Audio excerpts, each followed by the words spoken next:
that I have. You only got this life, you don't get it back. Make the most of it, become the best that I can. Everybody look at me, I got a plan. You gotta work hard, play hard, do it from the start. Cause how you do anything is everything you start. Stay consistent and do it every day. Don't let fatigue get in your way. Cause 10% of something is better than nothing. You better do something if you wanna be something. I can feel my stomach rumbling, I'm hungry. Big things coming, I ain't bluffing, yeah. No, I don't wanna stay the same, yeah. So I keep pushing through the pain, yeah. That's the only way to make a change, yeah. So I fight every day and train, yeah. It'll all be worth it. One day it'll all be worth it.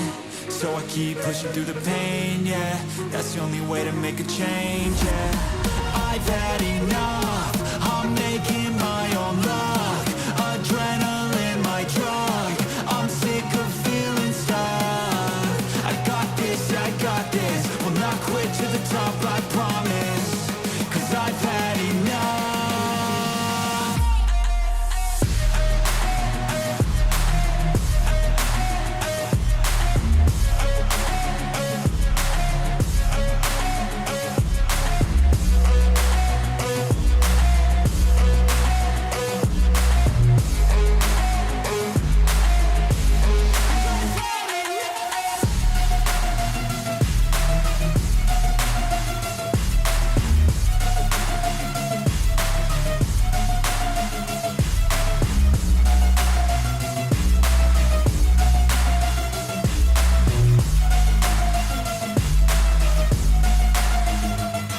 Better watch out, I'm on the climb to the crown. In my prime right now, hear me loud, I've been spitting for a while now. All by myself, independent DIY now. Don't need no help, I've been beating out labels and money and budgets, it's funny. I do all the work, yeah, keep it 100. I fight for my dreams, I would die for these things. I believe in myself, I refuse to be weak, I like to build things.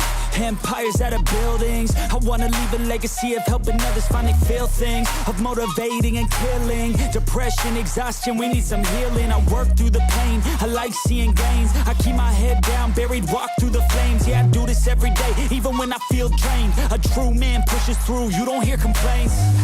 No, I don't wanna stay the same, yeah. So I keep pushing through the pain, yeah. That's the only way to make a change, yeah. So I fight every day and train, yeah. It'll all be worth it. One day it'll all be worth it. So I keep pushing through the pain, yeah. That's the only way to make a change, yeah. I've had enough, I'm making my own luck. Adrenaline, my drug, I'm sick of feeling stuck. I got this, yeah, I got this, will not quit to the top, I promise. Cause I've had enough.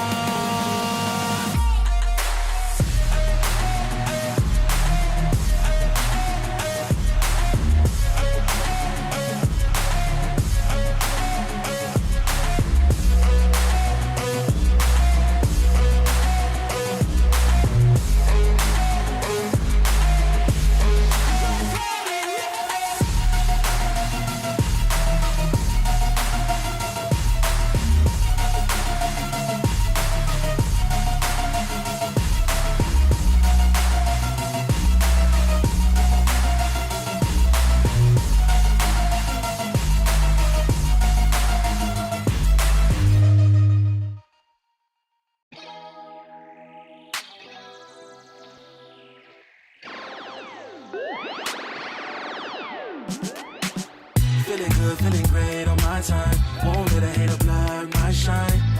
I'm just living my life. Too busy chasing good vibes. Chasing good vibes. Chasing good vibes. Chasing good vibes. Too busy chasing good vibes.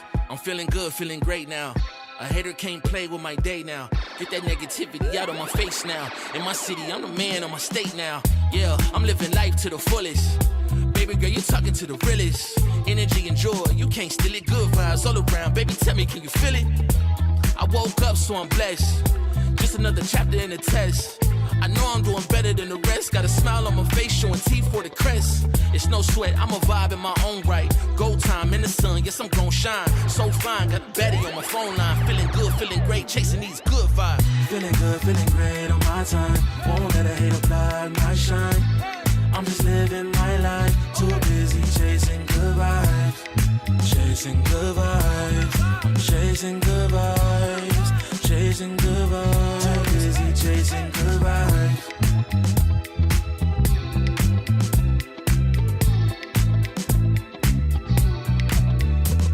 Put my soul on that beat, I'm ready to feast. Margaritas with some divas, I'm pouring the drinks. I'm living life to the fullest, the blessings in me. Don't really care what you say, whatever you think. Nah, unequivocal miracles with the lyrical. With the homies tryna pop like the cereal. Lucky Charms, got a model on my arm. Go watch on my wrist, garlic parm. No alarm, fireworks, I can feel it in the sky. I got love in my eyes, but there's money on my mind. I see passion and pride that despise all the lies. I've been around the world, so I'm down for the ride. Good drinks, good people, and good times. Fast cars, pretty women on FaceTime. More money, more fun in my life. I'm just chasing my shots with good vibes. Feeling good, feeling great on my time.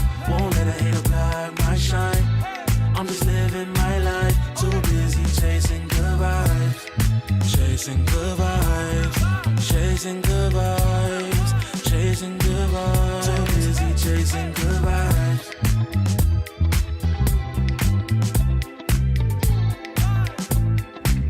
Too busy chasing good vibes.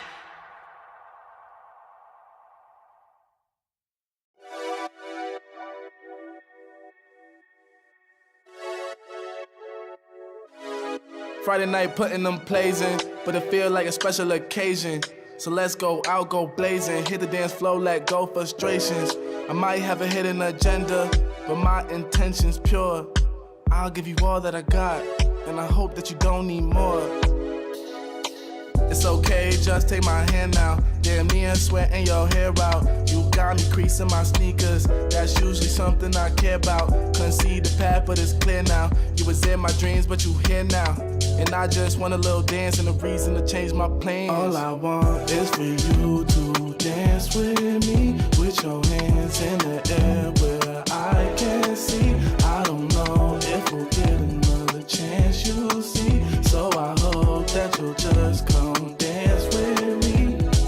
We outside, did you hear what? I called the ride cause I'm going up. And there's something mixy going in my cup. Don't say much cause they know what's up. You know it get cold on the late night. We getting all close like it's day night. You looking so fly, you could take flight. Now I got this feeling that I can't fight.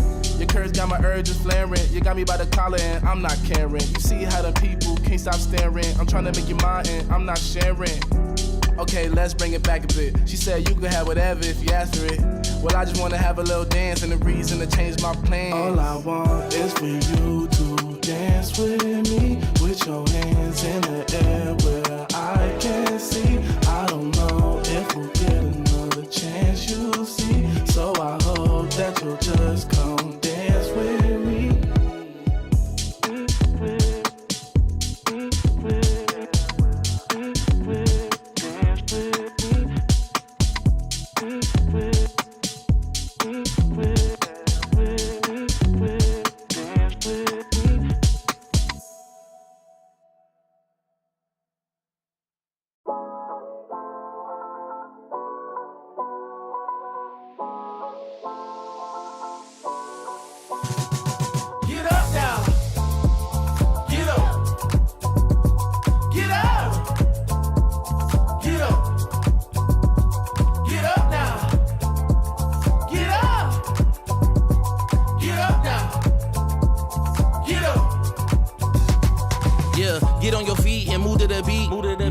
Some drinks and then we repeat. Yeah. Chasing my purpose, need a release. Yeah. My life's a beach, I'm lost in the breeze. Do this with ease, don't play with my dreams. Yeah. It's so together, it's not what it seems. Heart of a tiger, life of a king. Yeah. Chasing my bag, my feet in the cream. Running these laps, not losing my steam. I'm feeling good, this life's what I need. Don't intervene with my energy. Yeah. I'm in her scope like Jimmy Iovine. Yeah. No Superman, but I'm feeling supreme.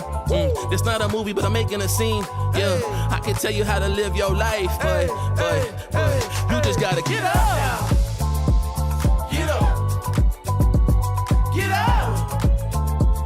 Get up. Get up now. Get up. Get up now. Get up.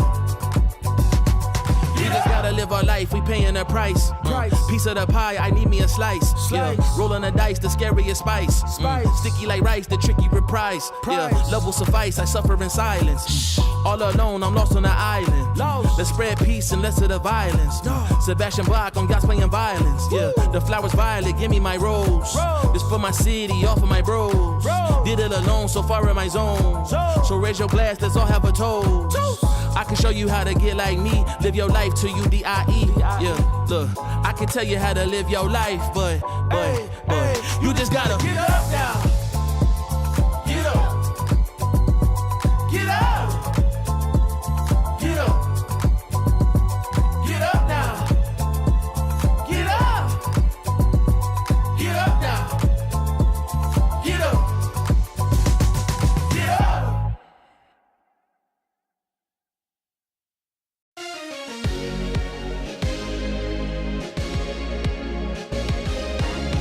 You keep me up all night,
game. Been through the flame, now get out the way. Whole lot of change, still been the same, put that on the name. I had to go through it just to get to it, look what I became. Elevate, level up, way to the top, headed to the peak. All them boys wanna talk, hit them out of law, but don't got receipts. I do it with ease, to you it's a burden, to me it's a breeze. You feel that? That when it's degree, that kickback. You coming at me, boy, sit back. Came out the womb like this, hit the pedal and room right quick. Gotta get it, we going up, way up, might land on the moon. Who step in a room like this? We breaking the rules right quick. They killing the mood and up in the few, might land in a tomb.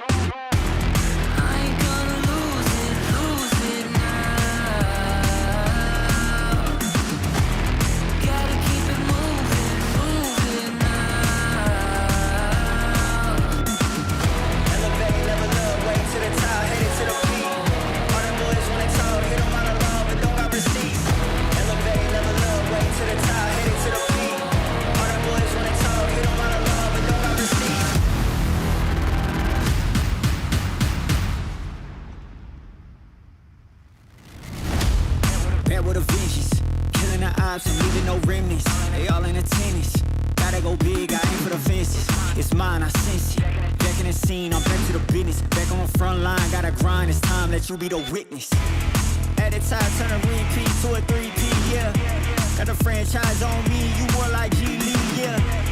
21st century, you all the way BC, yeah. Old boy been washed up, I'm notched up in TTA. Came out the womb like this, hit the pedal and room right quick. Gotta get it, we going up, way up, might land on the moon. Who step in a room like this? We breaking the rules right quick. They killing the mood and up in a few, might land in a tomb.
Shopping when we touch down. We ride around my speakers loud. Hate my grind down, lame and shine. I'm one of a kind, no stopping mine. I'm certified, can't copy me. Got the bank like Monopoly. My tie fly, that's all design. I'm dripping shorty, know it's hard to see, but best believe live. Yeah, throwing money fast like, hey. Yeah, my foot up on the gas like, hey. Yo, pump and bring it back like, hey. Yeah, my amigo got the pack like, hey. Hey, like, hey. Hey, like, hey. Yeah, throwing money fast like, hey. Yeah, my foot up on the gas like, hey.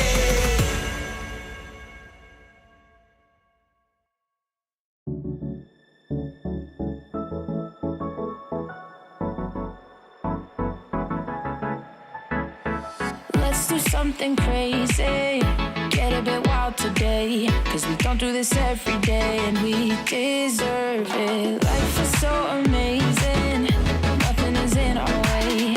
Baby, let's fly away, do you feel it? Is your heart rushing the way my heart's rushing when you take it all in? Baby, this is when we come alive. Do you feel it? Take the world by storm, just you and I. Can't believe it took so long to realize what makes us come alive. Oh, what makes us come alive? Let's break some rules. No, we don't always have to be good. Don't always have to do things that we should. We'll feed the fire. Let's see it through and let go of what's holding us back. Just light it up and we'll burn through the past and take it higher. Is your heart rushing the way my heart's rushing when you take it all in? Baby, this is when we come alive. Do you feel it? Take the world by storm, just you and I. You and I. Can't believe it took so long to realize. This is when we come alive. Do you feel it? Take the world by storm, just you and I. Can't believe it took so long to realize what makes us. This is when we come alive. Do you feel it? Take the world by storm, just you and I. Can't believe it took so long to realize what makes us come alive.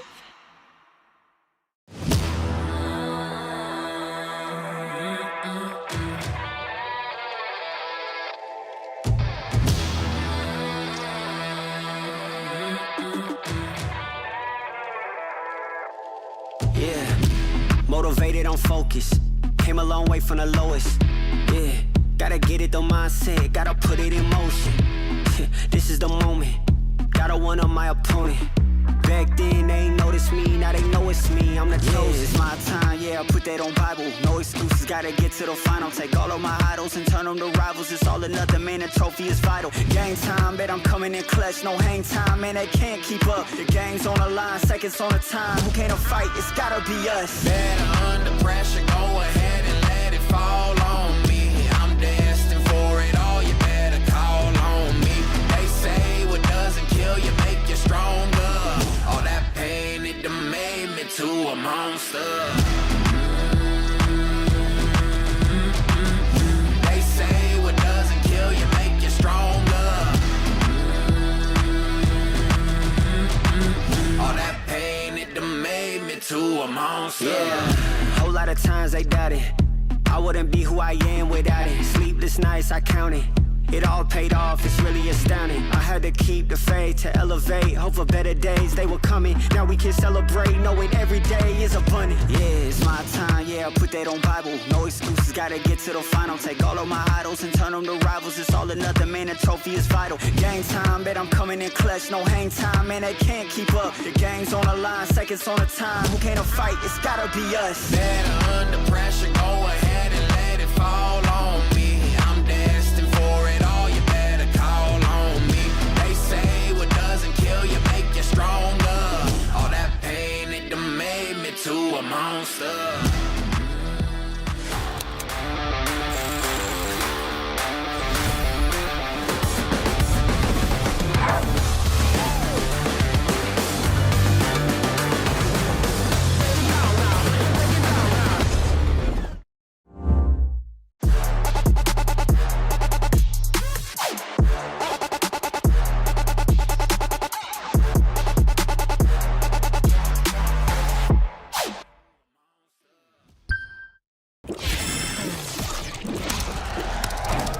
Red Bull gives you wings. I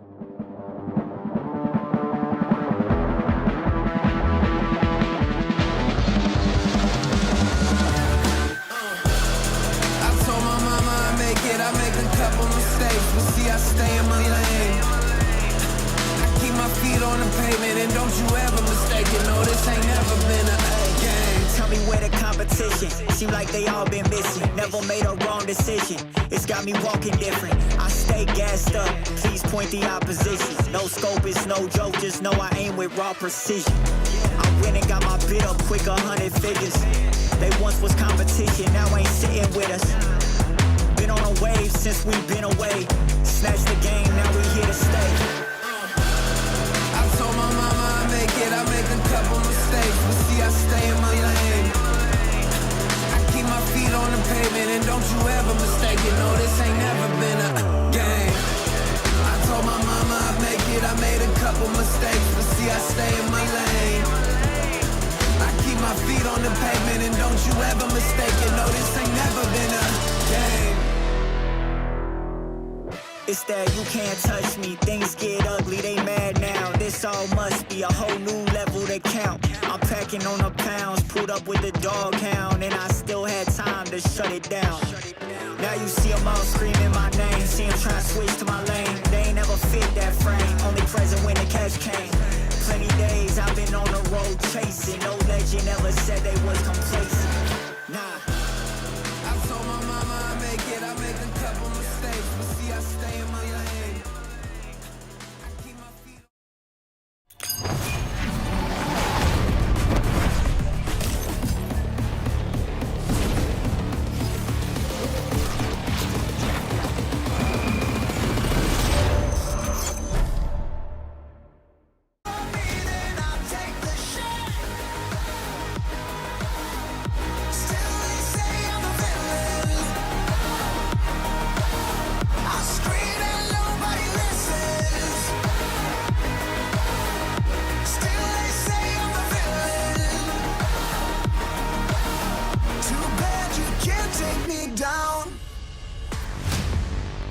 It is all about the lower bracket today as we bring you 2 elimination matches here at Kickoff. Hello everyone and welcome back to VCT EMEA. We are coming to you live from the Riot Games Arena in Berlin, Germany. I'm your host Yingsu. I got Billy joining me today once again, and Mitch, man, what an honor. Welcome. Hi, good to be back, Sue. Always good to be here with you. And the last time we were on a desk was online. It's good to do it in person. Yeah, he's real. He's real. He's real. He is real. This is real as well. Yeah, and do you know what else is real? It's the fact that Vitality and Heretics have made top 3. Who would have thought, Billy? Champs Everybody. points. Yay! They get those early champs points. Yeah, I mean, it's not really any surprises there. We've been gassing up Vitality the whole time, calling them a super team. And Heretics, we knew that they'd get things under control after losing that map to Gentlemen. So yeah, very happy to see them there. Yeah, we're used to seeing in that top 10 ACS around this time of the tournament. Fnatic will have most of their players in there. Currently being led by Durka, who... Oh, wait. No, he's not with them anymore. You really want to make me cry today. Whose idea was to have you here, eh? Who do I need to call to have him removed? But you are talking about usually at this part of the tournament, the top 4 is made up of Fnatic, Liquid, or Na'Vi. Traditionally, every single top 4 we had, bar 1, has always had one of those 3 teams. So if Fnatic and Liquid both get eliminated today, Mitch, this will be the first time since pre-Masters Berlin in 2021 that we don't have one of the big 3 in the top 4. Do you see that happening? How likely is that, you think? I can see it happening for sure, because I think the level across the board has risen to an extent where that's not crazy. At Kickoff, where there's a new agent, there's a lot of new ideas on the server as well. The Fnatic Alpha using Tejo pretty well, warming up. The thing is, it's ingrained in my DNA not to count Fnatic out. So do I think it can happen? Sure, yeah. Do I think it will happen? No, because I've seen Fnatic bounce back from worse. Why is he not mentioning Liquid, though? Enzo Why has he said nothing about Liquid? They got rid of Enzo. They're not going to make it. It is what it is. Do you think your curse is still a thing? I don't know.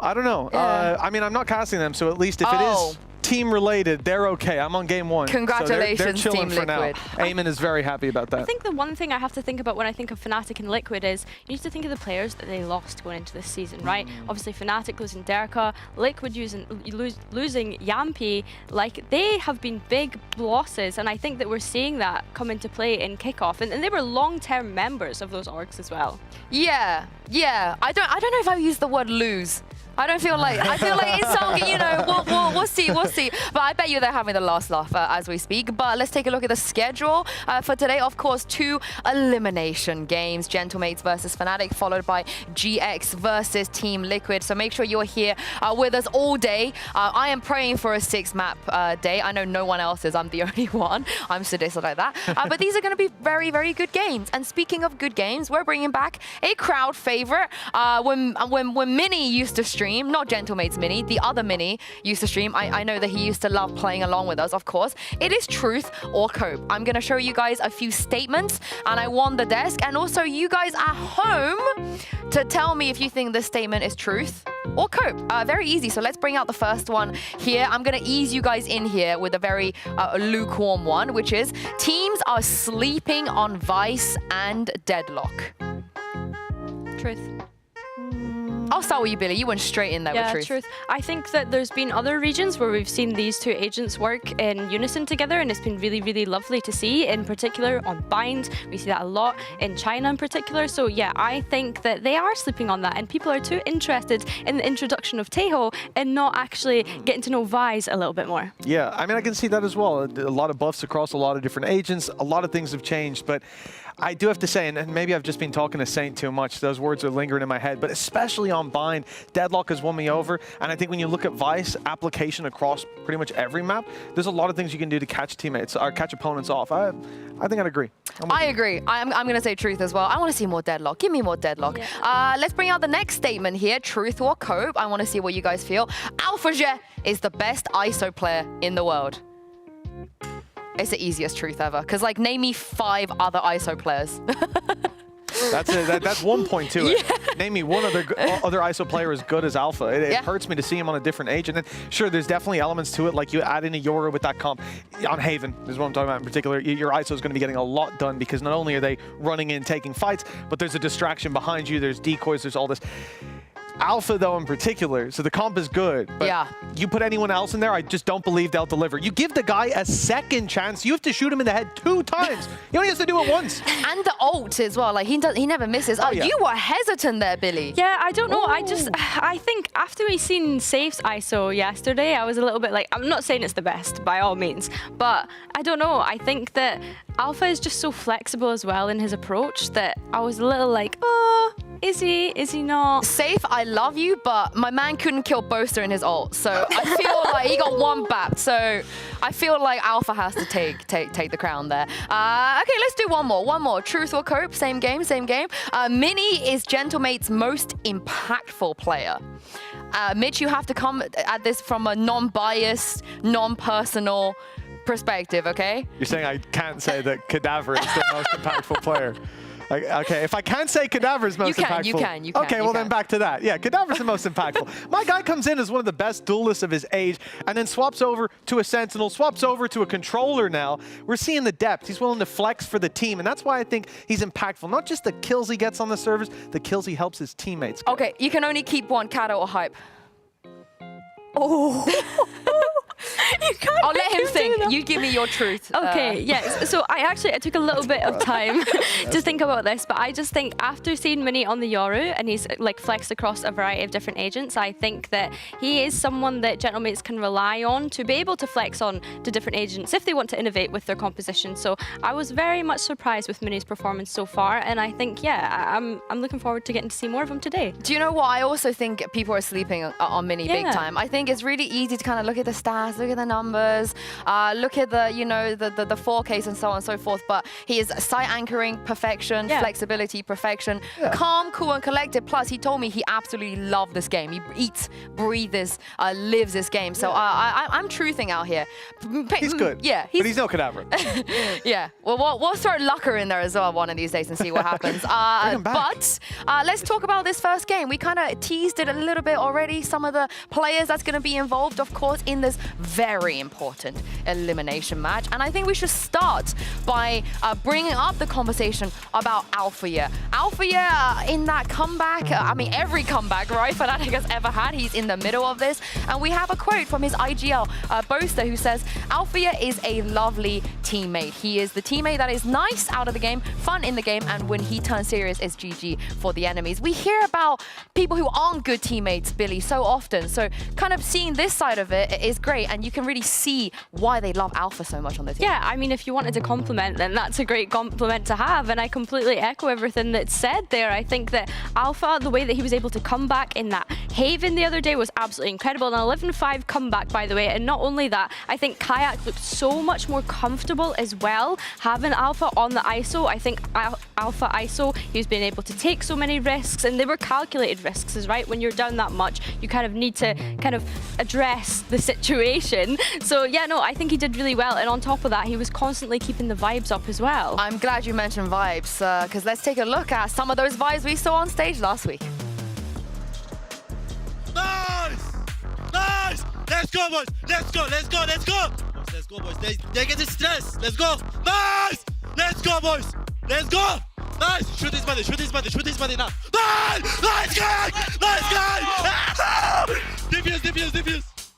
For the people that didn't quite understand what you were saying, he was screaming negative stress, negative stress. And Mitch, I don't know about you, but if someone was screaming that at me, I might get more stress, but not from Alpha. Yeah, it's true. It's the way he says it, right? It really carries you forward. And I think, look, this guy especially, you're seeing Tejo right beside his picture for good reason. I think the ISO prepares him for playing with the team, being a part of the unit, but still being able to hit hard. Oh, the beautiful thing is a team that I think needs that. This is someone, a squad that historically we look at as always being able to make comebacks happen, and it's often going to be because of things like that. Although they did suffer the 9-3 curse in their last game, but we'll leave that. Also, how high was that camera angle? Because Milan and Elma look short on that. And also I was actually in that shot too. Oh, of course. But that was so sweet, them walking in arm as well. But will the vibes of this Fnatic team, Billy, beat the vibes of Gentlemates? Because all we've been talking about with Mates is their vibes. Yeah, I know. They seem to be a very much like vibes team, right? You've got Robbie BK that lost his voice when he came on post plan after winning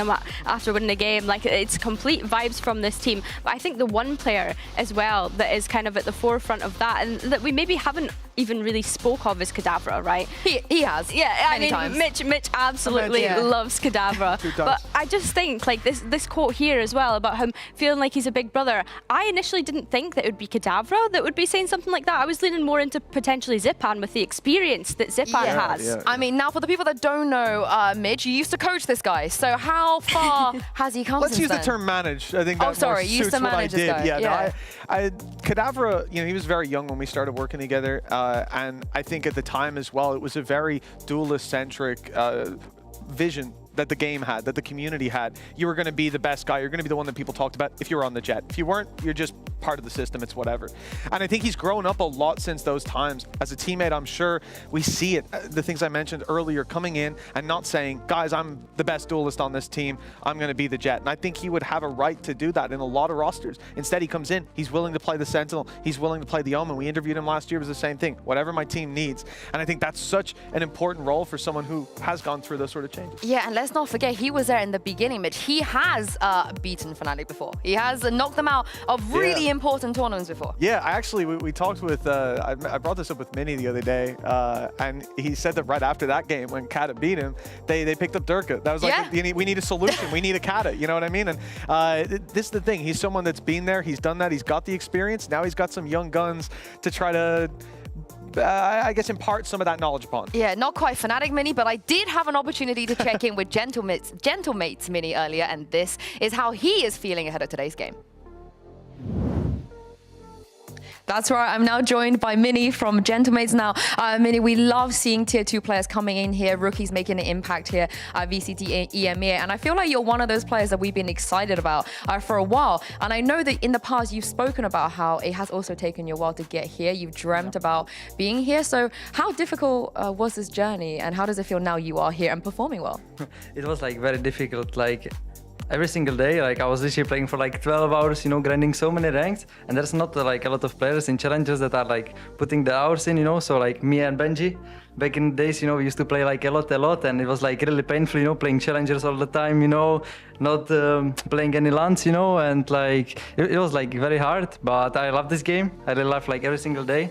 I'm happy to play this game every single day. Like I enjoyed playing this game so much, you know. So it was hard, but also it's like very easy for me to literally play 12 hours a day because how much fun I can have, and yeah, I'm so excited to be here. What was your feeling when you stepped onto the stage here in the arena? It was amazing. Like I swear, like the first walkout, like kind of after 3 matches, now I'm kind of like used to it, you know. But no, the first like walkout, like I really was like, yeah, like finally I'm here, you know. Like I made it, you know, kind of. So.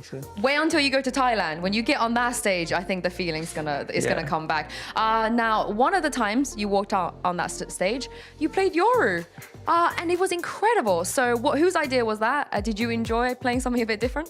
I don't really know whose idea actually was it, but I really like Yoru. I really like overall like all agents in the game. I really like to play more agents than just Cypher and Killjoy, so I'm not sure whose idea it was. But yeah, Abyss and my Yoru, I think it was a masterclass against Heretics, and I hope you'll see more Abyss from me.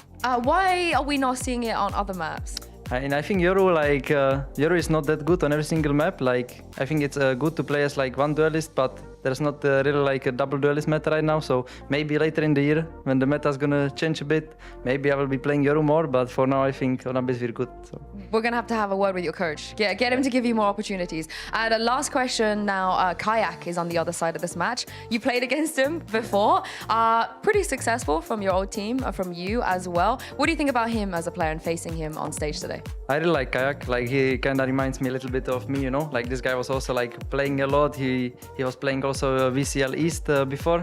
Back in the days, I was playing against him like in Zero Tenacity and in like other teams also. So I really like Kayak, and I'm happy to face Kayak and others. Oh, I can't wait. We don't have all day here to yap. So without further ado, I think it's about time to bring Minnie and his teammates out onto stage as Gentlemates face Fnatic in this very important elimination match.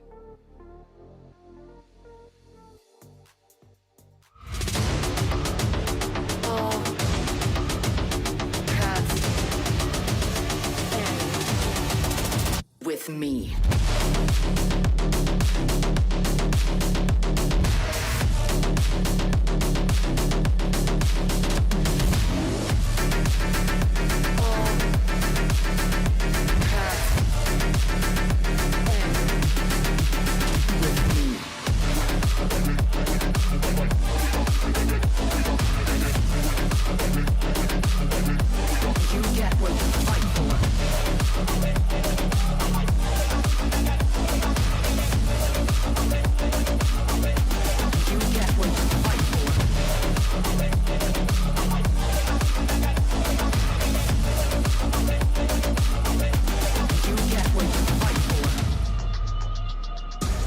Both teams have managed to make it through the first round of the lower bracket, but they need to step it up if they want to take it all the way to Masters Bangkok. And we're going to start here with the map of Vitos.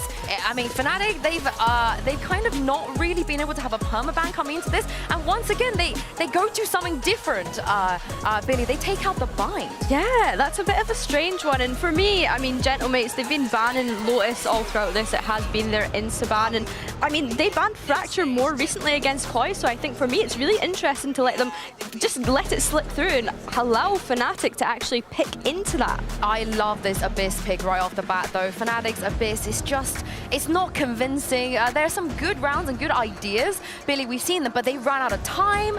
They just cannot close this map out. I don't remember a single map in the history of this team where they've looked this unsuccessful on. So Gentlemates, I think very, very smart going into this. But the next two is where I get a little bit confused because the result results haven't been that convincing. Like when Gentlemates have won their map picks here, it's been so dominant, and when they lost, it's also been lost pretty dominantly. So I don't know what both of the coaching staffs on these teams are going to be able to work with. Yeah, I'm not entirely sure. Like I say, the Fracture is the standout one for me, and I think allowing Haven to kind of slip through, I mean, they must obviously be confident in both of their compositions. They do have the Neon on the side of Click, so that could come into play here on Haven if we get to that point. But I think as well, reining it back in and going back to Abyss, like you say, it has been devastating losses for Gentlemates for the majority of the time, but their Abyss looked really good, and I don't know if that's a sense of Team Heretics openly saying that they were unprepared on that map. And Fnatic, I mean, they've had a week to prepare that map and be able to get the reps in and figure out what actually went so wrong for them in that game against BBL. I can tell you right now that the win condition is Mini, the masterclass on Yoru. You heard him say it himself as well. I think he was one of the last people we expected to play Yoru, and he looked so great. So as we take a look at the agent select here, let's see if he's going to reprise that role. He is indeed, but look at Fnatic. This is not what they do. They're not the team that changes comps in between weeks.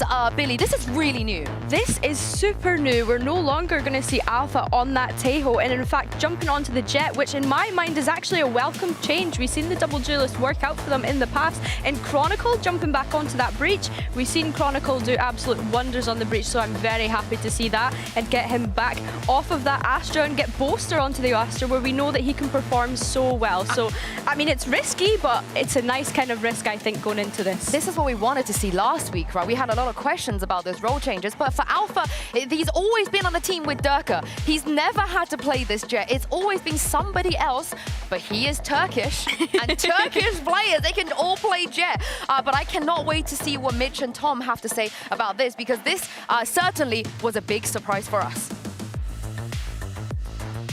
Well, Tom, what's your vibe check coming into this? Alpha, he's got a bit of a treat for us, isn't he? It's a Turkish Jet. I'm not even phased by it. It's just like, you have a Turkish player, you put him on Jet. It's the easiest decision in the world. Like, well done, Elmer Puddy. Well done. You put a Turkish guy on Jet. What's inspired this decision? It's going to be fun. Like, I'm excited to see, especially with what happened last time for Fnatic on this map, was that they were really struggling with how aggressive BBL were being. That was why it didn't particularly go well for them.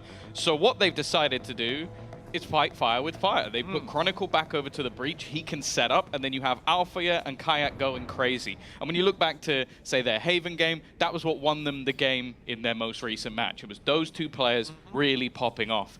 I think that's one of the most exciting things about this matchup in general, is the fact that you're going to go in with Mini, who doesn't normally play on that duelist role, taking it up, who did incredibly well. Click, who's been, I'd say, fairly consistent across a couple of agents and struggled on some others. I'd say his Jet has been very, very good. And then Fnatic have kind of gone into this and gone, okay, let's try and match them on it. Let's try and beat them at their own game, rather than necessarily coming up with stuff with Teo and all this other things we've seen from them. Go in with a little bit more of an aggressive front. And I'm excited to see it when we get there. Yeah, indeed. A little bit of a tech pause to kick us off. Lauren's in the building yet again. And I think, you know, one of the things for Mates that's really impressed me about the roster they've put together, and I'm sure we're only getting to scratch the surface here, not only because Kickoff and limited prep and new agent and all this sort of stuff, but the time that they'll have to prepare if they don't go to Bangkok, or if they do, time they'll have to prepare for that. I think that Gentlemates have put together a roster that has so much versatility. Kadavra, we highlighted on the desk. No surprise I'm talking about him again, but Mini as well. Did we, or did you? Well, you know, one of us did. The fact that we have him and Mini as two very strong individual players who are not afraid to sit back and play their role, but at times, in certain maps, they as a team can decide, let's unleash them. And indeed, they come into this one unchained. Mini does, at least. Kadavra very much chained on the Astra. That's not the Omen, that's not the Duelist, but it's somewhere he'll provide value. You can say that for anyone. Think about Zipan. One of the agents he's most well known for is a Raze. It's not something he's necessarily playing right now, but they have a lot of options. Either way, Althea will be the one leading the charge, taking that space alongside Kayak. Post-spawn is always where Fnatic have thrived, and they will get that almost immediately. It's locked in, and it's Gentlemates' choice of where they want to take this. 4 players towards the spawn, and it's Mini on his way, wrapping around. He'll be contesting with Boaster. Boaster is still able to sit in this position. There'll be stars online late, and so the time is very much an issue. You can't allow them to run that clock down lower, but as they go for the fights, they lose everything with Boaster, tying this round into a nice, neat little bow. 1-0 for Fnatic, and they make that one look pretty easy. Oh yeah, I think this is the change-up, is especially going into that attack side start. You have to bear in mind that is where Fnatic really struggled. Like, think back to their defensive side, Teo, it was fantastic. Like, you had constant delay, constant pauses for teams getting that plant down. The problem is the attack, it just didn't work out for them. They weren't able to sort of find the gaps, and BBL were pushing them so aggressively. This is just a much more direct sort of take. The things you expect to see when you have that sort of Jet, Yoru, like thinking back even to like old school double duelists on Split. The thing will be is, does the defensive composition work as well when a team isn't playing slow? When they can be more direct, when they can go for those takes? And while the initial plan from Mates was to get aggressive, try and fight them. You don't have much to play with, might as well give it a go, but this time Fnatic are patient. And the drone leading the charge, the late wrap up by Boaster towards this B site where he is being slowly but surely taking that information for the squad. They'll back off now. We'll see the shift to the A side as the full hit comes in. Zipan has managed to thread the needle right down below those smokes, now occupying them, but they're avoiding him completely. A flash in for the reinitiation. It's decent at least for the one-to-one trade, but a couple pistols on the side of Fnatic. They won't be afraid to lose a player or two. Still perfectly capable of going for those duels. In fact, Chronicle takes out the classic and takes out most of the remaining mates. 2-0 and 4 players left alive. It looked like there was a chance for some damage. He didn't even throw the classic away this time, so that really can be used on social media without causing any problems.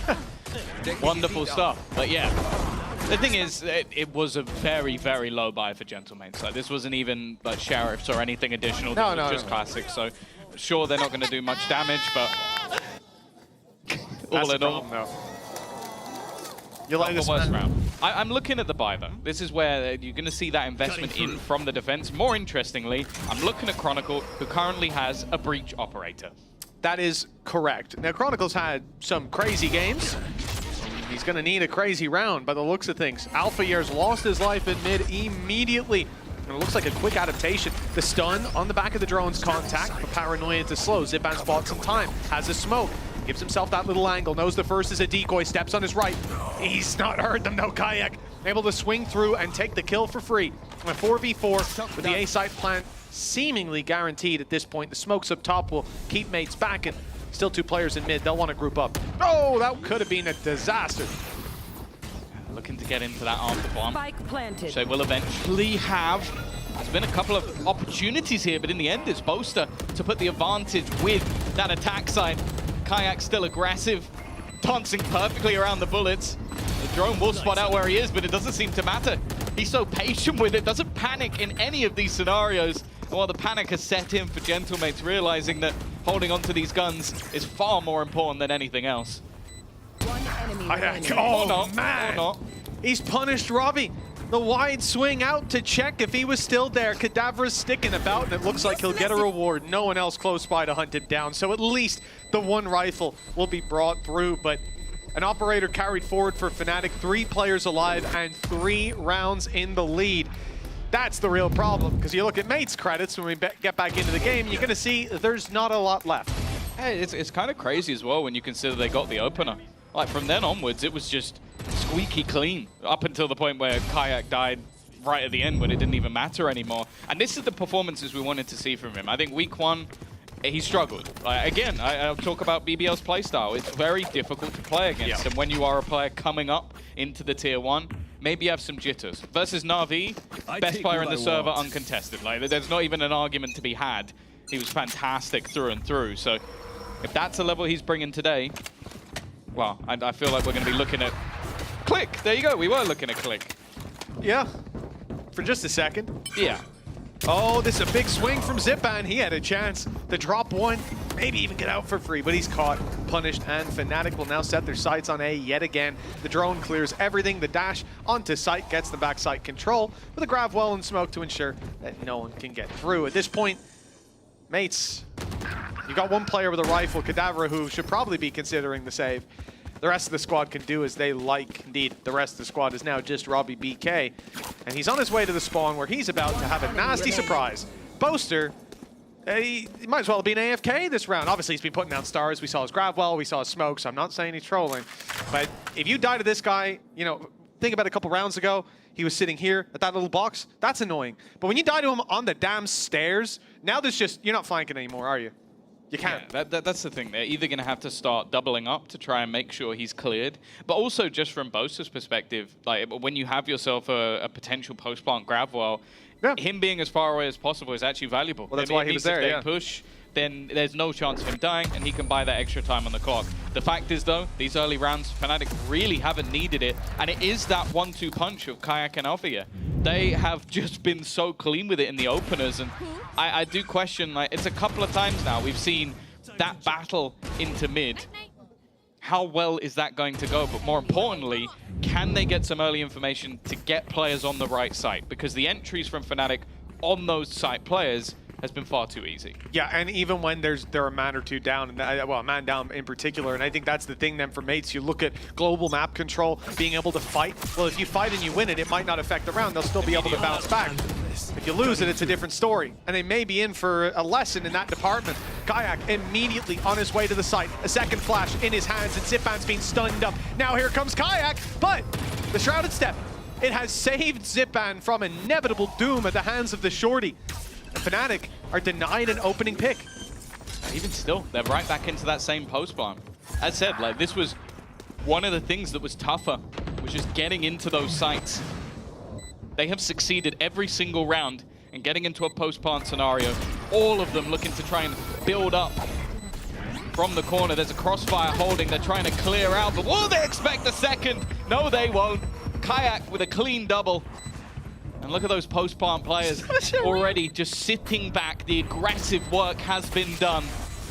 Now they have to try and clear out all of the, well, the classic Fnatic, the rat Fnatic, sat back with every single piece of utility you could ever desire. And if that's not enough, you got Chronicle with an AWP. This one is done, and mates have realized it. Getting out while they can still carry those rifles through to the next. But 5-0 is the start for Fnatic. This is a dominant beginning to what could be a soon-to-be-seen end for mates. Well, this is the thing. This is the risk of when there's data for Fnatic. We've always talked about this team and their ability to adapt and counter, and I think that's been more of a case when they're under pressure. When they're the best team in the world, they didn't adapt as much because they didn't need to. Good boy. God damn, Crashies. Okay. Let's rein that in a little bit. But I think as well, it's more so just this double duelist entry. Like, we are talking about the layers of Fnatic without that secondary layer really being needed. Like, each time you've had Kayak and Alpha just guarding that spawn. That's where they want to retake from. They have been wrecked every single time. If they get past that, all of the remaining players on Fnatic still have their whole belt of utility. Like, it is a nasty way to play, and I feel like mates need to try and get ahead of this, or at least deny one of those two players. Well, that's it, and that is what they're trying to discuss right now. A 5-0 start. Credits are just about there for a decent buy. They've got an ult of their own. This is really where they need to find that value. And you think about last round, it could have been worse.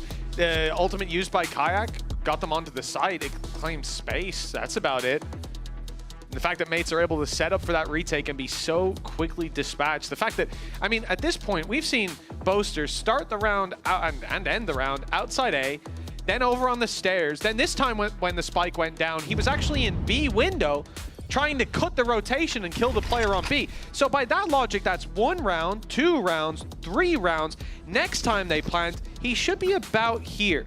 So that should be interesting to track. So this round is going to be Nats. Yes, yeah. Okay. If he actually is there when the spike goes down, I'm going to leave. But it has been ridiculous, just the amount of Look at the aggression. control That's he's amazing. keeping. The defensive team are now trying to react in a way of just fighting them on the forefront, like denying them that space whatsoever. They have still had to give it up, though. I think Mini, in the end, realizes his TP is probably going to run out and decides, you know what, I don't want to stick around. Understandable. Back to the group and the unit. Well, Boaster, that we've seen this before, will be the same slow and gradual shift. Now, he did hear a gate crash. He's taking that back. Thinking, what if the player comes around the corner? But ultimately, it won't affect his round because he goes back to those same old stairs, Same old position. He'll sit there, pop down the stars. You hear them there. There's the stun. Grab well, everything. Gate crash is needed to get out for Mini. No congestion of the site. Then Kayak goes in, pops the shorty on the back of the Hunter's Fury, gets the kill, and mates are left again on the back foot. Two back feet. Yeah, it's going from bad to worse. Click wanting to try and make his presence known, but ends up basically ending the round in its tracks. And I don't know. I think this might just be What's the Fnatic solution? completely going, we're going to go A every single round until you stop us. And right now, mates don't have that solution. The aggression, Fnatic were just happy to wait. Like, okay, you can try and use utility to push us. We're going to hold as a 4-player stack. My question will be is when do they push the other side of the map? Like try and section them in, not just one player trying to 1v1 Boaster every round, but actually claiming that flank. Because thus far, every single retake has been from those same 2 corners every single time. Like you're talking about coming in from heaven or coming in from that defender spawn. There hasn't been a flank because it's always died. Yeah, exactly. They've tried the flank, don't get me wrong. Only as one person. One person and 2 times, and both times you ran into Boaster, and then you realize this guy's just ratting it out. That's disgusting. Beautiful play. Just I would say disgusting. the synergy of Fnatic, and we've seen this again from a lot of teams. The reason we liked Fnatic back in the Summon FC days was because a lot of people played the game like, hey, I'm a better fighter than you. I'm going to come out, I'm going to shoot you in the head, and that's our plan. We're all going to run here, and we're all going to shoot you. But then Fnatic came in, they said, okay, you might even be a better aimer than me, but we're better gamers. We got a better idea. And that's why they won first strike. Well, you know, things happen. The Heretics roster back then was incredible. But, Better aimers, I'd say. They were better aimers, let me tell you. But this is crazy. They're walking into the A site again. No way! The idea from Fnatic to go A, I mean, it's been such a strong hold for Mates every single time. Mates had left it open. They're playing for the retake this time, much more consciously. Alpha spotted that. Blood in the water, but he backs out. The drone sent him scared. Oh, Kayak scared though! He pop flashes himself in and takes 2 down. They're not even getting out of their own spawn at this stage. Finally, they've managed to at least take down the double duelist, but as said, you get rid of the double duelist. One enemy remaining. I'm sorry, what? I was gonna say, you have to deal with the post plant. The post plant this round was the breach swinging up a rope with an operator. I think Fnatic might have got into what I would like to call steamroll mode, where I think they've just accepted that they're the better team. Yeah, no, this is you know, suboptimal, I would say, for the Gentle Mates fans out there. 7-0 start, their map pick, and it's not just a couple close rounds that are swinging the other way. They beat Heretics 13-4 on this map. They did, yes. And, you know, you start to think, this map is where they come in with a good chance. He's holding it on the corner of the box. You've got to be like full tilt losing that fight. 2 players on Fnatic still haven't died. We're in round 7, or we've just had round 7. Chronicles died once, and he's doing that. Tell you what, they lost this map. It was Fnatic lost this to BBL, right? That must have given them one hell of a wake-up call. Because whatever is happening here, I want to see it everywhere. I don't want to see anything but this again. 7-0 start, dominance across the board. And I mean, look, it's funny that I drew the comparison to like 2020 Valorant, when we had a team dominate every single tournament, and there was a game on Ascent where they just went, let's go B every round. They just ran B. You better watch out, they're going A again. They're doing it. Sorry, mate. Doing I'm gonna have to cut you off. They're running into the A site. We've never seen this before. Yeah, we haven't seen this yet. There is a push coming through mid though, more aggressively from that defense. Now Boaster, does he catch? There's no way. It's gonna be down to timing. 3 players are managing to potentially bypass him. No. If he doesn't catch them, and he's missed them. He's missed them just about. He's still wrapping him from behind, but it seems like he's given the information over to the rest of the team. Zipan now has, well, he thought he had them boxed, but instead he was the one trapped in. And in fact, utility being expended, but Alpha yet to go over the top. You thought the Fnatic were trapped. It turns out it was the other side that was trapped. Finally, Chronic, yeah, he's going to end it with the operator again. The breach op is somehow working a lot better than I thought it would. That's going to be a frustrating round for Boaster. You know, they're 8-0 in the lead. You don't really care if you get the kills or not, but that was a perfect flank. But is it a frustrating round for Boaster? Or is it a frustrating round for the players that managed to get past Boaster and still lose? That's true also. I mean, he comes up behind, grabs that one, and Alpha's like, no. The rest, they're for me. Look, at this point, everything's working out. Oh, Bro, Lord. I'm scared, bro. He's scared for them. And Gentlemates are scared as well. They've called their second timeout. 8 rounds into Gentlemates map pick, and they are running out of solutions. But running out of solutions isn't the right way. They haven't found a single solution. No. Someone should let Fnatic know that the B side exists. But I guess at this point, they don't really need to. No. If it ain't broke, don't fix it. It sounds ridiculous, but at this point, Gentlemates, just stack A. No, this is the round. Case? This is the round where you have to, as Fnatic, try something different. I think. Now, funnily enough, they probably won't. But the idea that's the mind game. Yeah, it's like no, it is. Now that we've gone A this many times, they're gonna think because they've taken a pause, we'll change. No. So if we don't change, they'll be confused. I'm telling you, man, this was 2020 G2. They did the same thing on Ascent. B, 12 rounds in a row. They said, we're better. We're better. Let's telegraph it. Let's make it obvious. The thing is, you come into this round. So you're saying they've read the Mixwell strat book? The Mixwell 2020 strat book has been read and memorized. And for Gentlemates, they come into this round. They've called a pause. They've got pistols. If this team is not, I know they're not, I can see, but if this team is not stacked A from Fnatic's perspective, you don't know what is going on. But Mates have got a different idea. It is proactive control. It is that little bit of aggression, but they're looking to walk up on B as well. The thing is, no one wants to continue that push. You do not push past look at the rotation. this part of the map because Boaster will be waiting for you. Looks like they're sending at least... Nope. Okay. I thought for a second that Mates were going to rotate to stack the A site. For everybody at home, you're not going to believe this. I have a feeling. No, it's a fake. It's a fake. They go B. Oh, they backed off for a second. Boaster made the call. Guys, do we finally go to the B site? No, they don't. They go. And I hate to spoil this. I haven't got Fnatic's comms. Seen the end. I haven't got Fnatic's comms in my ears, Tom, but I do have at least a semi-functioning brain. And the A site, yes.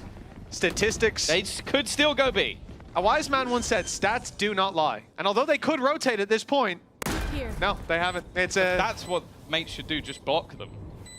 You know, maybe they could stack A. I don't know. Okay. But I also understand. You expect Fnatic to go back. You expect them to fake. You expect them to respect you. If they go 12 rounds in a row... No, they might. They might. I think we just end the series there. Genuinely, though, they are at this point where Fnatic do not care about Mates. They don't care about you as players. Oh, they might stack. By the way. If they stack, we'll go kill them all. In-zone flawless. It's the in-zone flawless map so far, Tom. It's 9-0 to Fnatic.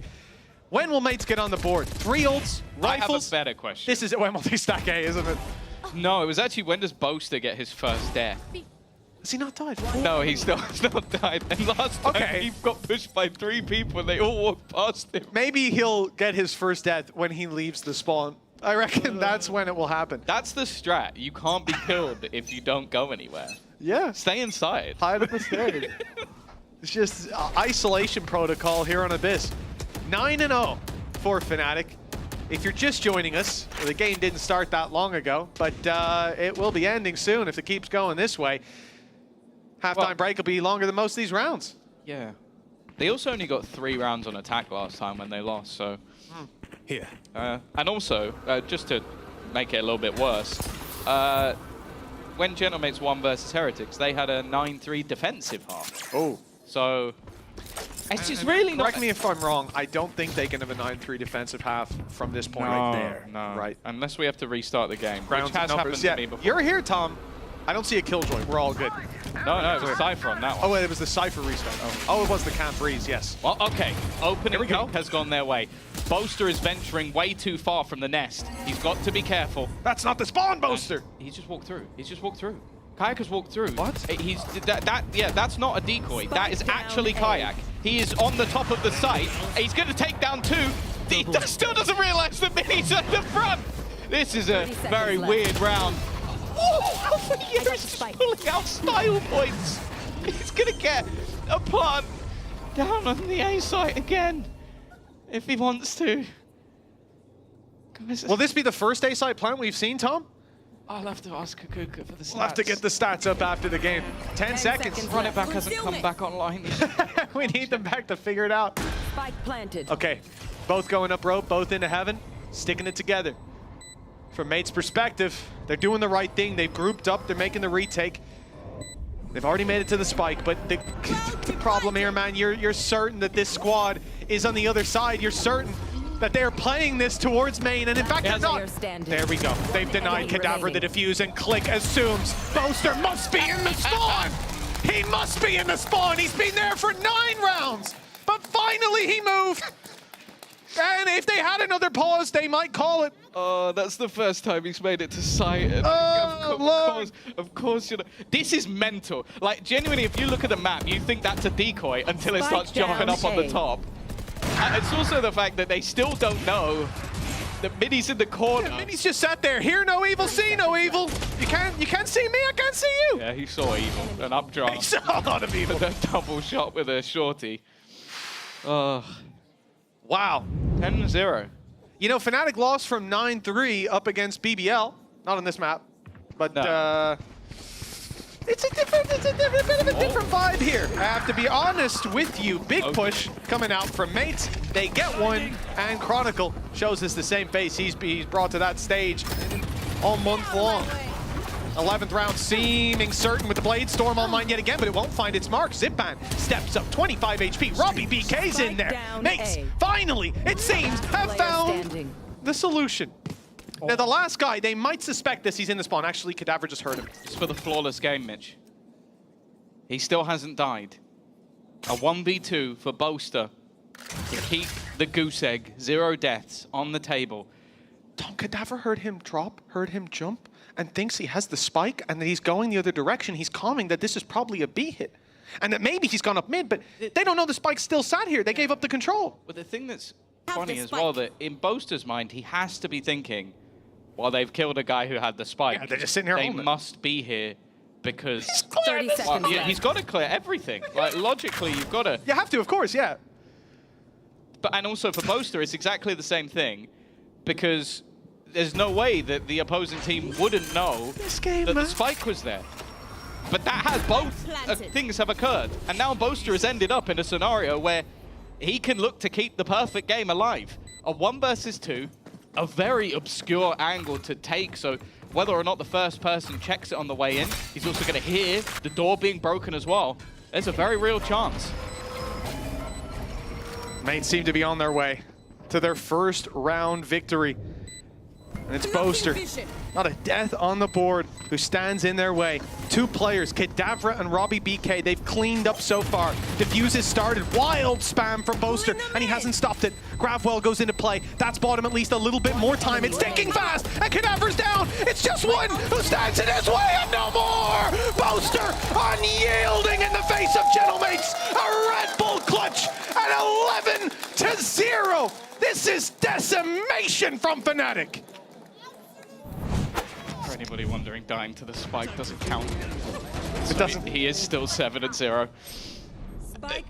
I guess they were saving their secret weapon until the very last minute. We've always been told that the Boaster clutch statistics are off the charts.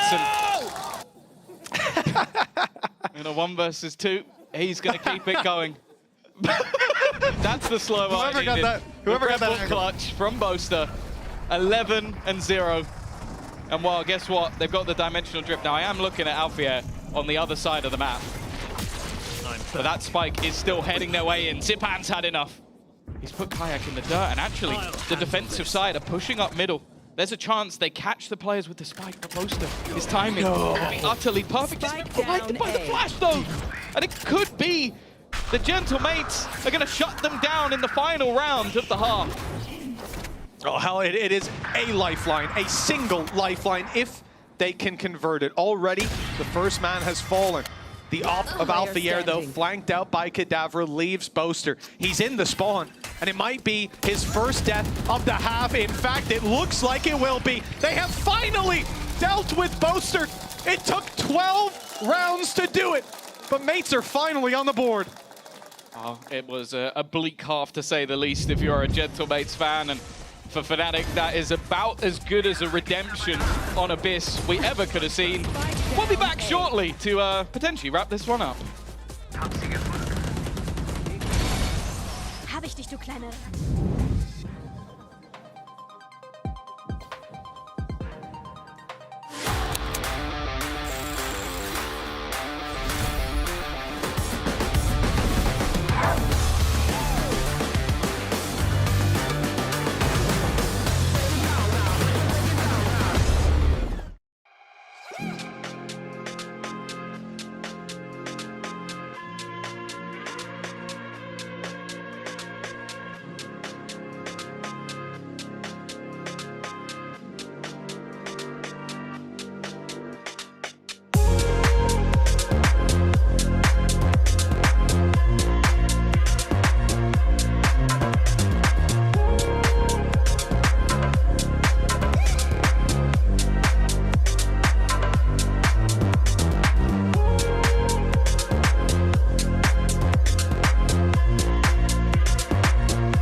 Well, this has certainly been a roller coaster of a game, although it seems to be set on just one track. Fnatic winning 11 straight rounds and just one on the board at the very final hour. One round for mates and one death for Boaster. A train, yeah. You just get on, you know where you're going. They switch tracks. You know, but if it was going to a place, we knew we were getting there. So I live in Germany, and just because a train's going to a place doesn't mean it arrives there. That is also true. that is true. Nonetheless, I haven't seen many 11-1 comebacks. No, none that stick out to me. Has to start somewhere. Correct, I suppose. Will it be here? I am, perhaps. Hank desperately low. He was an absolute menace in that previous map. Scanning ahead. So they definitely gained when it came to the attack side with this comp, but we have to wait and see how much they've lost. The only thing I'll be honest, like, obviously the scoreline's horrific, but I would gamble on Althea and Kayak alone winning them at least a round or two. Like, they have been so fierce, and on this defensive side, they're literally pushing around together on that flank. And no boasters to stand in their way. This push up, it's a bait for Mini. They were expecting it as well. Chronicle wise to those tricks, but Mini still able to double up and a string of kills for mates. That must be the most dominant round we've seen from them so far, Tom. Don't think I'm going too far out there saying that. An in-zone flawless for 11-2. Yeah, a decent start. And that's the thing, like, we'll obviously joke about potential of a comeback being next to nothing until they get to about 10 rounds, then I'll start to believe. But the main thing for me is I just think warming up into the series. Like, it can definitely be a case you come in a little bit cold, don't have the start you're looking for, you get shut out on the map. But even just, yeah, getting a little bit more lively, finding some frags on the server, even just realize, okay, we can match up, especially with Fracture up next, a map that definitely been a bit more of a struggle. An early stun. Revealing area. Early utility. It's a stack on the A site from Fnatic, maybe expecting their opponents to steal their strat. And they are. And it is also working. Very bold attempt from Alpha here. Yeah, look, it's not the hardest strategy to counter when you're playing around like this up against pistols. Someone jumps around the corner with a shorty. You really only die to that if you've put yourself in a position to die to that. And they were nicely... You mean like Mini in the last half? Exactly, yeah. You've never really died to that, except last map. Well, okay, all right. Well, when a guy comes swinging up a rope and you've been hit by a Hunter's Fury... No, this was the kill that he got where Alpha updrafted and then flew down and shorted him in the face. Okay, also exceptional circumstances, if we're being honest. Both of those are a little out there. But no, mates are handling this round really well. They've got 2 pistols, so even if they lose a rifle or 2, I'll also say, pick them up. They're playing passive. Welcome to the B site. For anybody who this is your first game watching. No. 30 seconds left. Calm down. Slow down. There's a rifle. Well, he's got a rifle now. Potentially, if he goes up to... Oh, no, wait, those are both the pistols. Never mind. The 3 rifles are still okay. It's all good, actually. I thought... I just statistically 2 out of 3 died. I assumed the guys further back would have the rifles. Luckily, that's now the case with the ones on site, having them to work with, and nothing really there for good old Boaster. A few headshots needed, none found, at least not for him. And a round win for Gentle Mates that puts them up to 3. Still quite a gap, an uphill climb and a half. Bit of a trek, but it's doable. We've seen it. Yeah. This will be the first buy round, of course.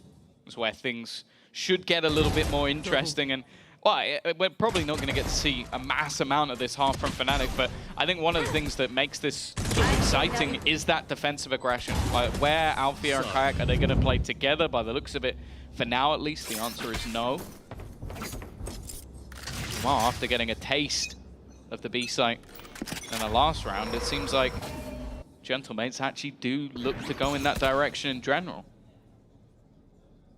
Who's next? Ult used, gate crash to gain space. Mini's already spotted one, looking for the site clear though, and there it is. One spotted up there. Second gate crash put out so he can claim some space. And in fact, the space is given up, but Kayak will not have an easy run of it. Mini shredding him. Cadavra with another. That's Chronicle down in middle. making these rotations a little bit more strenuous for this squad. Alpha and Crashies have to peek it together. Boaster has to concede his space because his teammates aren't with him that quick. And with all these things going wrong, 5 players alive for Mates, no information on the site, limited utility for the retake, and certainly limited bodies, they decide to save on the other side of the map. Kadavra almost made that a little bit of an issue, but he's been taken down. It looks like it'll be nice and easy for Fnatic to carry those rifles forward. Still, the comeback is steadily moving forward for Gentlemates. At the end of the day, this is their map, and I don't think they're going to win. I think that's a very, very long journey, right? Really? But the reality is, Tom, as long as they can at least start to put rounds together and make us think, oh, this is a map that you've got something sure on. You're an RIT. Something that bold? It is. You know, look, I'm really going out there. Not sure you needed to take that peek, but that's just a little bit of confidence for Alfier. Yeah, look, the 11-4 comeback. I know, Tom, a lot of people call me crazy for saying it's not likely. A lot of people believe. Oh, I thought you just meant in general.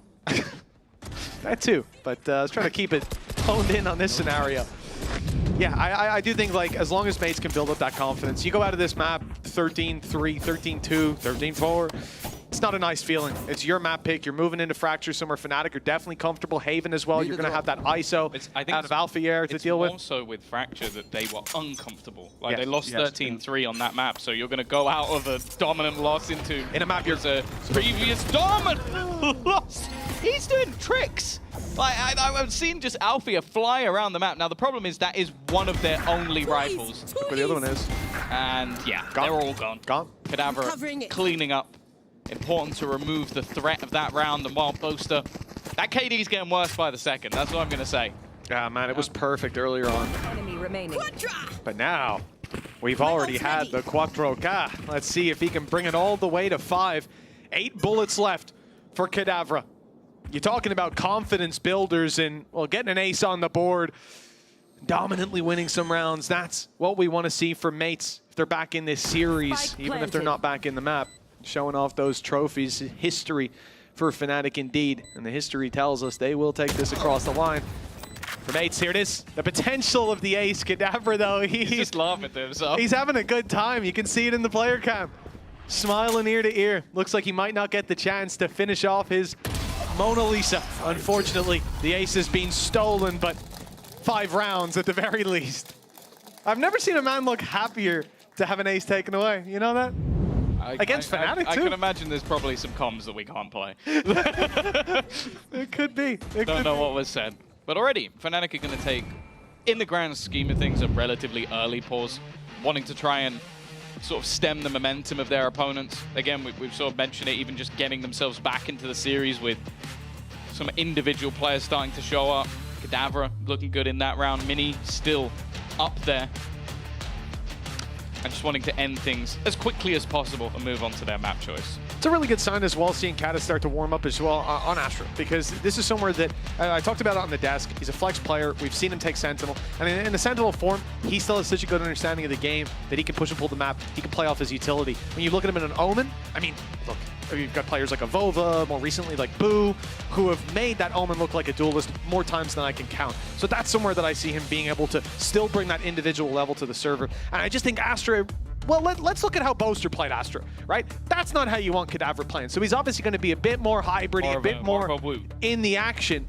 But just as an agent, it removes you a little bit more, and it doesn't give you the same utility to set yourself up. Now, as I said, he's a team player. He doesn't mind that much. I like to see this guy where he can have a little bit of flair. I was about to say, tell that to Woot yesterday. Fair. There are players that can make it work. Consistently? Maybe. maybe. I don't know why I'm down. I felt like Woot is an exception to me. I don't know. Woot's an exception, but he's also against Mark New. You know, who knows how much that fire lit underneath him. Well, already a little bit of early utility being put into play. Take flight. Drone should force Alfier back. Tries to take a pot shot, but will be met with nothing. A lot less direct from the side of Gentlemates, though. The spike can quickly rotate if needed. There you go. That'll be Mini to the other side of the map. Kayak is the point of contact. That seems to be the plan for Fnatic. Leave one duelist on either side. Give them the opportunity to end the game themselves. And while Kayak may just have to opt to get out of there on this one. He's sticking around. Doesn't look to be deterred. Damage done, but no kill. Click still alive, and Mini from afar claiming that they're ready for Boaster, but he's still able to land at least the one and get out alive. That's put things back to equal footing. A late play from Zipan. It's about to be spotted. Alpha steps in. What a reaction. Wonderful shot, and the advantage now for the defenders. Robbie BK takes note of that, and they don't want to sit back anymore. It's time to get aggressive and bring the fight to their opponents, but now backing off a little bit. They didn't see the contact they wanted, and the time starting to tick. Backside control by 2. There's utility on its way. Click has to cover the cross, and he will not find anything. Big swing from Kadafra. He's good for 1, but another big play needed. He's already picked up 2, but around the back comes Chronicle. And with plenty of time left, Fnatic are now 12-5. 7 chances to take it across the line. Just went from bad to worse for mates. This almost reminds me of like some of those old school Cosmic Divides. It's not in a bad position, but it's more so just abused by their opponent. That's exactly what Boaster does. Just swings into it, knows that he can get a kill and get out without any reaction really being allowed. And from then onwards, the clear of mid, the removal of the lurk, ended up with that first fall for Gentlemates. The problem is now, even with the 4-round streak, they now need to commit 7 in a row. B site seems to be the point of call, with a Hunter's Fury maybe going to be used early. I think when they're this direct, yeah, very, very likely. Reveal first, just to try to grab that extra information for placement. They haven't spotted anyone, and Kayak was in the smoke, waiting for Mini to take that great gate crash. A great read, indeed. 12-5. And Fnatic have the advantage, not just in rounds, but in players. They can wait now for the whole unit to be here. Click has managed to sneak himself up close, though. He's got support. The Hunter's Fury sent through to disrupt, but it's Kayak again, still keeping them in that lead. And now Robbie BK, the leader, to try and hold on. Going to utilize the drone, but he is slaughtered almost immediately. It wasn't much of a comeback whatsoever. Well, Alpha even going to mock his opponent on the opposite side of the stage. It was a clean victory on map number 1, and now, Mitch, their own choice. Yes, now Fnatic get to take it to their home turf. We're going to Fracture next. Before that, though, we're going to a break.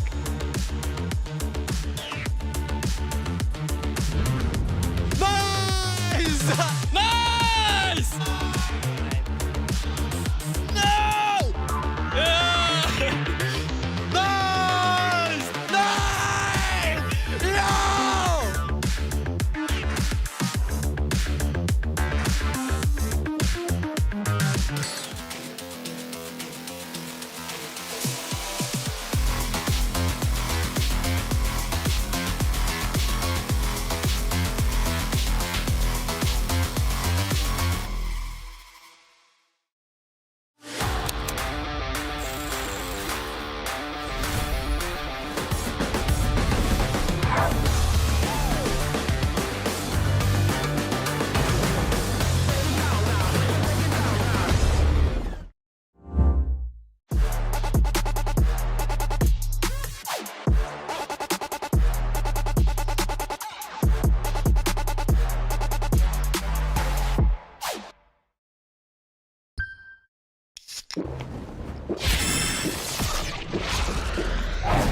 Red Bull gives you wings.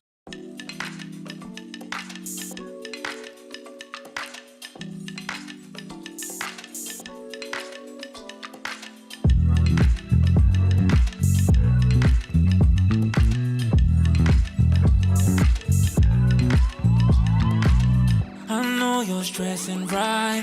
You need some meditation. Don't let them ruin your vibe. No time for rumination. Let's leave it all behind. Take a flight, aviation. Want you, girl, by my side. Let me show my appreciation. I want you here with me. I miss your body, baby. No, I cannot believe that you're still single, lady. Wishing I could retreat.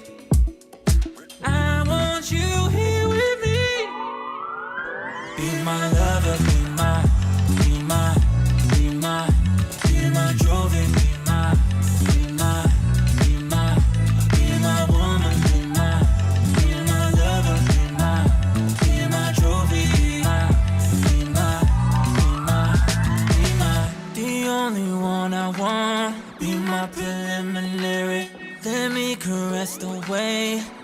like it's necessary. Monday, Tuesday, Wednesday, babe, 7 days, are you ready? I don't need to say you know it, girl, you're extraordinary. I want you here with me, I miss your body, baby. No, I cannot believe that you're still single, lady. Wishing I could retreat.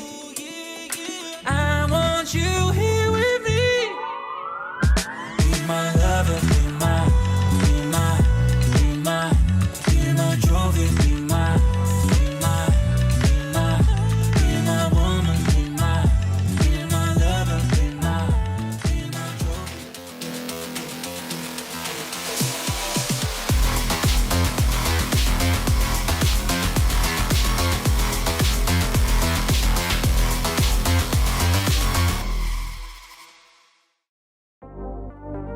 Well, Fnatic, they couldn't win on Abyss this entire time with the map being in the map pool, and they have finally done it dominantly as well against Gentlemates. I am your host, Yingsu, and I'm back here with Billy and, of course, Kakuka joining us as well. I barely made it. Yeah, I mean, we talked about Alpha a lot in the pre-show, and we have to talk about Alpha again because I don't think anyone could have guessed that they would put him on the Jet. I mean, I think that we could see a little bit on that Haven, but finding this solution, just making him go with Kajak onto the sides, it is so refreshing to see Alpha in a role that fits him so much and that he has always been so successful. Yeah, and Billy, he's never played the Jet on Fnatic ever before.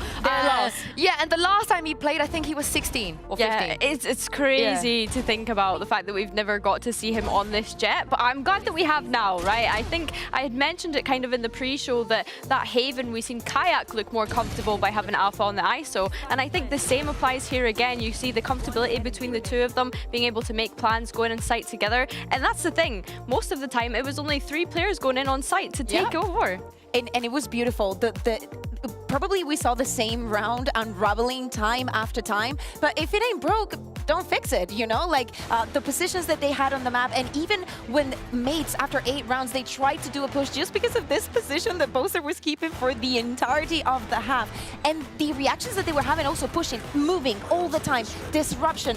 Even after mates getting that first kill, it doesn't matter because they are not in control of the situation. And it just felt like there were so many layers, right? I'm glad you mentioned that mates, they tried. It's not like they were like, okay, you can just go A, we're not gonna try and counter this. But Billy, it almost feels like old school Fnatic where when they know how to counter their own stuff and they were prepared. Yeah, they were definitely prepared, and we kind of hinted at that before, that, you know, if they actually wanted to play Abyss, they've obviously been cooking something in the time that they've had to be able to prepare, so it was really impressive to see that come out. And I mean, just that attack in general, it was just absolutely flawless from Fnatic. As you said, mates had no way of shutting it down. We see them save round after round after round as well, because there was just no way of them coming back into it. Yeah, and we're not harping on Boaster here for the 7 kills in the first half, Kukuka. We're talking about the 1 death that he had, and it was only in that round number 12 that he went down. But what him and Kron were able to do with the positionings that they were playing, and also supplying the fact that they did not have a Sentinel. So we would see a Chronicle with the Operator, and as we're seeing here, the kills from Boaster is only in the late round that he becomes present. His duty is to make sure they're not going to be pushed. He has the flank. Even if mates tries to find a solution, he's going to be the first point of contact. Honestly, who knew, Billy, that just playing in spawn is the way to win this map? I think when you have the explosiveness of Alpha and Kayak, though, going into sight, like, it's understandable as to why he was able to play in these positions. And as you say, no Sentinel, okay, that's fine. We'll just keep Chronicle in an op, and we'll keep Boaster being able to make mates, you know, reconsider those flanks that they're going for. They don't need to go into side, but Boaster can use the stars from far ahead. Chronicle can do the same, just setting the pace for them, and just Kayak and Alpha going in. And watch out, because this momentum that they've had, if they manage to translate it onto the next one, especially knowing that the fracture that Fnatic won was orchestrated on Chronicles and Boaster's amazing performance, both on the Smoker and the Initiator on the Breach. I'd be very scared if I was Gentleman. Yeah, and this is the thing, that the reason that we were so excited when we saw the agent select, because Fnatic are not the team that changes comp week to week. They never do that. They play the same Lotus comp for 3 years. They're not the team that do this. But the thing is, they've managed to figure something out, right? In between these weeks, they managed to find a solution. But for Fracture, though, even though they lost Kakuka, it is not about the comps. No, I don't think it's about the comps. I think it's a map that they've been very comfortable in. Probably, I said this yesterday during the cast, and I think when you lose, you learn so much more about the way that you're playing it than when you win. So them re-picking this fracture after what happened last week proves that they have found a solution. I don't know if it's going to be in changing the composition, or probably they spotted the weakness also in mates, because do not forget they played this against Heretics and it did not look pretty. Click wasn't able to find an opener, and Heretics was honestly did whatever they wanted with him. Yeah, no, I have to agree. I think from what we've seen from mates, it was a devastating loss, right? It was 13-3 against Heretics, and yeah, I mean, we've seen teams pick into maps that they've previously lost, and they don't let that go against them. You know, they kind of just reset, learn from the mistakes that they've made. Watch Vitality yesterday on Bind. Yeah, precisely. I need to see Click come alive a bit more here. I know he was trying his goddamn best on the one before, but it just felt like he was just getting shut down over and over again. And even the times he did make a little bit of impact, Billy, it just wasn't traded. And this is not the gentlemates we've seen in previous weeks. Yeah, it was frustrating to watch for him. You know, he was kind of giving away those first picks a lot of the time as well. And obviously, you don't want your duelist being the first one to go down. And it kind of just, you suffer in the sense of when you're going in for that retake, you don't have the one that can just dash into sight and be explosive with it. But in my mind, A, I'm looking forward to seeing Alpha back on that chamber, but B, it's actually Mini and Chronicle going up against each other, who both play the breach on this fracture. Do you know what? I have a hot take. I'm not looking forward to seeing Alpha back on the chamber. I want to see him on a duelist. So here's the thing. There's many things that if Fnatic is willing to change the compositions, I do not think that Fracture is on that point yet where you need to change something or it's just not working for you. But here, how about Kayak again on the Yoru? He's having so much impact. And maybe Alpha on the Jet again. Maybe him back on the chamber. On the raise. There is no way. If they do that, there's no way that Mates can win this. And I do wonder the conversation they had around the comp change, because I could expect that when Durka was there, if Alpha came up to Boaster and Elma be like, I want to play Jet, they would have just laughed in his face.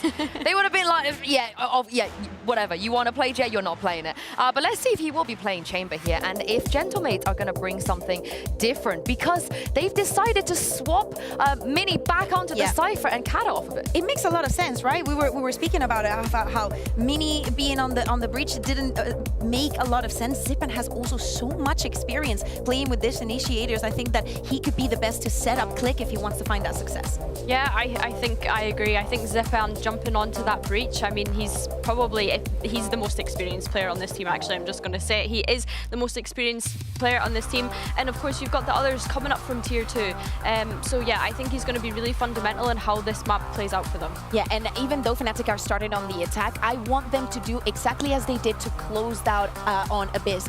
Their retakes on this map are the best probably in the region, so that is what we need to see when we move on to the second half. Yeah, and there's plenty of spaces for Boaster to hide in if he wants. If he was hiding in spawn on the last map, I mean, I feel like this map is going to be a bit of a playground if they reprise their strategies. But let's jump into this map and see, Mitch and Tom, if Gentlemates can take us to a map 3. Well, Tom, Fracture was released September 8th, 2021. Great. Part of Valorant's Episode 3, Act 2. And today, we get to see it played on the stage. Isn't that wonderful? You got 99 more pages to go. I have, but we're running out of time, Tom, and I think that's the hard-hitting analysis out of the way. As long as we know that. As long as that's what Gentlemates needed to know, to sort of pick it up from last time versus Heretics.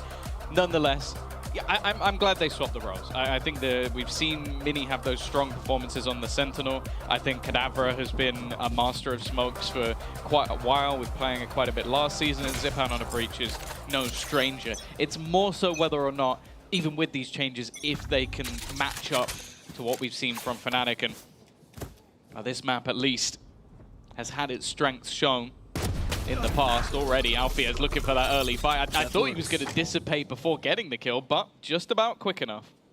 Well, that's another danger that's going to be in the back of your mind as the game goes on. We haven't seen the half of it yet. Chronicle's breach has been terrifying, but it's the stun on the other side that does the damage. Crashies caught in the open. Free kill for Click. The squad falls back. Both players who pushed main now on the site looking to maintain control of Heaven. There is a trap wire. Click seems to want to peek ahead of it, at least confirming that there are still players on this side of the map, and well, that's to stop them blast packing into that position, of course. A very calculated grenade, dodging the stun, though, is Mini, and a wonderful follow-up with 2 quick headshots. This round may just be put to bed by that. Last player standing. Already Althea now dropped and it's left on to Boaster. Much quicker to get his first death on the scoreboard in this one, as Gentlemates will start things off strong. I'm already liking what I'm seeing. Having that aggressive stance in the pistol after struggling with their entry kill. Just having the stun to set up Click. And that's the thing. He did definitely struggle a lot when it came to their previous performance. But we know that what he's got in his locker. He was someone that was talked about a lot within the DAC region, and we've seen him still shine on the likes of a Neon and a Jet. I'm sure that the Raze performance of last was more of an anomaly. Well, we shall see. Plenty of time to prove it on the server. Round 2 kicking off, and it's a goodbye all around for Mates. Only one coming in with a pistol, and that will be Kadavra. Name of the game, Fnatic. Well, on a map like this, plenty of orbs to be obtained. So for the attacking side, who will typically find it a bit easier to take those orbs, at least most of them, that's their job. Get orbs and take down as many players as they can. Make it costly. Mini already got tagged, Tom, so they've actually juggled that weapon over right there, just to make sure that the person fighting isn't an easy target. It's also one of those ultimates that's going to be fairly low down on the scale. Kayak's hoping to try and find the fight, and he will, but loses it. And Boaster, in the meantime, has just been on an orb collecting mission back over to the other side of the map to try and retrieve another. Obviously, Orbital Strike in terms of executions can be very effective. The A site itself, or even just clearing out tower on B. Caution here. Well, he's gonna have to work on his high jump. Didn't quite manage to get over that one. Gotta pull those knees up, man. Gotta pull those damn knees up. Well, for Boaster, gotta do the flop. That's what he did wrong. He's gotta do the flop. Okay, I'd like to see you do the flop, Tom. On the way to the A site, Spike seems to even get planted out of this. Boaster's gonna have a lot of orbs. 3 away with the plant, and with the death that's sure to follow. It will be just 2 coming into the bye round. That's a big round for Fnatic already. And it will end with that, as expected. Not much more damage. All rifles carried forward for Mates as well. I think both have traded out relatively equally. Those orbs are worth a lot. Yeah, this is an easy moment for them as well, that you can now do the same thing. Just fight for some early control, try and get that Orbital Strike online, and as said, there's a couple of portions of the map that can be fairly easily cleaned out. For Gentlemates, though, again, you're in a great position. Whoa, who put that in slow-mo? It's just so rude. I reckon it was Sue. She's dialed in for that. Kill a trip. Even had the package to match up. Perfectly done. Well executed. Our EBS team is something else, man. Here we go. 2-0. A lead for Mates. And a very good buy coming up alongside it. Deep smoke being utilized. Kayak's going to play above. And well, the quick reactions of the duelists, but there's a trade. It was a pinch on that side of the map. Kayak's now got a gamble based off teammates' information where he can retreat to. Mini, however, has doubled back around, managing to put this into a 3v3 scenario, and the space has not been garnered by Fnatic. Yeah, this is better for them, though. They got orb and went back, and Zipman just made steps. I thought they heard it. It looked like they did, but it certainly seems like they didn't. No idea there was a man there, and now a flash popped around the corner into his own utility. It was a nice play, but it hasn't worked out. Problem here, though, is Fnatic are split now. If Crashies runs, he might make it, but they're going to be just around the corner. They don't know he's legging it, so they don't chase. They don't catch up until it's just a little bit too late. They come swinging around the corner. Nobody's home.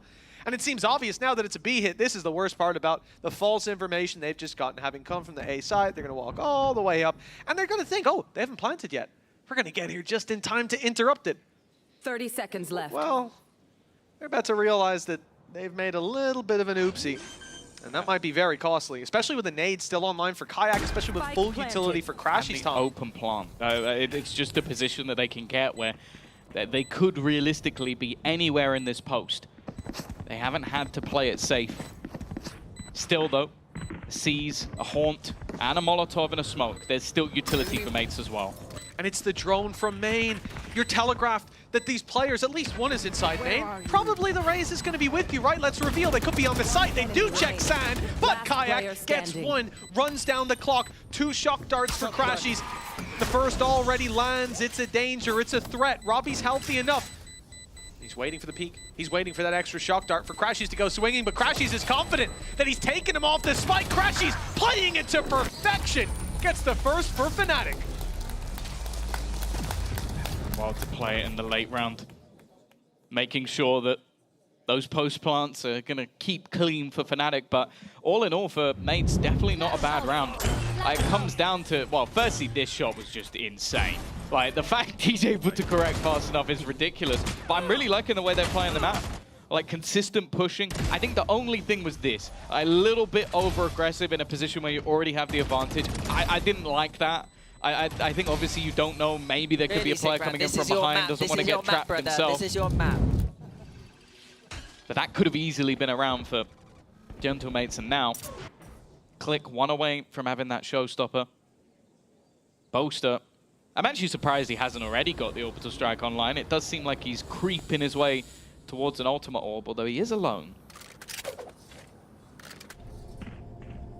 Have to be very cautious. We can see that there is a setup ready and waiting.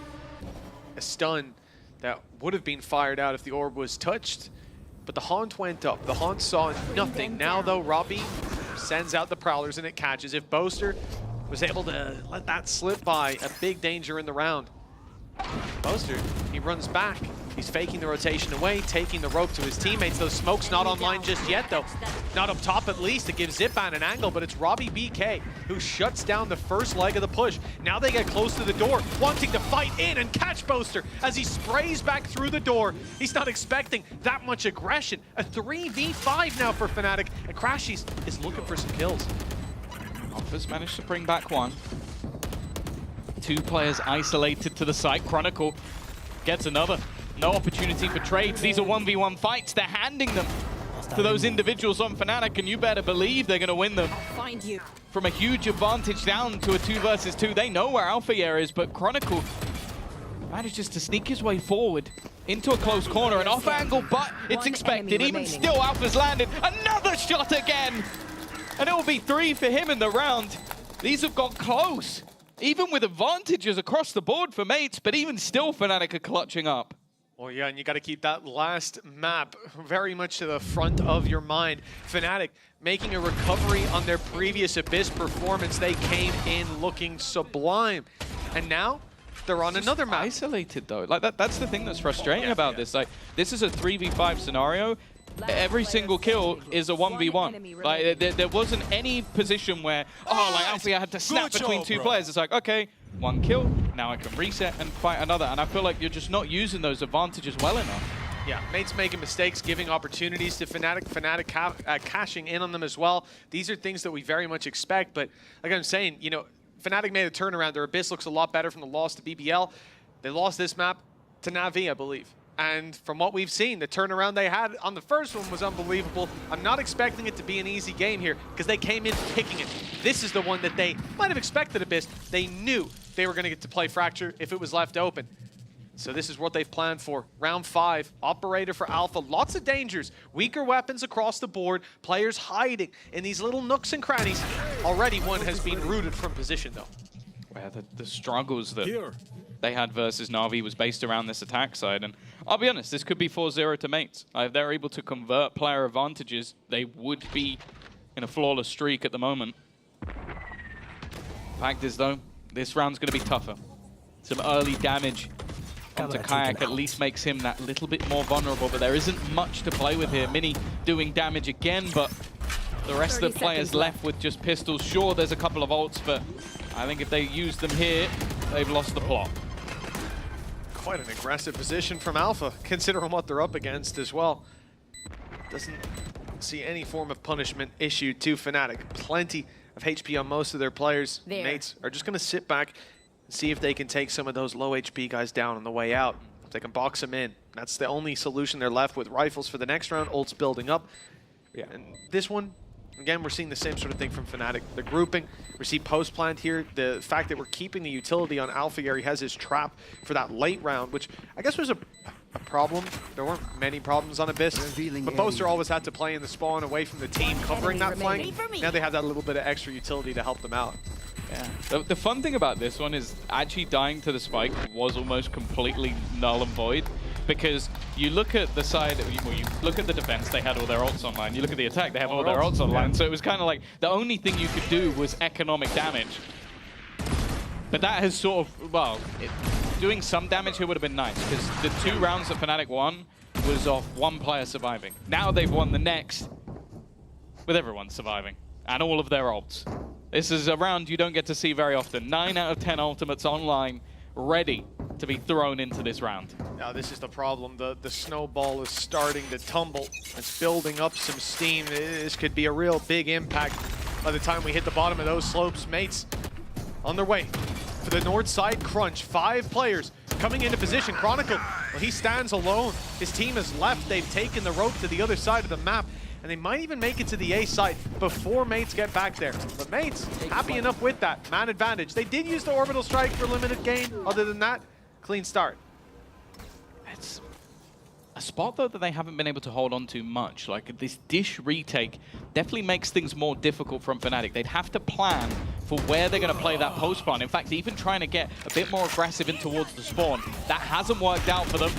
I don't think Bosa's long for this world in any stance, and well, it now comes down to Kayak and Crashies, but even getting the plant in without having any control, it's just not possible. Door opens as well. Still know they're towards main, and now boxed in with Mini locking in the south side rotation. There's nowhere to take this for free. A battle up against at least 2 players wherever they take it. 30 seconds on the clock. 30 seconds Kayak left. wants to go to spawn. Crashy's going the other way. Kayak needs to win these duels. That's the spike. That would be the round. 20 seconds now as they thin out the herd a bit, but Crashy's, he's left out in no man's land. If he finds value, this could turn the tide of the round. But if he goes down, it's done. A showstopper and a Hunter's Fury. Plenty to help them out in the late round. Only 1 player spotted by that ult. Now alarm bells are ringing. Where's that second player? They're looking for him. Will they check the right angle though? The nade puts pressure on, brings Kata to the open. They've heard the shot. The showstopper, it lands. Zipban's down. And damage is being done to Mini. This round should have been impossible. There was no question of which way it would go, but somehow we're here with Kayak. 4 kills on the board, and Mates, they're not even gonna go for it. Mini's out of here. He doesn't want to give the ace away, but they've given the damn round away. Kayak and Crashies, A main. They did it before. They did it before in a post plant, but this is outrageous. That's a 2 versus 5. Like, that's what we've just witnessed. Like, the round before was okay, a 2v3. I think the one before was a 3v5. Like, they feel a little bit more forgivable. This is a round where they've used 3 ultimates to try and convert this one over the line. They even used a Nightfall in the 2v5 to reveal one of the players, and even still Kayak managed to do enough damage that it's then worth investing that showstopper. Which, if there isn't a backbreaker in this, if that's not it, I don't know what is. That's got to be just brutal for the side of Gentlemates, because that is one hell of a fumble. Now, my guy made it look like we were running 2020 Rays all over again. He throws a nade, forces a guy out in the open, kills him. It's actually better that Crashies didn't get that kill, because then when the showstopper's fired out for 1 kill, guess what my guy's got online? Another nade. Throws it close. What does that do? Forces another player out in the open, and he kills him. Every piece of utility landed exactly where it needed to. And for Mates, what a frustrating way to see this slip away. The last map was their choice, and it was a disaster. They got rolled, and once Fnatic built up any steam, there was no stopping that train. Now, the brake's surely removed. It's a 4-2 start and a 2v5 clutch that you were left to 1 player to save in as well. Wait, really it's crazy as well, because the player that got 4 kills, they knew exactly where he was. There was the other dude he was hit. Trapped on side. Hit by a fatal. That was the only thing that I thought, like, oh, Crashy's shooting and not getting the kill is just kind of like, oh, well, now they know where you are. Didn't matter. Didn't matter. He was just along for the ride. Yeah. Just watching Kayak activate his frag movie. He was Jack Igo for a round. Got to spectate. He's on T-Tours. Well, nonetheless. 4-2. That's not a scoreline that we should be looking at. I'm always happy to see those clutch rounds from Fnatic, but it's just starting to get more and more brutal for Mates that they can't convert these. Next, it has to be a 1v5. That's the only way that they can make it that little bit worse. Well, Tom, you spoke about mates having all their ultimates, and as you can see, there's a couple missing at this point. They've invested a lot. Fnatic had all their ultimates. Yeah, just the showstopper gone. Yeah. The investment and the return upon it, mind-boggling. And there it is. Boaster's on the board. Back He's got his first kill in the spawn. What a shot. Now they move to the site slightly stacked up, though. Some utility waiting. Mini's in a bit of trouble. They know he's here. They're right up on him. Crashies. Alpha showing up, leaving Kadabra to grasp at straws. That's 2 and almost a third. That was very close indeed, but not close enough. Because despite that big performance, that's the only performance that mates have had in this round. Other than that, the show is cancelled. We move on to tomorrow night, 5-2, looking likely. It's Robbie BK to try to put a wrench in Fnatic's plans. I'll find you. Can he put one back on the board? I think they need it for the morale at this point. Already trying to force out, but with both of these ultimates online, it's never going to be easy. They might not even need them. The dart revealing the Molotov onto the spike. This is the post-plant of Fnatic.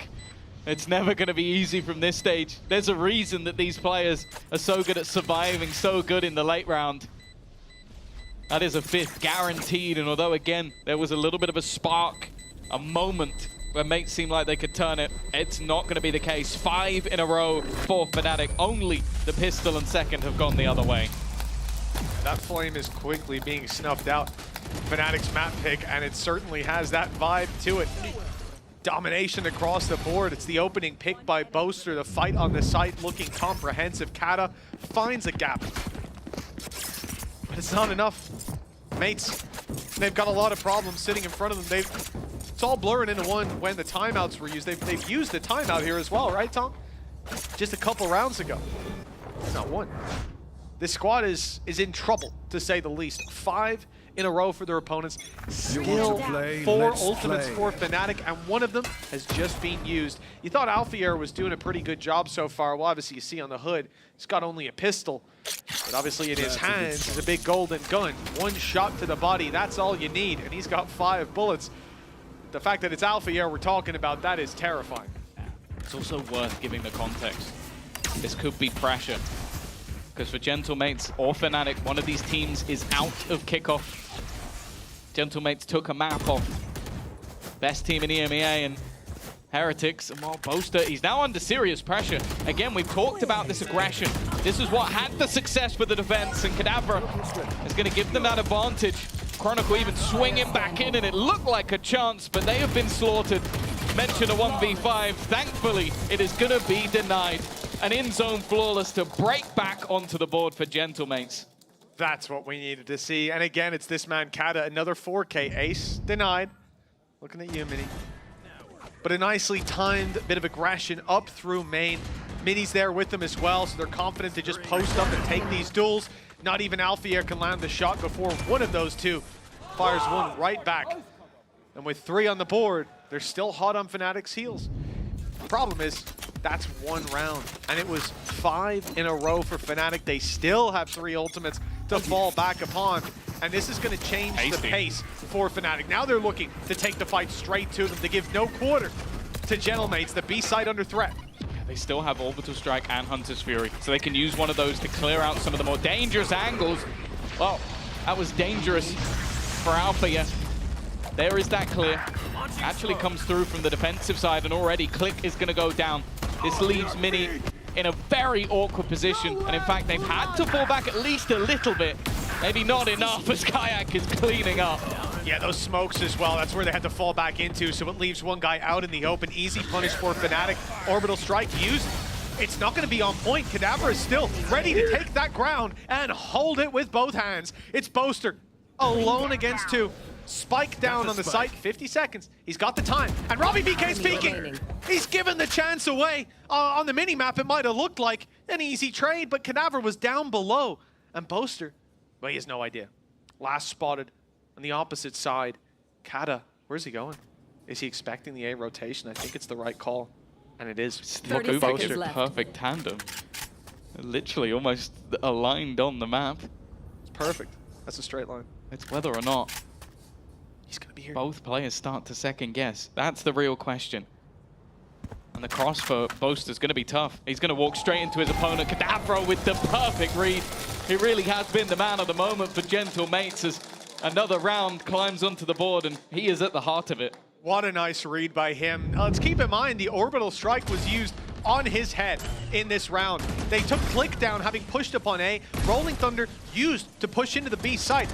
Avoided, but still, there was a pick taken by Fnatic. That's a stacked round up against them. Robbie BK does well to find this two-piece, and in the chaos, while those players are pushing forward to try to make some ground up to trade out the players that have fallen, Cadaver is just picking the team apart, but it's that read in the 1v1. Of course, Boaster's going to go the other way. He doesn't know where you are. You could be in heaven. You could have wrapped around where you were in main. Everything is open. Instead, he takes it to a new battleground, but Kada was way ahead of it.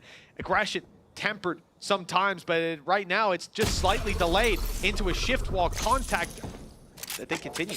Even after, I thought they were going to go back. Oh, that's the thing. That's where the success has come from Gentlemates, is these aggressive takes. The only problem is not having that ability to escape. They don't want to at this point. The stun from Zipan. We mentioned that role swap. He has been doing work, putting that utility into play. With a Rolling Thunder now available, him staying alive is important. He's got to be careful that he doesn't miss the timing. They are looking to swing in behind him. It's actually his teammate that loses his life.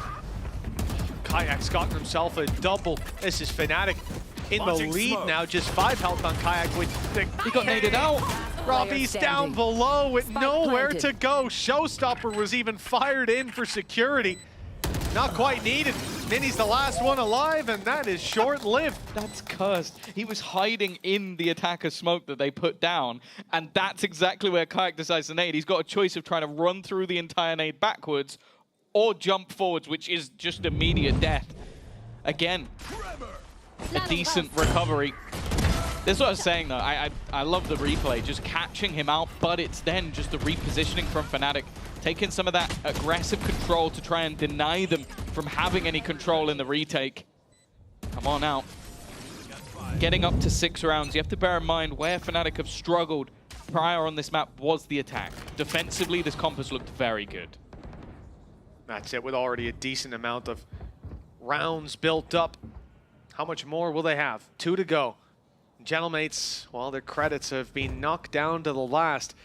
A victory here for Fnatic will make the follow-up even easier. Operator for Alphayer and the full squad grouped up other than him, looking for this main fight, looking to run right into Click. But the utility is there from Zipan as well, waiting to pop that stun. They suspect that players could be close to the door. The stun goes through, the flash is perfect, and Click... No, it's actually the stun now, but it doesn't matter. Click's not using any of that utility. He's just firing on all cylinders. That's a quick double before he gets taken out. Alphayer, revealed, forced back, flashed. Everything's coming his way. A Prowler on him, and it's caught him too. Can't see a damn thing, and he'll eventually be put to bed. A bombardment of utility comes out of Gentlemates, and that gets them north side control. With main having been stalled out, it's not really anywhere from Fnatic's perspective to go with this. It's a 2v4, Tom. Mates shouldn't lose this. No, we've seen that already. Left. They'll have an early warning system of that Cypher utility. I think Chronicle just moments ago faked out the sound on the door to try and bait players into believing that they were still around this area. That's all that they needed, though. A player walking in, the camera's still there for Mini, so they have pretty much everything they need, other than the advanced position of Boaster, but that's going to be caught as well. Chronicle now in a 1v4. We've already seen a multitude of clutches going in Fnatic's direction, but this would have to be the best of them, and not really a lot of space for him to deal anything. Even with an Aftershock in hand, he can't get back past that trip and just has to give up the round. It will be another for Gentlemates. Yeah, with Kayak and Crash, he's having limited investment ability for the next one. Their portfolio's going to have to be buffed out. So saving that weapon certainly helps in that regard. Click finding so much control. The first kill was all in the back of a flash, so that's a little easier, and it happened to be just as they were about to peak. The second was individual prowess. This is the thing, again, I want to give credit to Zipan. He's not even getting all of the assists he deserves, because he not only put a flash through, the stun to help with the second kill, there was an Aftershock holding back another player, and then he puts the pop flash to help kill Alphayer as well. So his utility was all over the shop, trying to help his teammates from the middle of the map. It's not the most rewarding job in the world when you look at the scoreboard, but he's definitely been one of the main reasons we've seen them pick up rounds. Mates have pushed up into A main this time, already forcing back Alpha Air with the Prowler through the door. This might put a wrench in the plans for Fnatic, who wanted to do a 3-2 split into A site. But with only 2 players on that weaker side of A, with very little utility to clear those corners that they've now given up, you either wait for the north side for the satellite play, or you look somewhere else. But the rotation of Crashies to go back with these guys, maybe that's the idea. Now you've got a drone, now you've got a reveal as well. It's going to be much easier to get into A main. As we're seeing, it's going to be extremely easy to get into A main. It's being given up now by mates. Oh, the drone will be heard. Could be a ruse, so it hasn't pulled a full rotation just yet. The defense have a lot in terms of their ultimates, though. Both committed, but it doesn't matter. Althea is quicker on the trigger. The only problem now is that timer. 25 seconds to make their way onto the site. The defense is fully rotated in, but the nade should deny any potential for aggression. That post-plant will be had, and as said, that's always where Fnatic are the most fierce. That it is. Kayaks up close this time, though. Well, never mind. That's not a problem at all. In fact, it's a problem for Gentlemates. Molly forces them forward into Boaster. And a quick mow down as the rest of the squad was forced into the A-side hold, thanks to Kayak wrapping up behind. 7 on the board. Not a bad display from Fnatic. Yeah, no, and this is a moment for mates where they had a decent recovery towards the end, but could have been in a much better position. If they're going to survive in this tournament, this now comes down to them. Can they do it after the break?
Welcome back, folks. Fnatic with 7 rounds on the board, now moving into their defensive side. And this is their map pick as well. Quite a difficult challenge for Gentlemates if they do want to make it all the way to Haven and keep themselves alive here in Kickoff. Yeah, the danger is, okay, we don't have much data to go on, but the data we do have is a 1-11 or 1-2-11 attack side when it came to the last time mates played Fracture, and an 8-4 defense side, or a 6-6 defense side for Fnatic when they played in their last 2 matches. So they should be better on defense and mates should be worse on attack. So the main look here is, have mates fix those issues? They've changed those roles. Will they now come into play? Because I think Zipan has definitely shown those supportive capabilities. The main worry for me, can they deal with this man? On defense, he is going to be scary. Oh, without a doubt. Already we're seeing aggression from Fnatic. Maybe the defense, but a bit of attack never hurt anybody. Oh my word! Alpha, yeah! My eyes are glued to the map, seeing Kayak flank with 2 players, thinking that's going to change the round, but Jesus, relax, man. There's the flank, yeah, nice shots. Let's see what else Alpha's got in the chamber. I believe he might be the only man we need to watch at this stage. Nonetheless, some aggression. There he goes. It's another one for Alpha. Well, Kayak's going to put it to bed. I'll be honest, there's times where I like to be critical. This is not one of them. There is absolutely nothing you can do about that. What a round for it to happen in as well, when you've lost your map pick, when you're 7-5 down at the half, when Fnatic already have a decent amount of rounds in that first half. You didn't want to see as well. they come in with an in-zone flawless right here to start the second half, and it's off the back of that. Slow it down. Still not slow enough. Needs slower. Like, you know, there's no notes. There's no notes. It's just don't let the guy kill 3 of you and collat you on the way in. Okay, kind of hard to avoid that. And you can see just how surprised they really are. That's the pistol round down the drain. That was my face as well. Exactly the face I made. What that represents for mates is not good. They are going to probably go 9-5 down. Look what Fnatic bring into this round. 2 pistols with plenty of margin for error. Well, yeah, one of the pistols is Alfia with a headhunter, Right, so exactly. it's barely even a pistol at all. He's also working his way towards that tour de force, and although the operator is not what he's renowned for, still just as deadly as ever. See though if they can get anything done in this one. Even again, just trying to claim some of those orbs. You can see though that Fnatic at least have a bit of an idea of that. Crashy's fairly aggressive. Same for the players within A main. There's an attempt to try and deny them getting those ults. Well, Alpha's... He's only got a classic now. He's had an interesting start. Yeah, that's all 3 Headhunter bullets expired and off the table. Rotation from mates. They claim orb. They claim the B side. At least that's the idea. They'll go towards Alfia, who does now at least have the Sheriff to work with. And Boaster with the Bulldog. But a passive play on that side of the map, not wanting to give the Pistols the opportunity to overwhelm them. Who had a spare Sheriff and didn't give it to him 30 seconds initially? left. Well, it was probably Clicks, no? Oh yeah, that might be true. That's true. I was about to say, I was just thinking, did someone have that ready for it to be whiffed? Wow. Do they have another backup gun? Backup shield? Backup health? Oh no, the backup is just Boaster. Spike planted. Plant at least a few extra credits is something. remaining. An extra orb as well. But other than that, that is all she wrote. No more kills to be had. Another in-zone flawless for Fnatic. Yes, a real moneymaker for this squad. I mean, there's even players coming in with light shields intact. Crashy's sitting comfortably with the 50. In-zone flawless. Will matter more, I suppose, in the later rifle rounds. But right here, yeah, you ain't gonna turn your nose at it. There's been almost nothing. POV, you're up against Alpha, yeah? There's been almost nothing for mates to write home about so far, but this round is where that has to change. It's 9-5. This guy is Fnatic this, bro. This guy is... steamroll their rounds. They build up a lot. I had B main.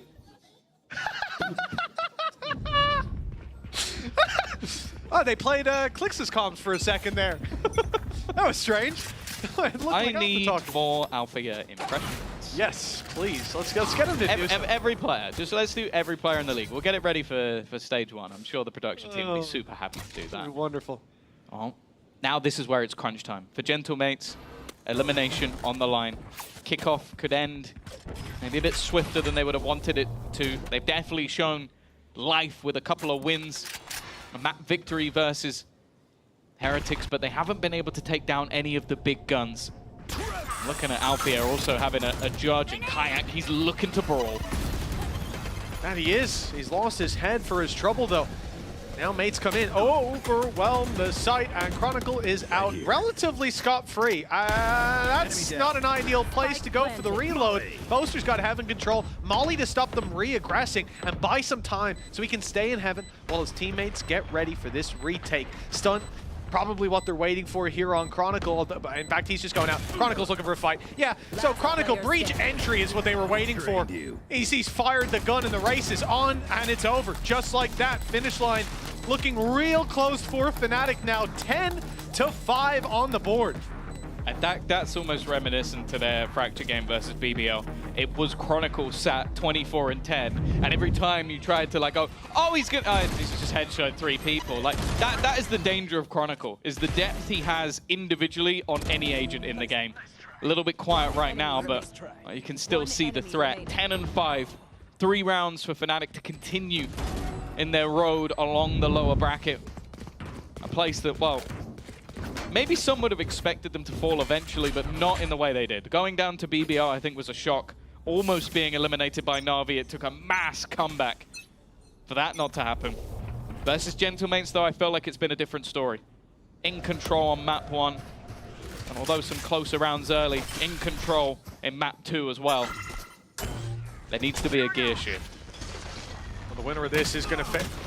Yeah, there's an aftershock there. So yeah, just for you guys at home, you don't survive if you're inside the aftershock. So just I want to see his impression of that round.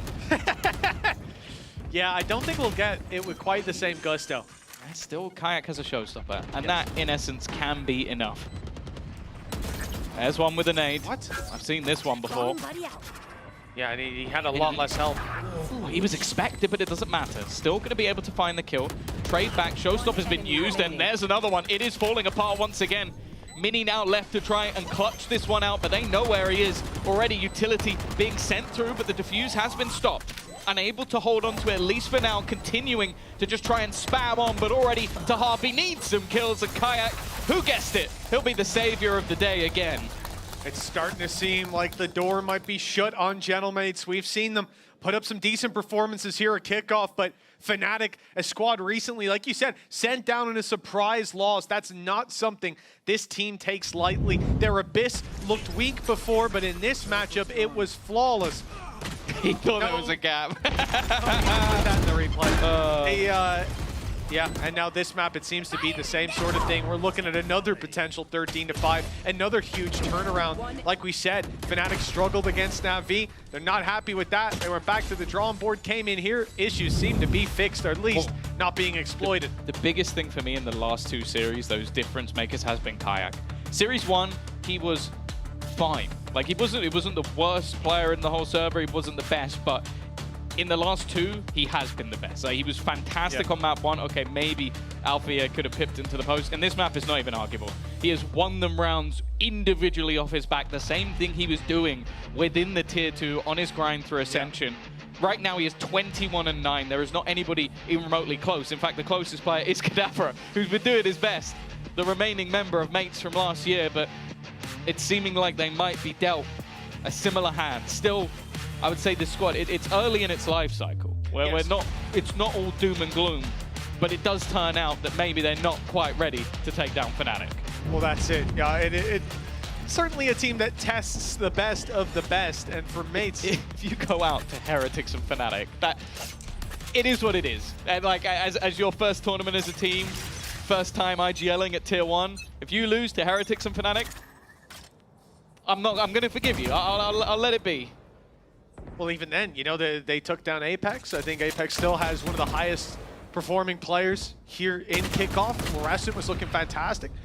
It's a team that's certainly not pulled any punches, but when it matters, it seems that the shots land on their chin. Fnatic not looking to be eliminated, not looking to give Gentlemates the start of their own legacy.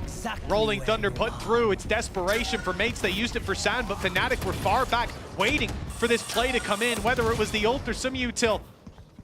They stayed out of danger. Now the question is, can Mates capitalize on the little space that they got for a big ultimate, for the only ultimate that they've got to work with? Now Robbie BK is 1 away. A plant would do. Or a kill would be nice. Chronicle's still within the sight. There's plenty of Fnatic players here, but he is stuck in the mud. You'd think he'd be dead by now, and finally Zipan's managed to put him in his grave. And while everything seems to be going the way of that attack side, Althea was left as a lone defender on the other side of the map. Now, he is one off a tour de force. So in reality, he'll have an op next round no matter what. So he could give it a go. He could. The risk of giving them the op, but swap over to the rifle. Reload as well. They certainly know where he is. The cam confirms it, and Kadabra puts the bullet between the eyes. That's that one.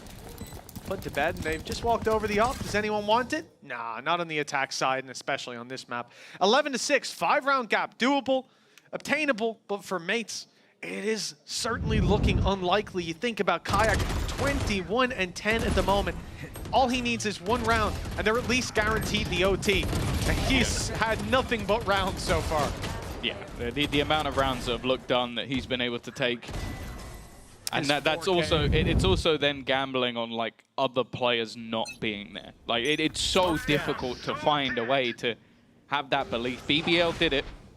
in their victory on Split. From a worse scenario than this is so aggressive though. So aggressive round the edge of the cage, and maybe the round is right now. The third kill, well, was yoinked by the IGL. That's the IGL tax. But how do you find a way back into this one? I'm looking at Kadavra. He needs another one. What a round to do it in too, man. For mates, that smoke is not making things easy. Peeking in, you can see nothing. They've got all the info, and well, he did hit him. That's not a missed shot. That won't lower the accuracy rating. 12-6 in zone flawless. Tom, they start this round out. They pop the Tour de France. You're now thinking, okay, there's a dude, a very scary dude, stood with a weapon that can kill me instantly, and he can get out. So they're starting to use their util. They're popping cages on the corners, so you can't get that quick pick. They're trying to make this a bit annoying. They'll cam behind, Flash clear the through space. back wall as well. And instead, Fnatic, they know. They want to go and get a little bit aggressive in this round where you're not ready for it, where you're not just swinging straight in to take the... What in the world is going on here? You know what? The first game confused me. I didn't know what I was looking at Valorant-wise. Now I'm just perplexed across the board. Move very swiftly on. as swiftly on as I can. Here we go, Kayak. He is stealing the show! We said, does he have a round left in him? It turns out this is his game, his stage, and well, maybe even a little bit more. He's looking to send Gentlemates packing. It's over, it's done. Fnatic with an in-zone flawless, you never would have guessed it. A dominant performance from start to finish, and Kayak is the man of the moment. Land jitters, nerves, what are those? This is a lower bracket run, and the young gun to step it up and deliver when he's needed. Gentlemates, they popped off to start this. Their win against Apex and Kickoff, it made us scared for what they could do, but they have fizzled out, albeit against strong competition. Your Heretics, your Fanatics, they're not going anywhere. And for now, well, I am impressed by what we've seen. These are two maps where Fnatic have struggled before, and they came in here today with limited turnaround time, and they have delivered tenfold what they did last time. 397 ACS for Kayak. Sometimes there is nothing you can do, and as said, for the side of Gentlemates, you come in, first tournament as a team, you play against Heretics, who are obviously unchanged from last year, Fnatic, who have brought in some extra players along the way. Those are respectable teams to lose to. It's not how you're going to want your story to begin, but at the same time, I think there's so much more to see from this roster. Now they have some time to work. I'm really excited to see what comes up for them going into stage one, because I do think this is a team with an awful lot to offer.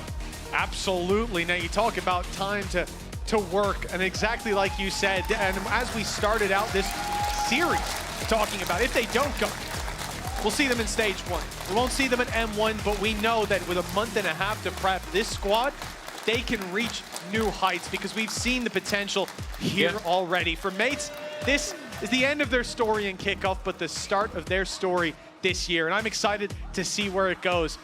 For another team, though, it looks like the storybook hasn't changed. It's the same old theme. Fnatic, they're fighting for their crown. Yeah, for sure. I think the doubts that were there were placed on the shoulders of the young duelist. You're looking to try and replace a Durka, and that was what people were saying. Oh, he's not doing that. He's not been able to do that in his first game. Well, versus Na'Vi, he did a pretty good job. Versus Gentlemates, he did an incredible job. And if that's the upward trajectory of Kayak, who knows where this guy can go. I am so excited to see the level he can hit. The thing is, though, the further in this lower bracket they go, the harder the games are going to get. And we'll see if he can match up. Well, that's exactly it. Their next opponent is going to be Foot, a team that has no shortage of individual ability. If you want to be tested as a duelist, that's the squad that you're going to go up against. They've been sat there watching this game. That squad's going to want to take this man here, Alpha Yair, down. A little bit of pride for the minute. And we'll see that tomorrow. It's a quick turnaround and a big challenge for them with elimination on the line. Has he left the spawn? That's the question I've got to ask. Can we go down? Has Poster left the spawn yet, Sue? I'm glad you asked that question, Tom, because that is exactly what I want to know as well. First of all, congratulations. Boaster, answer Tom Biz's question. Camping in spawn on Abyss, eh? I'm just making it hard for the person who made a 100-page document to anti-strat me. You know, like the heat maps are going to be spawned to the B. But no, in all seriousness, yeah, I mean, I just believed in the boys. Alfia, Kayak, off you go. And Kron and Crashy supporting, and it kind of worked out. And I was hoping I wouldn't die that map. It was getting close. It was very one death on the attack half though. Also very tasty clutch. We see you back on the Astra. I think there was a lot of questions whether why Kron was playing the Astra on Abyss before. So why have you made this change coming into this? We just got sick of Abyss, and quite frankly, we're like, what would really help the boys? And we're like, let's get them double diving in together and just like go kill. And it was working. And then Kron was like, I want to play Breach. And I was like, yeah, you can play Breach, my son. And then Crashy's on Sova, obviously. So it was like, Milan and Chris's idea as well. So yeah, we cooked it up, and then we played 3 scrims. And we only did the same thing every round because I watched the VOD early of Gentlemates, and we really wanted to abuse their A because we know how it feels to hold A. You did, yeah. Yeah, double dive was nice for that. I think they felt that physically as well. Now, I need you to give me a play-by-play on how Alpha came to you guys, or whether you went Alpha when you're playing Jet now, because obviously he has never played Jet in EMEA. You've always had Durka, and I assume when Durka was on the team, Alpha wouldn't dare to come to you and say, oh yeah, put me on the Jet.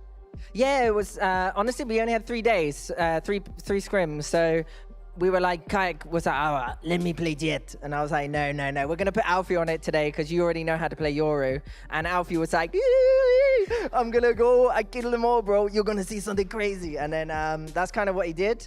And yeah, it was in scrims, we started to like do really well on that map again. And we were like, I guess that's the formula, just send the boys in full confidence, because like we know that their caliber of like aim and their mechanics, and so putting him on the Teo was probably not the best idea, and having him on the Jet just going in and just killing, like he's Turkish. Yeah, exactly. Yeah. Like let's turn him into the human Beyblade, like in that Raze map where he satcheled over on bind. Oh, I remember. And then, like, yes. killed 3. Yeah, that was great. Very last question. Kayak, he was on the receiving end of a lot of criticism when you played against BBL, but ever since then, I'm very happy to see you've added a Kayak Go Kill into your strat book. So what's it been like to work with him and get some confidence in this young player? Kayak's a pleasure, especially at the start. It's hard to fill boots such as Durka's, and also he's not bold as well, so he hasn't got the bold buff, so that's 2 things he's got to kind of compensate for. But at first, you know, when you got everyone online and stuff, like comparing you to Durka, it's really hard, because Durka was a really star quality player. But I think just after last week's game, it just seemed to click. Like he just had a great game, and he went, I'm back. And that was all he said after that game. And then this whole week of scrims has just been like pretty decent. Like the best scrims we've had all week in terms of our performances and stuff. And just, I think the trust is in the team now. We've kind of earned that, he's earned that respect as the star star duelist, sorry, wow, not okay. IGL. I'm gonna get in trouble for this, but very quickly, you've done an impression of your entire team without Crashy. So can you just do a quick Crashy's impression, and I'll throw this to a break. All right, I'm just going in, bro. Like, I'm getting no action, man. Like, I'm just shooting recons. All right, like that's that. it. Thank you very much, and we'll see you back here tomorrow when we come back from this break. It's another elimination match. We'll see you then.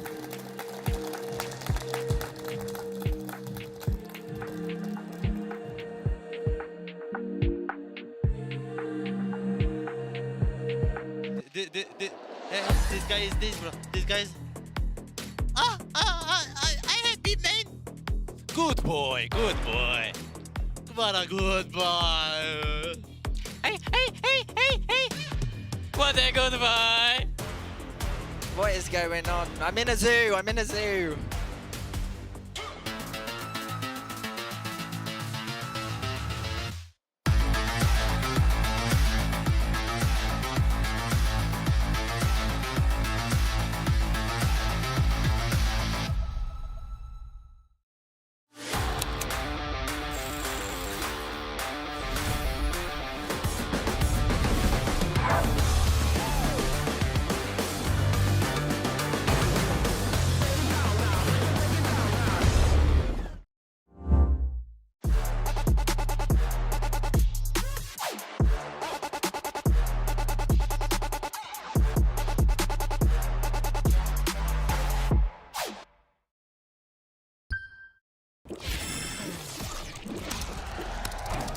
Red Bull gives you wings.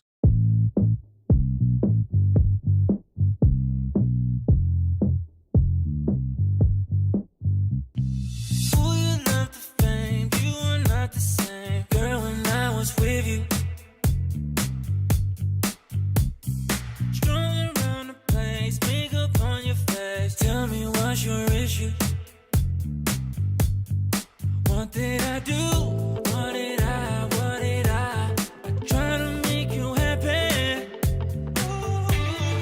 Thought that I proved, thought that I. You told me that you love me. But now you're in the spotlight and you're cruising. You play with my emotions. I was foolish, but now you're in the spotlight. Camera shooting.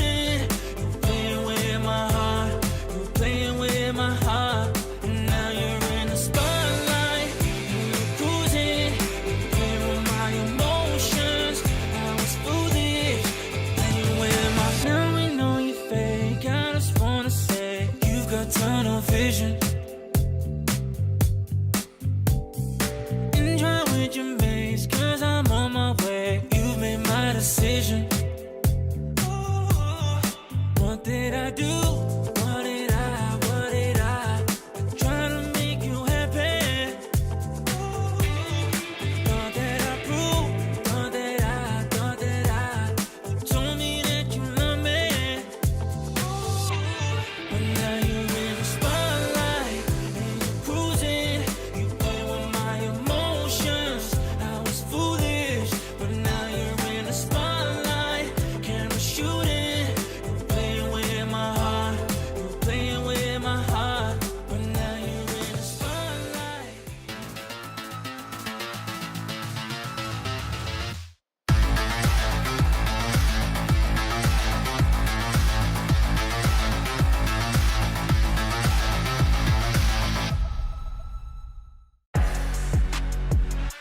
Fnatic have survived another round of elimination. I'm now joined by their analyst or assistant coach. What is the official title? Coach, assistant coach, I'll take Coach, anything. I'll assistant take coach, anything. analyst. Water boy. Yeah, water boy. Anything.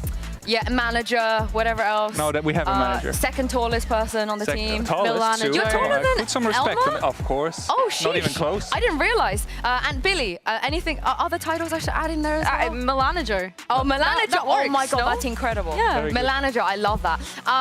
Congratulations on the win. We're going to just dive straight into it because you've spent a lot of your career probably anti-stratting Fnatic, watching what they do over these years. So you will know that they're not a team that willy-nilly changes comp from week to week. They like to stick to one comp for like 3 years, and then when the meta really changes, they want to change it. So Bosa said on stage that it was kind of you and Elma coming in thinking that you have to change the Abyss comp. So talk to us about why you felt like there needed to be a change and how the boys kind of came on board, because that must have been weird for them, right? Just actually having to change a comp between weeks. I mean, first of all, I think it's very important to be able to do these sort of things if you want to win championships. So that's, I think, number one is a good test. And this week showed off that we can do it successfully.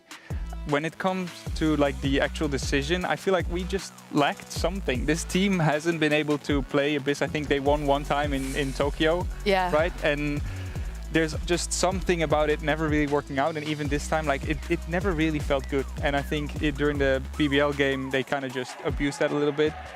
We tried many different comps over the off season, and this is something that we had a little chat, Chris and I, and there's some teams who played stuff that looked similar to this. I think the major reason is that it just suits the players that we have. Like we can just put Alpha on a Jet.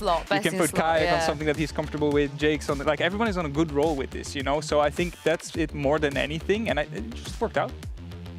Yeah, it looked great as well. I mean, Bosta touched on it a little bit in terms of like, you know, maybe Kayak originally was like, I could play Jet. Yeah. But Alpha is Turkish, you know. I know we joke about it, but, you know, Turkish players, they love to play Jet. They can do this.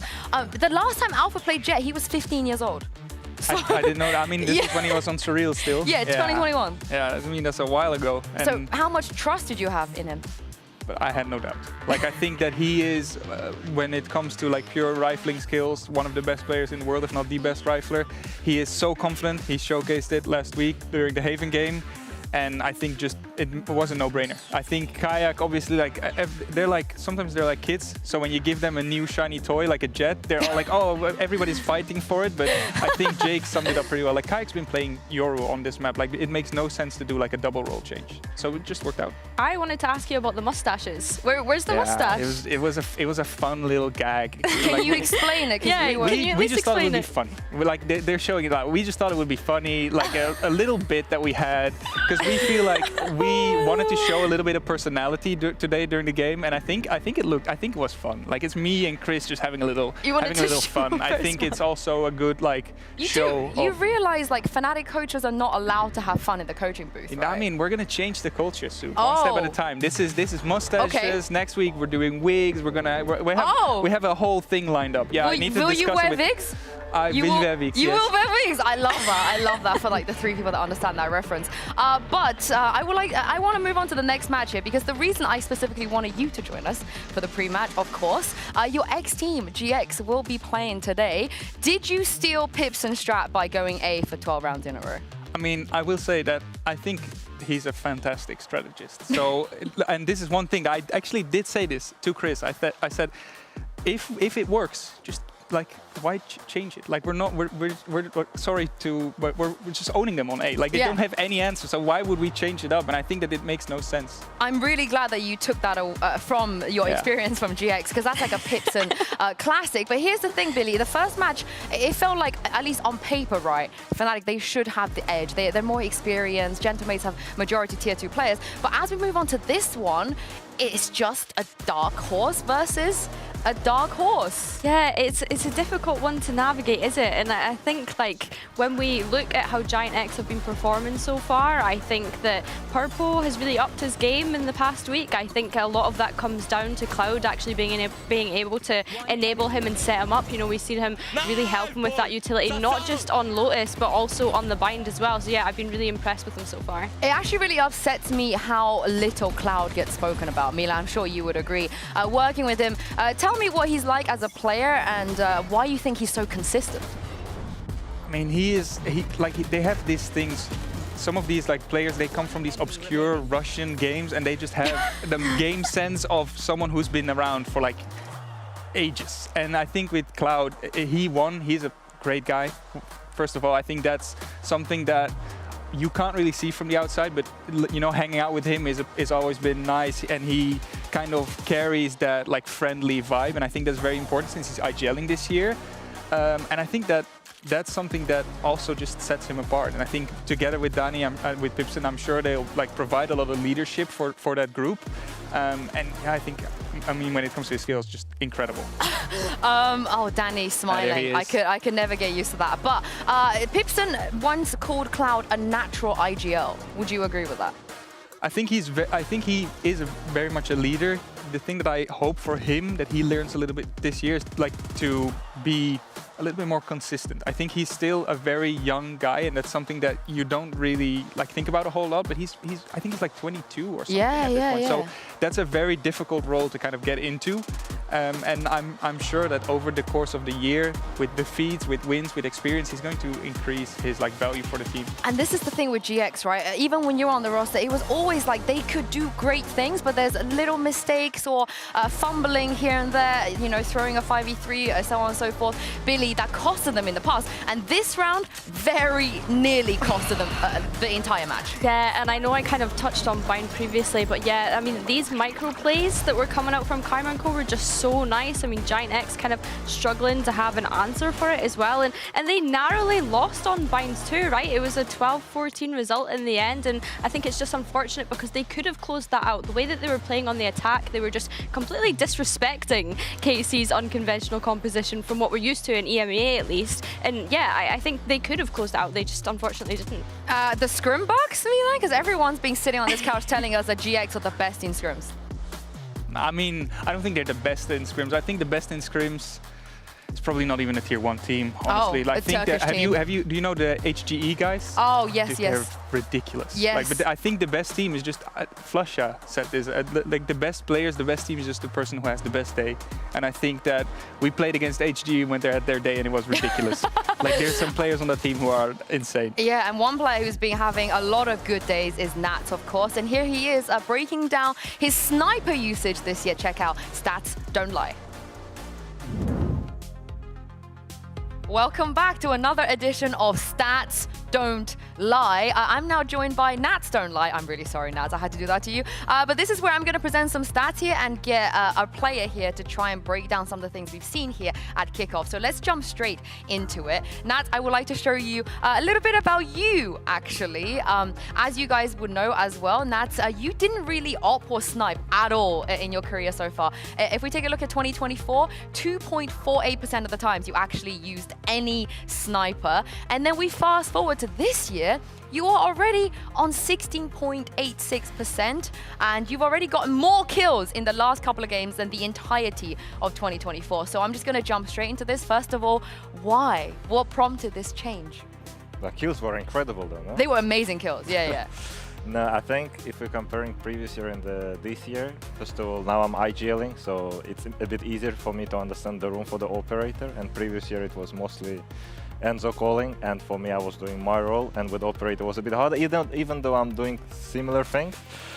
But outside of operator there is a lot of outlaw, and nowadays outlaw, most of the teams trying to use outlaw to actually break economy, because at the start of the game it's obvious and everyone is doing that. Nowadays people try to do it in the middle of the game to actually break economy, because there is a lot of situations where you're forced to use first ammo to have a phantom full abilities, and that's the moment where you try to use your outlaw. But operator, yeah, I think I just felt comfortable, I'm not gonna lie. I think especially on fracture. Oh yeah. But outlaw, yeah, I think outlaw is most of the people use right now, and it's very annoying to deal against it. Even if you play against second ammos, people always have to. It's a bit scary to just face check everything. We need to see some Marshall kills, by the way. You're not already up there with the Marshall kills. Yeah, we've seen some beautiful outlaw and op kills. Now, why you? Because obviously some of your teammates are very talented players on the op as well, but it feels like you're taking responsibility. I mean, I don't think they just want to be honest.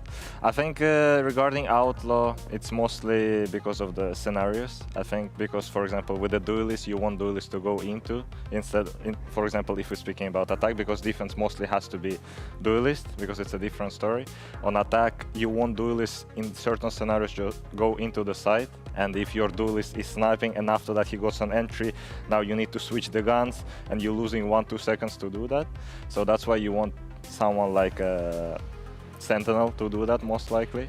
And how do you lurk with an op? How does that compare to lurking with a Phantom? I think it's mostly one and done. So you hit someone. The thing is, it's a bit easier to get a kill, and it's even more dangerous for people to rotate, I think, because now, even though they know, for example, someone is lurking, lurker can be with op, and now it's not like a 50-50 gunfight with a Phantom to Phantom or Phantom to Vandal. Now it's operator, and you need to actually think about that more.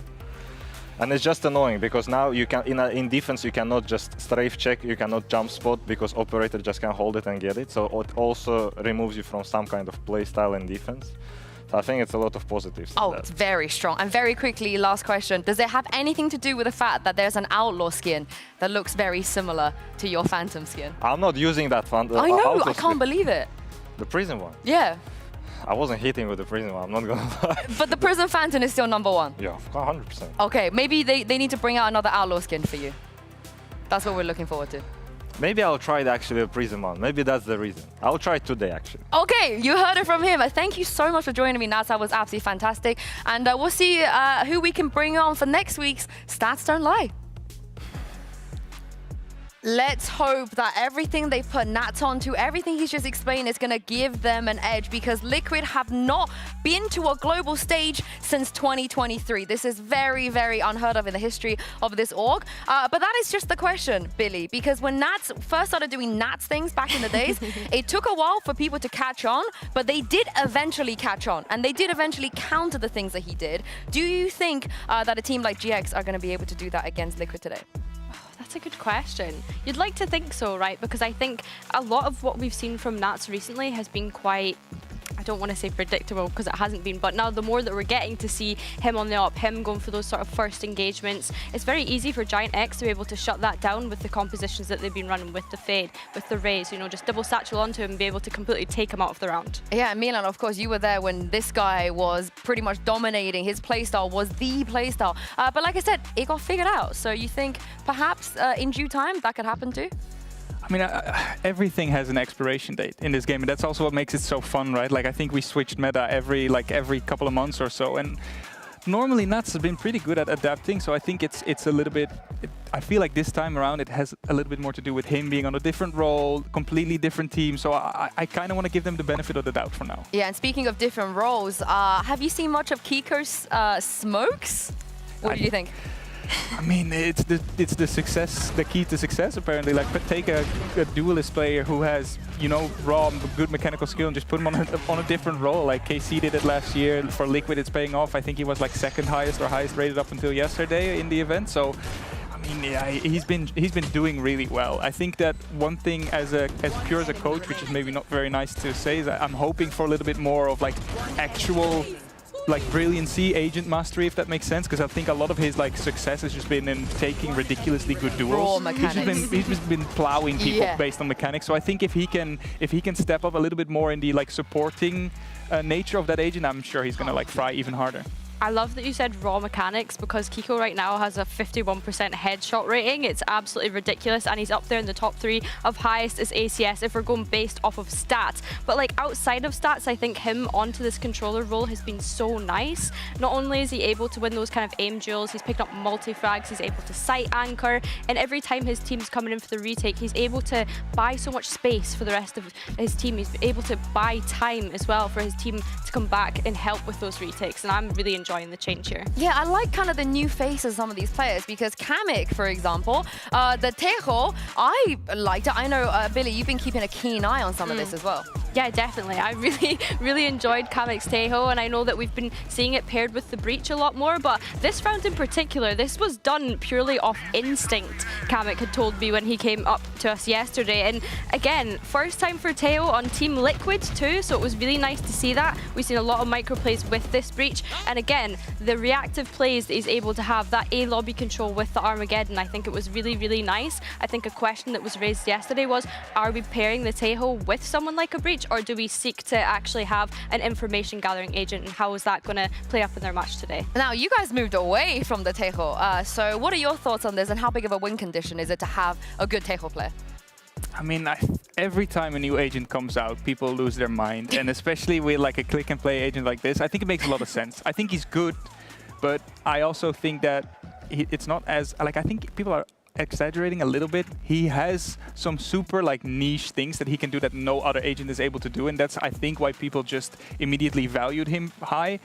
But I think it's just about, yeah, it's very much about like how actively you want to get information, because Tejo allows you to just kind of avoid gaps more on the map, and I think that's something that right now suits the meta a little bit. But if we, you know, if this agent got released last year, I'm sure everybody would have played him. And this is the thing, Kamek is usually an information gathering initiator, right? So it's kind of bizarre to see him on this Tejo and being able to point and click. But yeah, I think based off of what we've seen before, it is very much like reactionary plays that we're seeing come out from him. Yeah, it's going to be very much about who has a good day, like you said, Milan. But this is it, the final elimination match of today, and see which team is going to get closer to Masters Bangkok. So without further ado, let's bring them out onto stage. Here is Team Liquid and Giant X.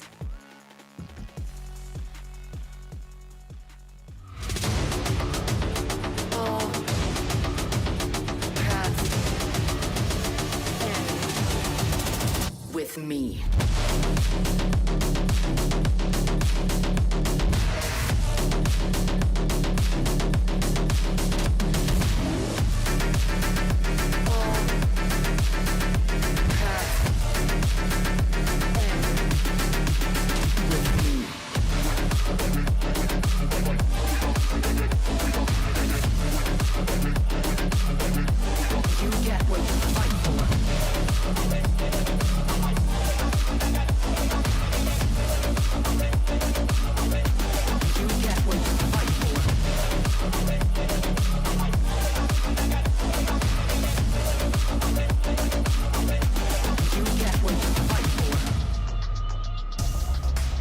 There are no second chances here with everything on the line. It's time to see which one of the dark horses can outdo the other. But let's talk about the map vetoes coming into this, because both Billy have played a lot of rounds, both teams. Yeah, definitely. And you're talking about dark horses. I'm looking at the horse on Liquid and seeing if that can be true. But yeah, going into this map veto, Giant X just deciding to completely take out Abyss, which is absolutely no surprise to us. And Team Liquid going to take Lotus away from them. That's the map that Giant X have picked into the last 2 times that they've played. Yeah, and also for Liquid, they don't get Abyss, they don't get Pearl, and they don't get Haven. They don't get any of the maps that they've had reps on.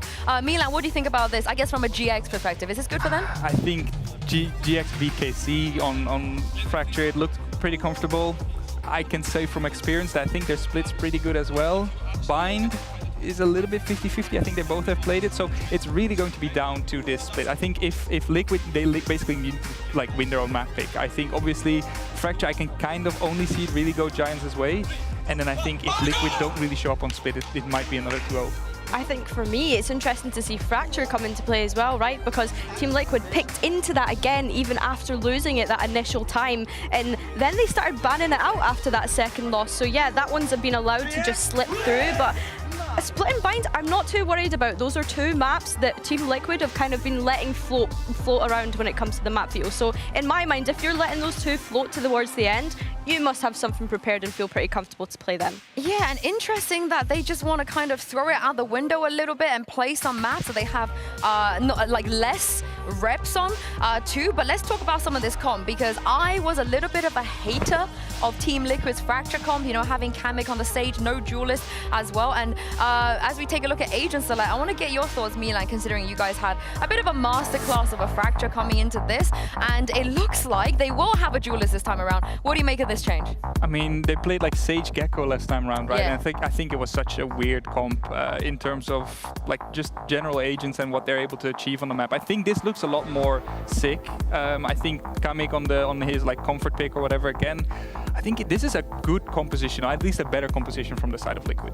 Yeah, I think we're going to see Kamek on that Teo, and he said the other day he's pretty happy to point and click, but it's Camo on the Raze as well that I'm kind of looking towards. We've seen him perform so well on the Bind, and so it's just going to be interesting to see if he can pull that through again. I'm expecting Patty Tech to be able to set him up very well with the Breach. Again, the Breach and Tejo that we're seeing here compared to one another, where they can set up those sort of trap plays, which on a map like Fracture can be really valuable. Yeah, and this is where you heard it from Nat. He loves to hold north side, sometimes south side with an op, and just an op only. So you would like to think that GX are prepared for this. Lastly, before we get into game, Milan, would you like to do the honors and toss this over to Pansy and Kakuka?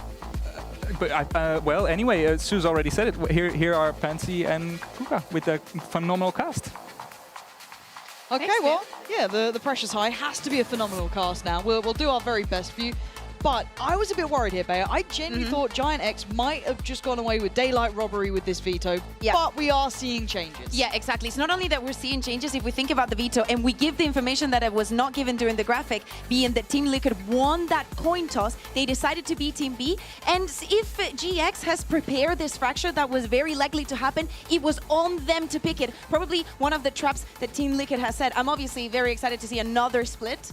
I don't know, we're doing pretty good on the split front at least. But yeah, definitely, I agree. Having the Sage and the Gecko was definitely not working for them. So let's see if they find some footage here. I'm happy to see the willingness to change as well. At this point, they've had 2 games on Fracture. They hadn't had any result they would have wanted, so they've been willing to switch things up, which is absolutely what was needed. And maybe Giant X now get a little bit of a different test, a little bit of a different challenge.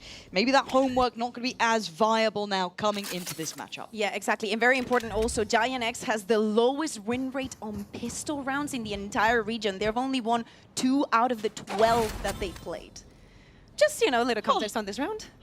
2 out of 12. It's not quite good enough, really. It may just be a slow start, we'll see. For now, kind of taking the tour of the map. Team Liquid, no particular hurry, but eventually leaning over towards A. You can see that deep presence on B as well. These will be fast rotates. Kamek still has most of his util available for that execute. Yeah, but I'm looking at West Side here. Oh, the timing, he got a little too curious. Played a little bit too close, and now Liquid are just going to find 2. Massive impact already. This looks like it could be locked up so early on. Yeah, exactly. very slowly, just Nat's trying to get a little bit on the flank.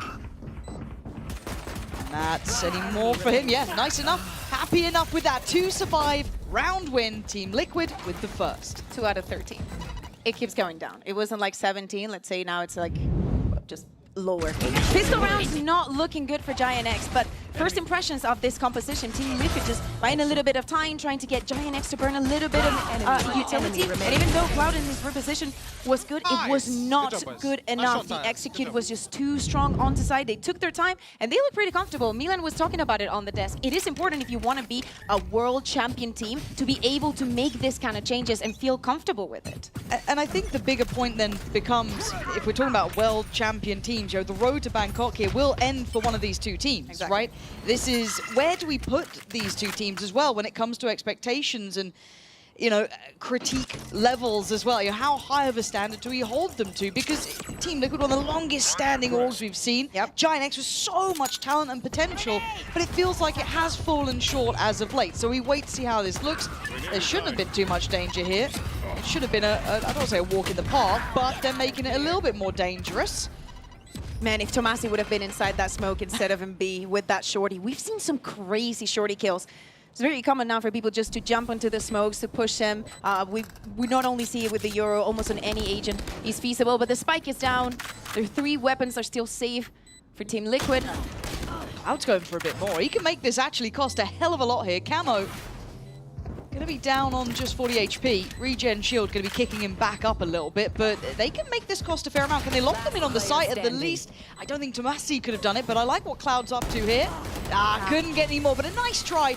At least doing a little bit of chip damage, but Liquid gonna convert to their second. Hey, I like the idea. You know, you place the turret, you want to go for a little bit of aggression, you get 2 people down. It's definitely better than nothing, but right now is when things starts to get serious, right? We think of these 2 teams and we think about the preparation. We know the fracture was happening. If it wasn't one team, it was the other. I want to see that individual level, especially coming in from Camo, already on the 5-0, coming in from playing on the Gecko. It has to feel great, actually, moving from the Gecko to the race, especially if you're Camo. Yeah, and again, you look at Liquid, there's so many of these players. Oh my god. It was a late one. It was late. That was late. Yeah. Okay, we got a normal timeout. Wait, at this round as well? That's so early. Yeah, exactly. I don't know if it might be a little bit of like communication. Yes, we see Pipson giving all this speech. I will give a little tea also. When the players were setting onto the stage, he went 1 by 1 and gave them a speech individually, probably into what they had to focus, not to get too much into their heads. And it's probably just like, keep the comms up, talk to each other, stay calm. But a round 3 timeout. I'd love to know what the focus was here. Because this feels... Waylanders trying to... Yeah. It's serious. Because it feels like it's more than just maybe not liking what they were coming in with. This is round 3. This is the first time they've got the guns up here. This, you know, it's against a bonus. You've got no ults to really play around either. Yeah, but if you think about it, Camo is 2 away from his ultimate. Playing from the attack on Fracture, they can work towards just building that ultimate, picking up the orbs. And Nats is already on the Outlaw. We saw that beautiful piece of stats don't lie, and he was brilliant in it. He's actually the op player for this team. How many things can one man do? And maybe also just touching base on seeing the different agents coming out here. I'm not too sure. It looks for now to at least be a beginning of a start of a split towards B. 3-2 split. Purpo's main focus over towards Arcade. But his eyes are going to drift back towards Camo, trying to claw that attention. Yeah, but if you're Team Liquid, Giant X just asked for a timeout after 2 rounds. You need to be careful. There could be something specifically prepared just for this round, because it has to be compulsory for Giant X to secure it. Remember that they decided to come here. That's true. And, oh, that's a nice little combination of util to win out the space up towards Dice. Kamek going to work a little bit further forward, but you're looking at the rest look of at the where pack Cloud too. is already. Yeah, and, well, Cloud, the one to get Patatek down, so already massive impact here. Not quite the Boaster problem they had earlier, but Kamek again going to take away Cloud. So he's going to retrieve his Vandal. Nice little upgrade. Plant going to come down, and a lot of the map now starting to feel pretty oppressive. Lovely little post-plant reposition too. This is going to be very difficult to try and play back in now. What a conversion this would be. See if Giant X can maybe save this from an absolute monstrosity. You don't want to come off a loss after that timeout as well, but Nat's ready and waiting. The main flood is here. There's 2-3 players all looking this way. Camo the one to draw the first blood towards it, but Nat's still here. Team Liquid will be laughing all the way to the bank on that sort of round. That's huge for them. And when we're speaking about expectations and when we think about what happened last week on this map, many of those rounds should have never happened. They were losing a lot of advantages, a lot of 1v1. Everything was going on the side of Foot. So seeing this confidence coming in from them, how they want to play the post-rounds, how they're responding also to the way the Giant X wants to retake that space, how they're expecting everything, and they have someone covering every angle, looks very good. That timeout was definitely not effective enough for Giant X. We understand, you know, we see the push. You need to start eating a little bit off terrain, but we've seen this in the previous round as well, just trying to prevent a little bit of a push. I'm just a bit worried already, because if you've hit that timeout early... Same turret that they used on the previous eco. Oh boy. Well, my worries were unfounded apparently. It's early days still, but the way this is going, got to give credit to the man on the screen. Camo having an absolute belter of a start. Purpo willing to go for a challenge here, but the site's already been won out. The plant's already coming down. Camo's just going to be shouldering this. It's confidence galore. Nothing is standing in Liquid's way, and Cloud, what are you meant to do here? A 1v4 sounds okay. I mean, it is. That's something. Cloud. Good to do. Never I mean, it wasn't cosmetic this time around. Yeah, no, I'm worried about Giant X here. I mean, just wait, okay? They lost the bonus. This is another eco, but I think it has to do more about confidence, right? It feels like it. I feel like this is the kind of team, especially a player like Purple, he needs to have a good round to tune in, you know? Yeah. And that is exactly what they need. It's all about this fifth round. This is what has to get them into the game, because so far, Team Liquid are having a good time. Well, look, if you wanted an opportunity for Purpo, 1, opts out. 2, he's got a giant rocket as well. Everything you'd need to have some impact. So if it's going to happen, you're kind of hoping it's right about now. Right place for it, up towards Arcade. Does he get any support here? So far, the answer is no. Very much on an island and forced to respect the utility forced forward. So, time to back away. It might be... I wonder if they give up the... No, he's going back in on this. Happy to challenge on site. I don't know how I feel about it, but... Because you can see the swarm of utility. What are you meant to do here? A poor choice by Purpo and punished by Camo. Runner now starts to flood forward, but Kamek next in line to follow up. This is looking like a slaughter again. Tomasi and Westside still trying to make a scrap out of it. That's stunning. Westside with a double. Could at least put Nats on red alert now. Suddenly tipping the scales back through. Forcing Nats to play his hand. And he still feels that it's on for this one. He's even dropped the operator. He wants to take this duel with the Vandal now. Tomasi in the end with Westside.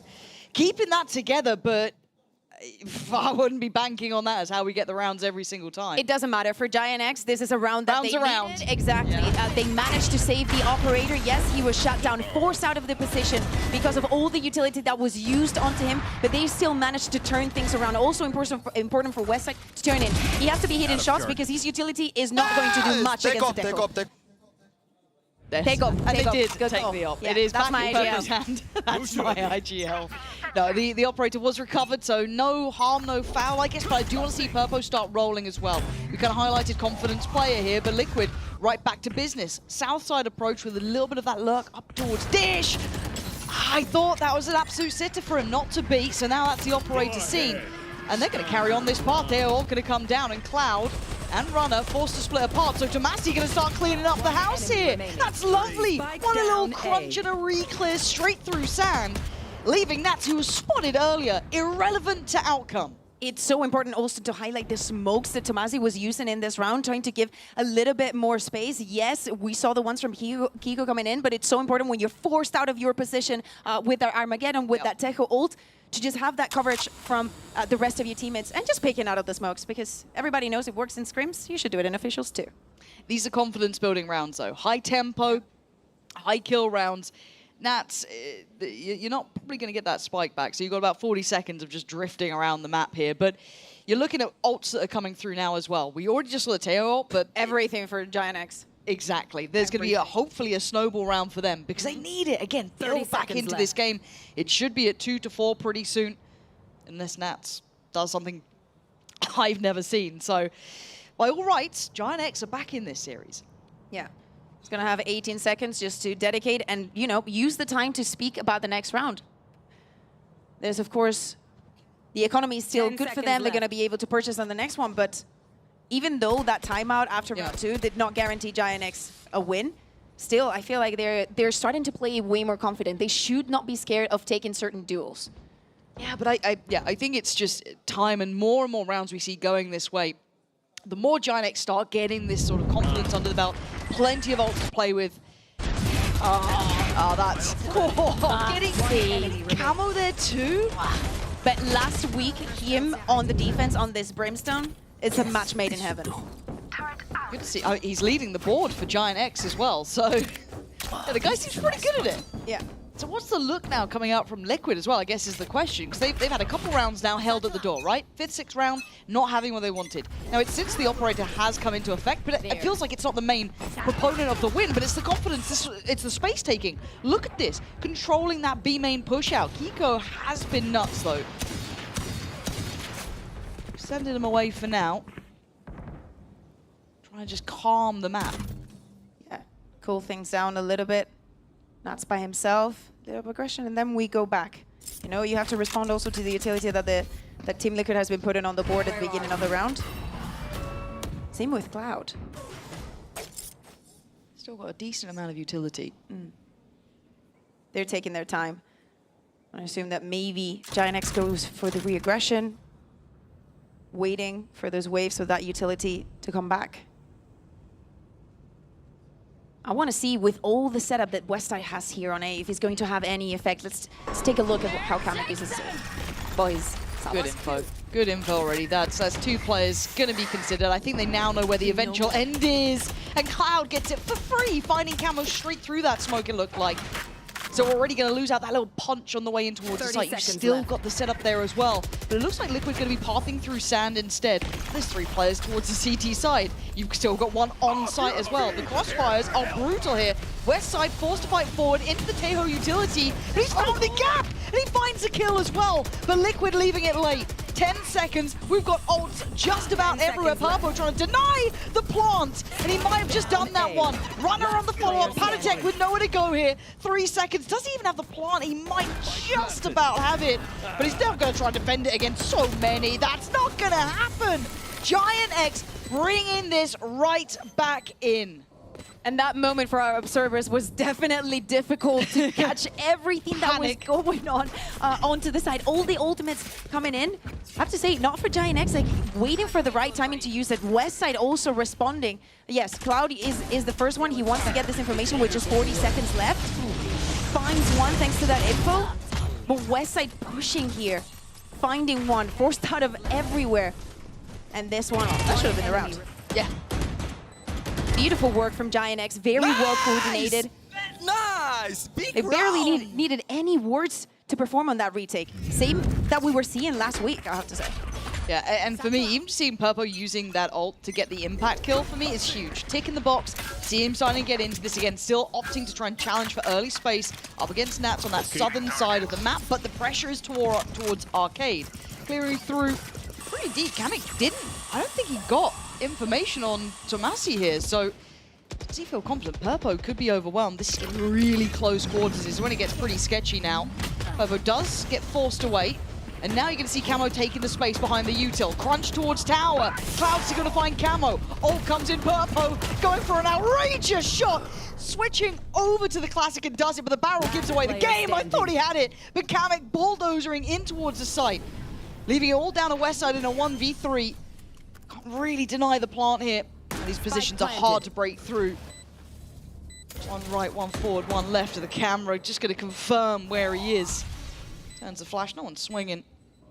And it's going to be step by step for Westside if he wants a chance at this. Look at the patience. You fight one, the next will swing. Kamek with a brilliant round. Yeah, definitely looking comfortable here on the Tejo. And I have to say, I'm a bit sorry for the time that Purpo's having. Yes, he's stopping the board for Giant X, but every single time they're going to try and force him out. And it was not only once, it was also the second time here, them finding the kills. That's a kill. And getting onto side, being much quicker. Change of pace needed for Team Liquid. to get another round on the board. But you're going to do that again. Is Kamek going to get you 4 kills in a round? Is Purpo going to get a little He's unlucky? confident. He's confident. Runner is going to set him up. They're going to go for the same stun, and eventually he'll get the kill. But I kind of like this adjustment as well. The operator now over towards the dish side of the map could maybe slow take that space or just be propped up. See how he wants to play it? Because it looks like repetition now from Liquid. They found an approach they like coming in through Arcade. We've got the switch up of the Killjoy utility. That's with Westside there. Tomasi around as well. The rotation's coming in.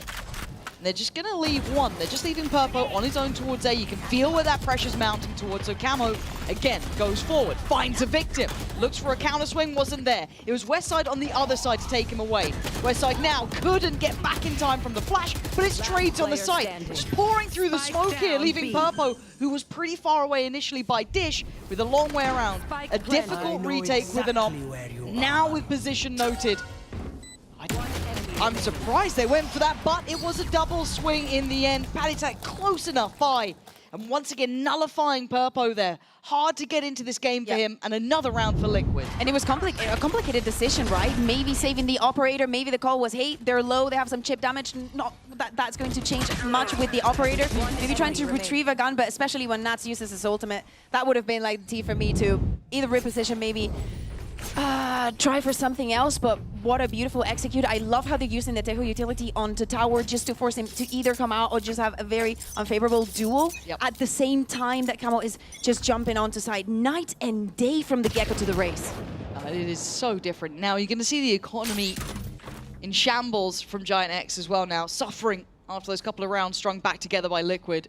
Sheriff's Guardians, they still have the lockdown, I guess, with Westside, but already seeing the Liquid have regained some composure. I mean, can break it. It's not like it's gonna do much. Yeah, that's very true. You either use it on timing, like right after he uses it, or just, wait until around where he's dead. Ooh, okay, Purpo. Just give him honestly, give him the ghost. Yes! Give him the Guardian. Apparently that's what they need the whole time. Even the lockdown in. Oh, this is Kamek is down. Time for the lockdown.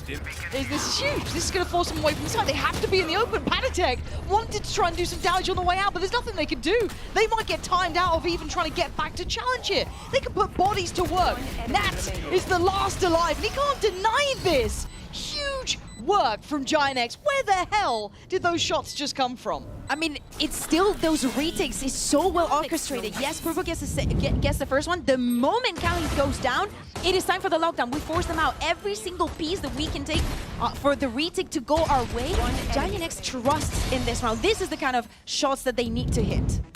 And it's enough of a threat that there's a timeout. Liquid have decided to slow this down. Let's have a little look how it is okay, so it is from coaching staff as the conversation comes in, but this feels like a much more back and forth game between these two. But I like it because it's not muddy. It's not muddy. No, it could have been way worse. Is that the barrier that we're going Yes. Did you see the game that Liquid played against Foot? Yeah. That was actual mud. You know what? You're right. You're right. This is above mud level. We have a Giant X that has asked for a timeout in round 3 after losing Pistol. Yes. That is now performing these retakes, and we have a Team Liquid that has changed the composition and probably kind of like guide them into picking this map. Yeah, it's okay. It's fine. It's impressive to me, one, that Giant X are doing this, and it's not just in the Purpo show, for starters. That operator actually didn't have as much impact. At some point, Lauren, it becomes the Purpo show. Oh, it will. He just needs to get online. Yeah, it'll get there. It's just not there yet. We see the board. It's not like he's not getting the kills, but trust me, you will know when it's a Purpo round. Exactly. You So will know. waiting for a bit of that. We've seen that kind of coming out from Kamek with like 4 kills around Camo, same sort of thing. Lots of impact on that side, but I do wonder which way this goes now. It feels like we're seeing Liquid going back to what was working for them, right? That kind of split on the north side with just Nats slowly pressuring as well from the B main side. So if you're Giant X, you've got to be a little bit expectant of this, right? Yeah. Also, they have to respect the utility that Kamek has been putting onto Arcade. Using the drone here again. Same smoke. Like, they've repeated this. And Purple's trying to play ahead here, maybe trying to find a little bit of a window of timing to play drop. What Tomasi did there. That smoke there. Very, very nice. The Danger Man really is only Camo here. The rest down to Sheriffs and Frenzies. We've seen that Giant X are actually able to do it, but you know, if you're talking about the buy at the very least, now everyone near on in attendance, barring Westside, who's still holding down that A site just in case. Beyond that, Giant X have decent control of the site. Yes, they've given up tower, but that's fine. Cloud still waiting for them to cross. You've got Purpo waiting passively. Spots out Nat. Oh dear, he's not going to be loving that one. Off your feet! Bit of a fumble on that, and an ult invested too, but it's not going to affect Runner.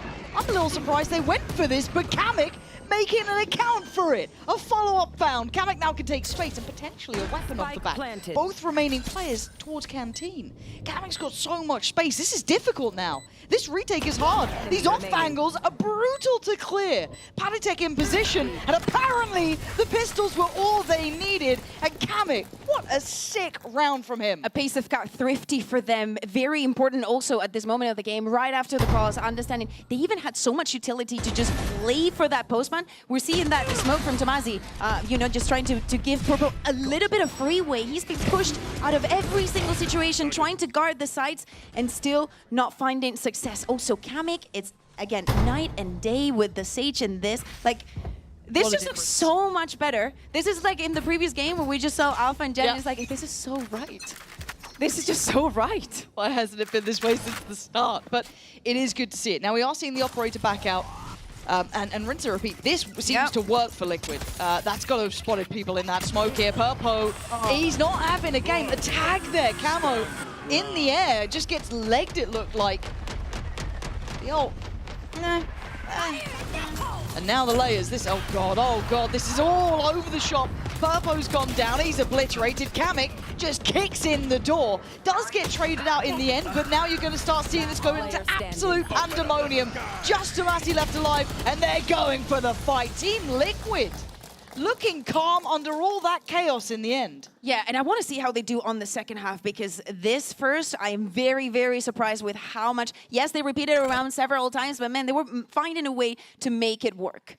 That's what you got to know. So I don't know how this goes on the second half. I don't know if they can repeat that sort of success, but we've got to wait and find out. Purpo's having a nightmare. Maybe it'll become a dream in the second half.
to 4. We liked the changes here from Liquid, didn't we? It looks night and day. A whole new Kamek is on the server. Everything's looking sharp here for Camo.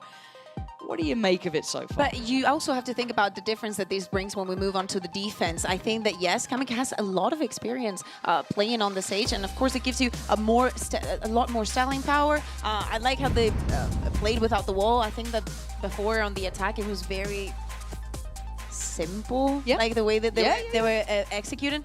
So again, I think that we were mentioning the layers, and it has to be about that, and it looks like it's going to be a clash over Dish. Okay. Oh, they're waiting.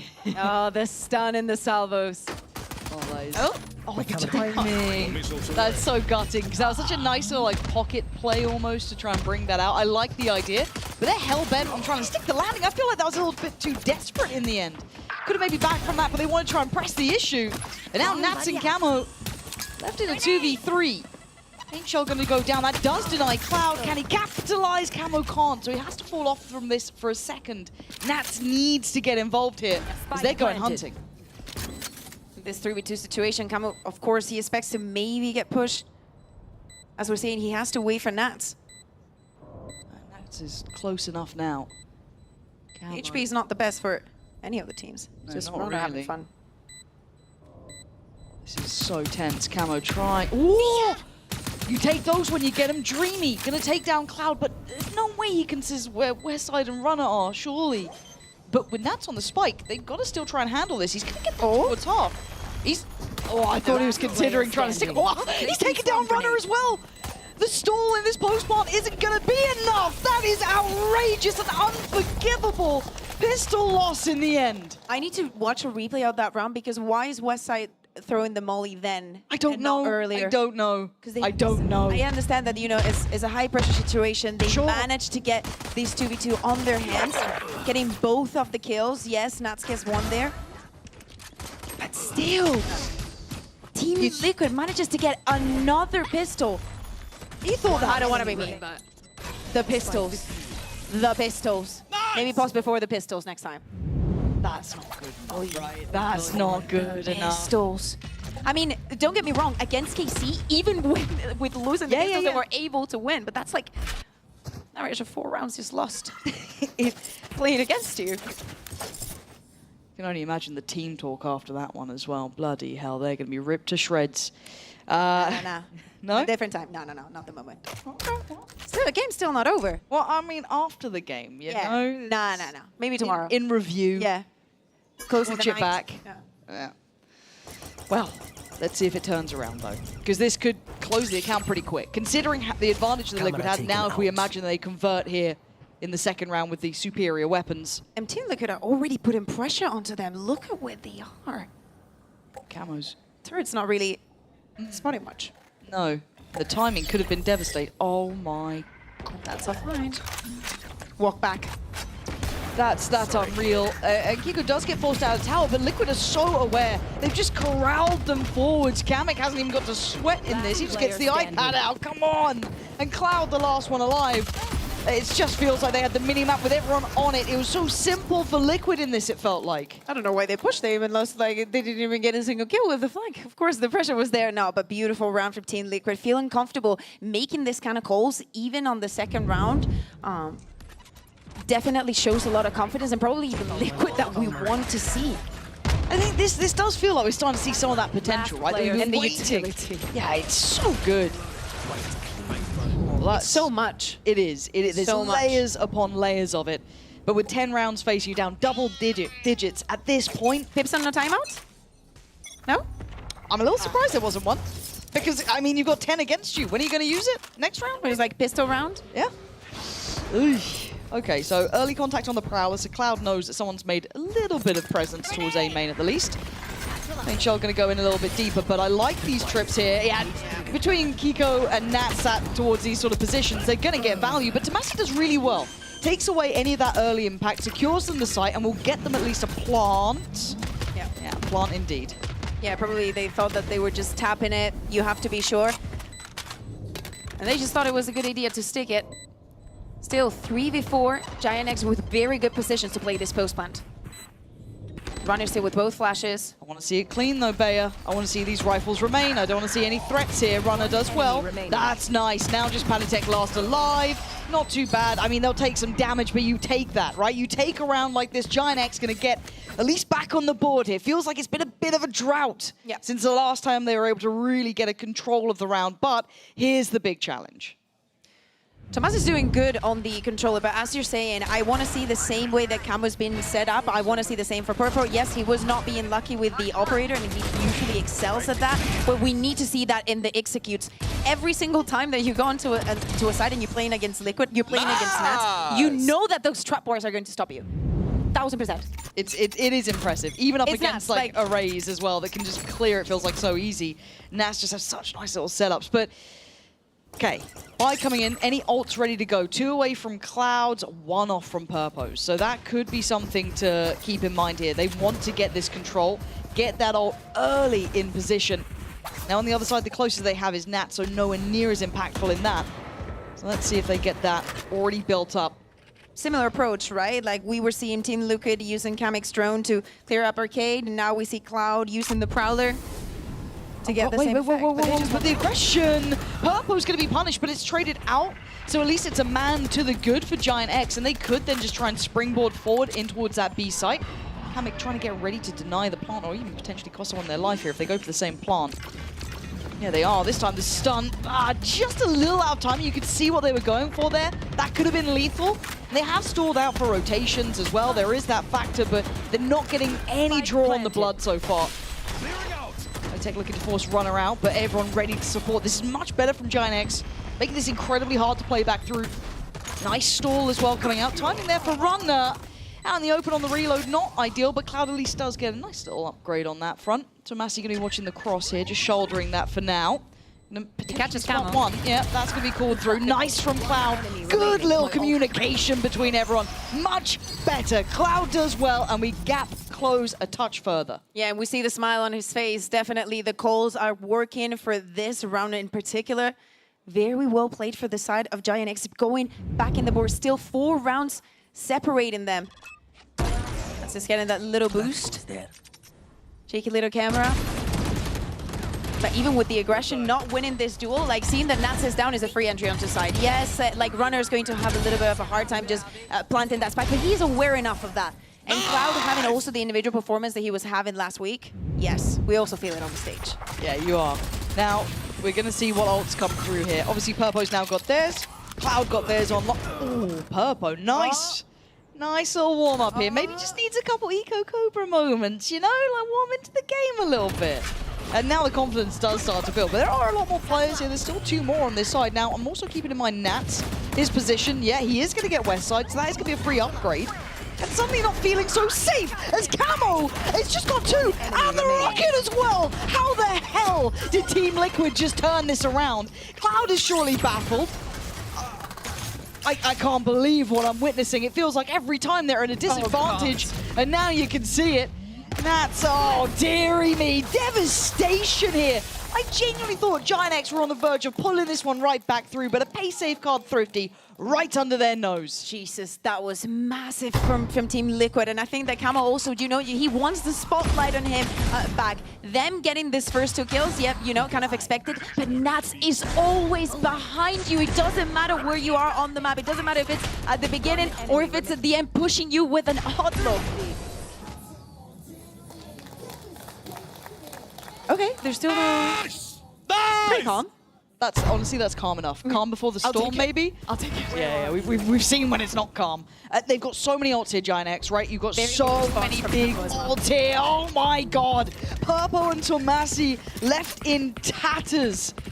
That is just an early dagger to the heart here for Giant X, leaving Runner, Cloud, and Westside with so little space to build back in on. Now, the mid-round calling last week from Cloud on this map was great. In this situation, with how Team Liquid is playing, just being aggressive, going back, paying to the numbers, also the individuals just feeling so comfortable.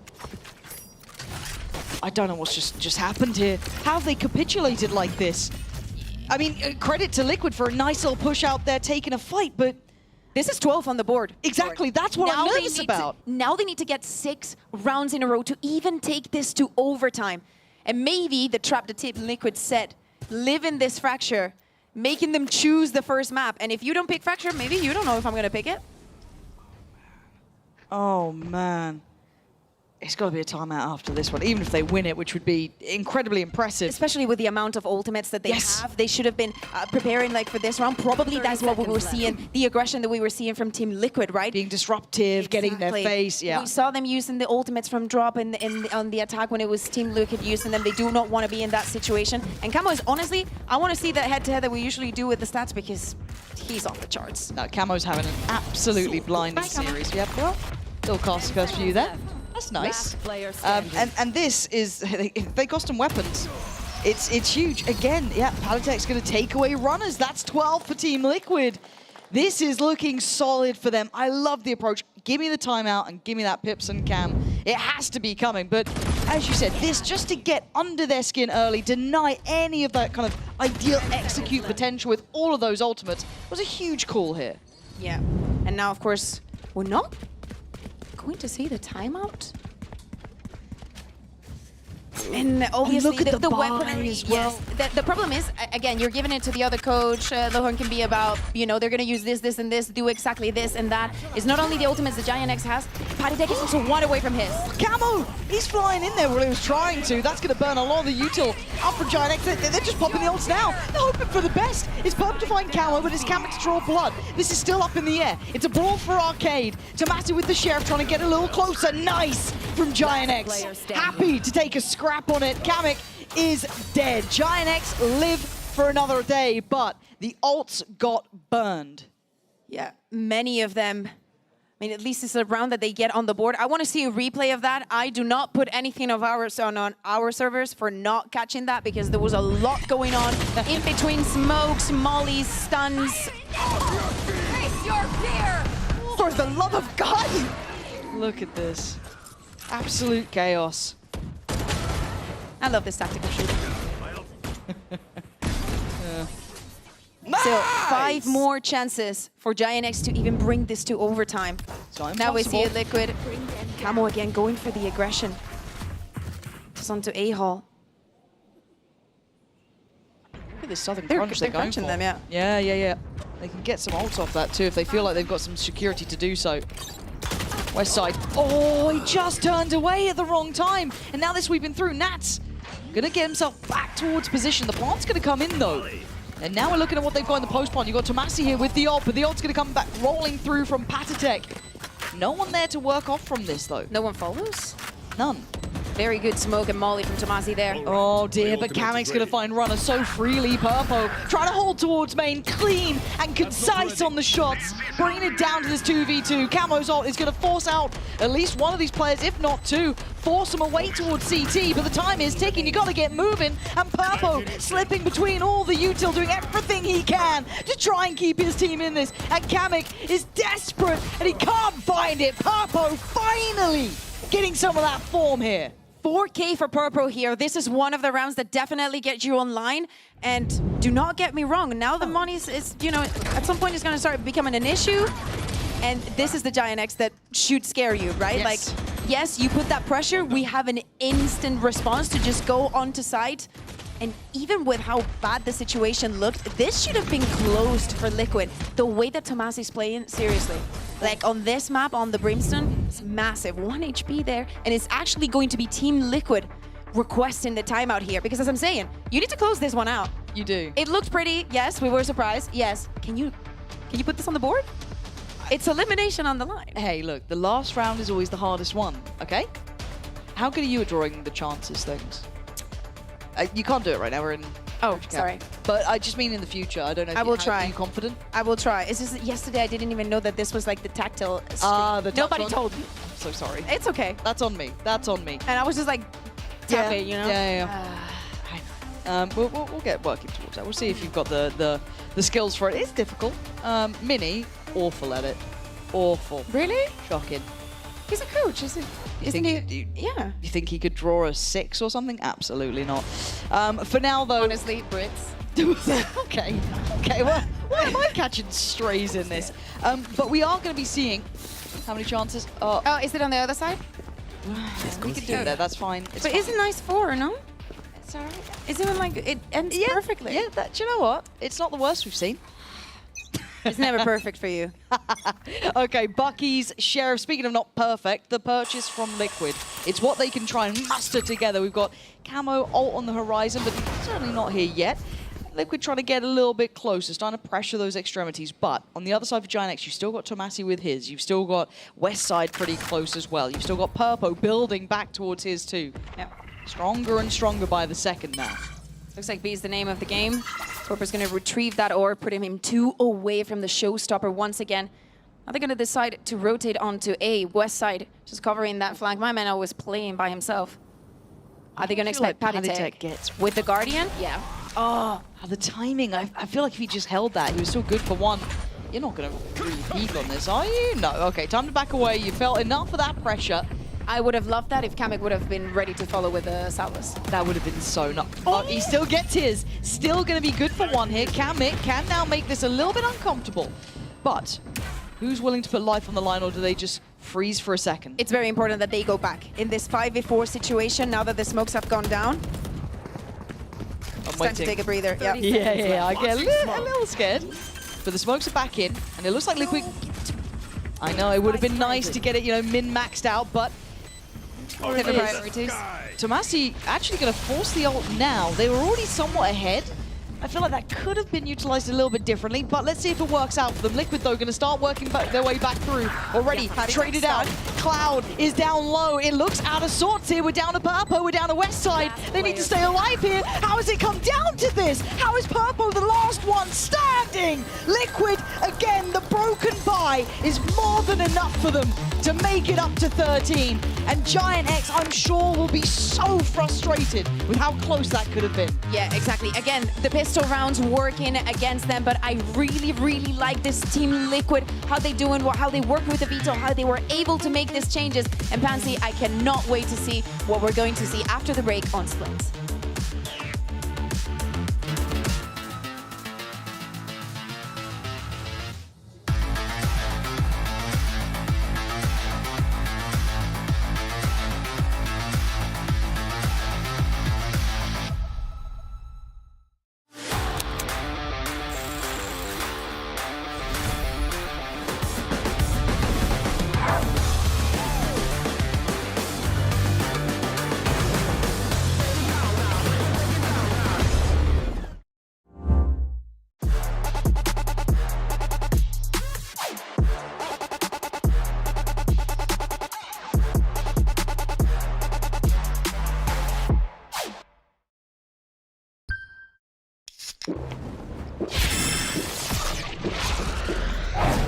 Red Bull gives you wings.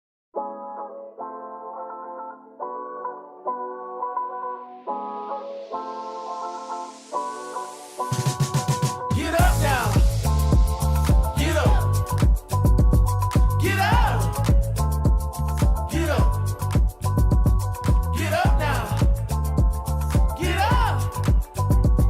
Get up now. Get up. Yeah, get on your feet and move to the beat. Pour up some drinks and then we repeat. Yeah, chasing my purpose, need a release. Yeah, my life's a beach, I'm lost in the breeze. Do this with ease, don't play with my dreams. Yeah, it's so together, it's not what it seems. Heart of a tiger, life of a king. Yeah, chasing my bag, my feet in the cream. Running these laps, not losing my steam. I'm feeling good, this life's what I need. Don't intervene with my energy. Yeah, I'm in her scope like Jimmy Iovine. Yeah, no Superman, but I'm feeling supreme. This not a movie, but I'm making a scene. Yeah, I can tell you how to live your life, but you just gotta get up now. Get up. Get out. Get up. Get up now. Get up. Get up now. Get up. We just gotta live our life, we paying a price. Piece of the pie, I need me a slice. Yeah, rolling the dice, the scariest spice. Sticky like rice, the tricky reprise. Yeah, love will suffice, I suffer in silence. All alone, I'm lost on the island. Let's spread peace and less of the violence. Sebastian Bach on yachts playing violence. Yeah, the flowers violet, give me my rose. This for my city, all for my bros. Did it alone, so far in my zone. So raise your glass, let's all have a toast. I can show you how to get like me, live your life till you die. Yeah, look, I can tell you how to live your life, but you just gotta get up now. Get up. Get out. Get up. Get up now. Get up. Get up now. Get up. Get up.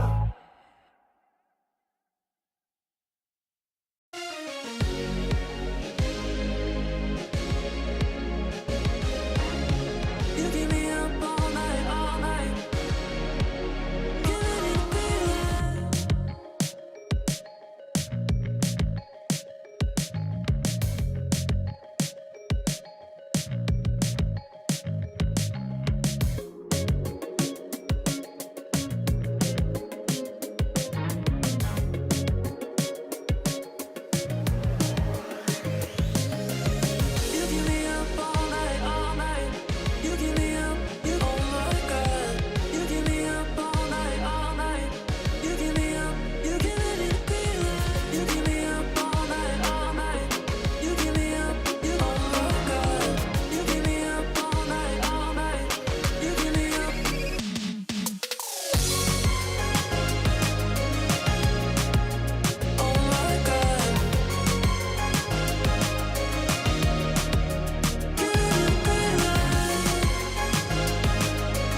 What a fantastic start for Team Liquid. They lead 1-0 in this elimination match. I am your host, Youngsu, and I'm back here with Billy here next to me. I mean, Liquid, they just came out swinging. They look good, but the second half was just all them. Yeah, absolutely. I think from Giant X, we hadn't seen their fracture yet. I wasn't sure what exactly we could have expected, but yeah, it left a lot to be desired. I mean, especially on that defense. It did indeed. But let's talk about the comp, because I think a lot of us wanted to see something different out of Team Liquid. We heard it from Milan. He felt like this was a lot stronger, opting for this, and of course, finally having a duelist. Did you like this, Billy? Yes, I very much liked this. It was very nice to see Camel move over from that Gecko onto the Raze. He looked so much more comfortable.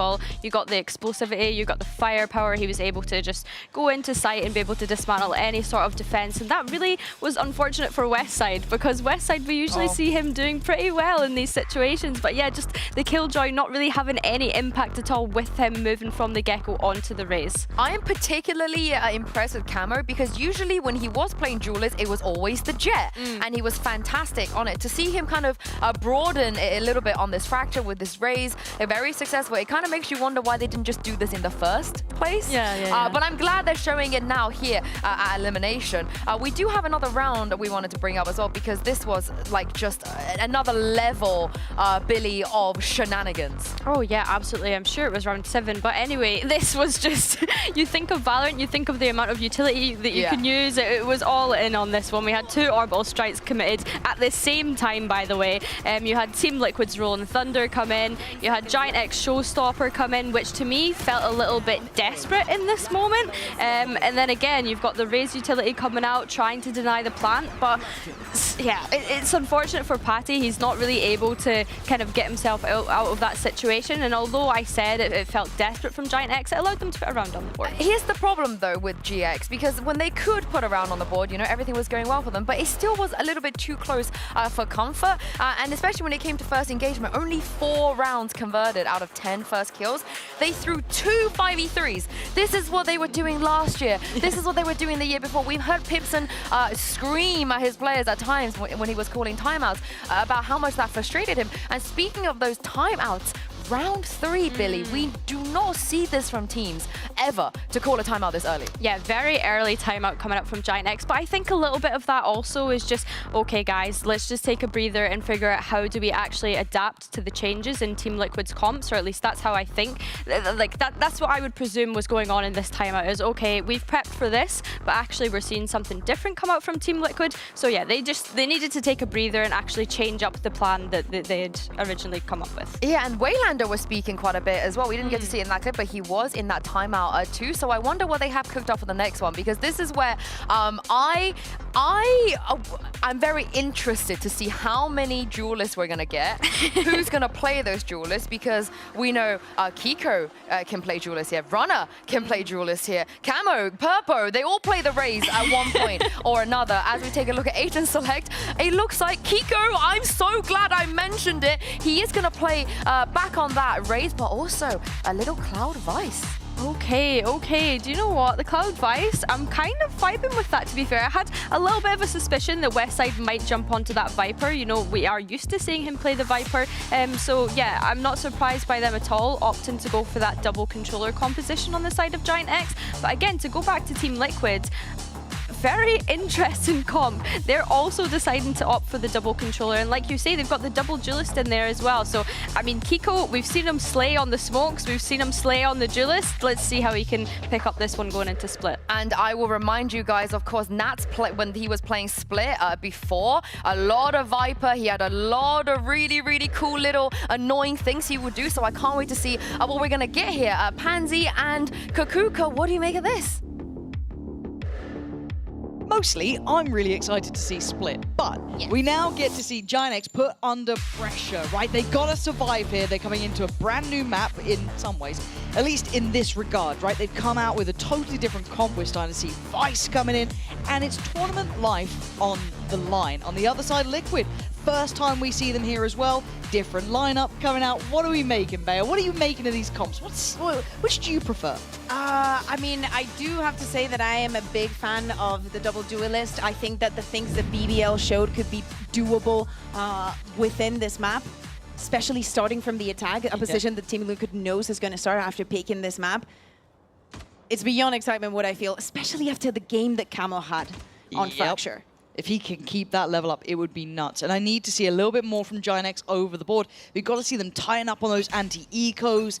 Too many small mistakes costing them a big amount. Away we go. Liquid on the attacking side. Of course, Giant X on the defending. The crisscross over towards Heaven and the blind. The flash from Runner was good, but the trade's still there. Pantec and Camo are still doing damage. Spike is left towards ramp for now, and this just feels like that same sort of pace. Purple forcing the fight and falling does give Liquid the man to the good. Yeah, and that's after getting that kill onto mid. It's just going back onto Garage. He probably wants to see where the Vice is playing. I think that especially when you think of this, you need to trigger that shear. Hello. Oh, well, he knows now. He's very aware. He's trying to work for the shear and probably trigger it here. He's just going to go in. He don't care. He's sold the rotate. He's pulled both players towards B. Tomasi's here. He knows where Cloud was. But he's just been caught drifting up towards Heaven. Kamek with that smoke. And look at this. Nats is just, chase me, boys. I'm off. I'm already heading towards the vents. They're going to get a free plant here. They don't know the level of success that they've got from this. And it's so important also that Camo is going to be the one planting the spike. Left. Those Euro ultimates can be massive, and Nats is always good for 2. Oh, it's stunning from Liquid. That was genuinely gorgeous. Lovely lurk from Nats there. I mean, it was something we always enjoyed watching him do, is that kind of understanding how the map's going to look late into a round. Yeah. And we saw it perfectly. Yeah, but it was also the support, right? Coming in from the rest of the team. It's not that also Giant X did not expect the extra aggression coming onto A, coming onto ramp. They had a response for it, but it wasn't enough. With Nats being on mid, getting that kill onto Purple, things started to get not the best, and that's 3 out of 3 pistols now for Liquid. Bring them down. These stats, I feel like you know what you're doing sometimes when you bring these things up. You know what I mean? I like numbers. I like a good spreadsheet. Gotcha. That's my love language. Well-made spreadsheets. However, looking at this one, let's see if Giant X can get a little tricky. Can they do something out of the ordinary here? On the other side, Nats will be just drifting away. The audio cues will be heard, but the timing. Look how they are about to be coming into each. Oh my God! What? How did this just happen? How did Nats turn around? How they were running back. I just can't believe that they seemed aware that this was going to be happening. That this was just unbelievable. The timing of this. And look at the position now from Kamek onto the side. Oh, this is so Seems like I said hasn't decided what they're going to do. Just as they were coming in towards you, pressuring behind in sewer, you thought, oh, maybe they'd have like a good drop on one here. They could get down. That's cool. Oh, no, suddenly there's a whole team there as well. Why are they still in spawn? Oh, Tomasi, this is a horrible situation to be in, isn't it? Look, he's already boxed in. Again, Camo planting the spike. 4 orbs for him, 3 away. Getting that Sheriff back to the role that we had in sewers. He's gone down to the charity shop, tried to get a little something. He's been out thrifting. Picked up a nice Sheriff. That's about all he's getting. And that's what's only playing with the Ghost. Camo's going to close this one out. And as expected, round for Team Liquid. I want to see the replay because I really think that it was a sound cue that they all turned around because the rest of Liquid was just rotating onto A.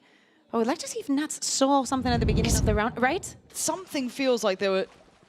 So here's the step. But Nats turns. Was he baiting this? It's the fact that Nats turned back around. They seem so aware of this push out. Like how is Nats so smart about this stuff? No timeout this time for Giant X. So leaving them to their own devices here, but time to jump. I'm scared of Nats on this. I don't know what it is. It feels like it makes him just like 10 times taller. You know what I mean? There's something about this map and him, but let's see if there's... Oh my God, Camo just going straight in. What is going on here? Purple's been forced off. I mean, his confidence is sky high, and maybe rightly so, but they're sending it on this one. Kiko's already got sight. Side still has the boom bot if they want to take control of screens. Patatek is going to be the one putting the spike up this time around.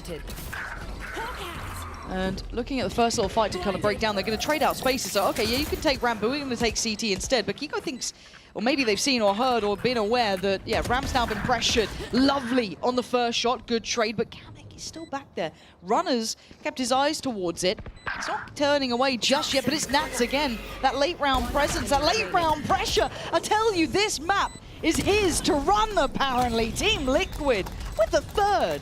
I feel like he is the final boss on this map. Yeah, especially with the Viper. I mean, in most of the maps, you're just going to be seeing him on the Cypher, on the Viper. Yes, is the lurks, but the awareness that he has on how to play these agents is what makes him nuts. Bonus converted for Team Liquid. I like the way that they're staying proactive, even if the spike is down, securing the spaces. Insane round. I completely agree. I'm scared. That's what Camo needs to do, you know, because he's the one that has the flashes, like he's the one that carries that kind of responsibility, and now he's also the one that has the ultimate available. Same orb, same setup from the side of TL. And look at the At some point, Cloud will go to A, you think? Maybe. But for Giant X, they also have that B main control. I'm surprised they haven't freed up some of the more rotations to try and maybe stack out A, trying to get some bodies towards it. As it stands, again, site is pretty much secured. Ramp, it feels rinse and repeat, but with worse weapons this time. That C's looked good, but it's Kamek to still make sure no one was going to get any threat on towards Patatek too far. So no individual opportunities being presented. This time around, they don't need to fight for CT. They still have that ramp presence. Oh, Kiko, clean with it. I need to see Giant X get rolling. Man, this feels so one-sided here. Even just individually, get a couple shots in, you know what I mean? Just start feeling like you got some presence in this. Because this sort of like rinse and repeat towards A just feels like they're setting expectations and tempo and conditioning them that they're going to overcompensate, and then suddenly, okay, they're going to start pressuring mid. They're going to start going B. But the thing is, think about the first match that we had today, right? Like Fnatic and Boaster was speaking about, you know, we were going A, it was working, they hadn't figured it out, so we just, you know, if it ain't broke, don't fix it. So they just kept going. Unless Giant X puts some pressure or gets onto mid or just finds a way to stop Kiko and Camo from having so much pressure onto the side. Oh, look Cloud at the change up. Yep. Cloud is already, yep. And now we're going going A. And Liquid is like, oh, they have guns again? Time to go B. This is them leading that sort of like cool tempo, right? They've got them absolutely in the palm of their hands, but still have to try and take that B site if they want to go for this. Yeah. It's a very good call as well, because with Camo having his ultimates and Nats, you would expect this A execute one more time. They cleared the corner as well. They don't know about the one player towards Vents early on, so that is a little bit of an X factor. They don't know about Nats either. He's going to hear all of this. Nicely done from Westside. Keep in mind, there could be someone else trying to play up towards middle, but they're on the site here. Liquid taking that time to just strike towards the site, play out from main, let that pressure build through middle. And they are playing this so well, but it's still doable. Cloud alive in a 1v2 is never impossible. He knows where that spike is.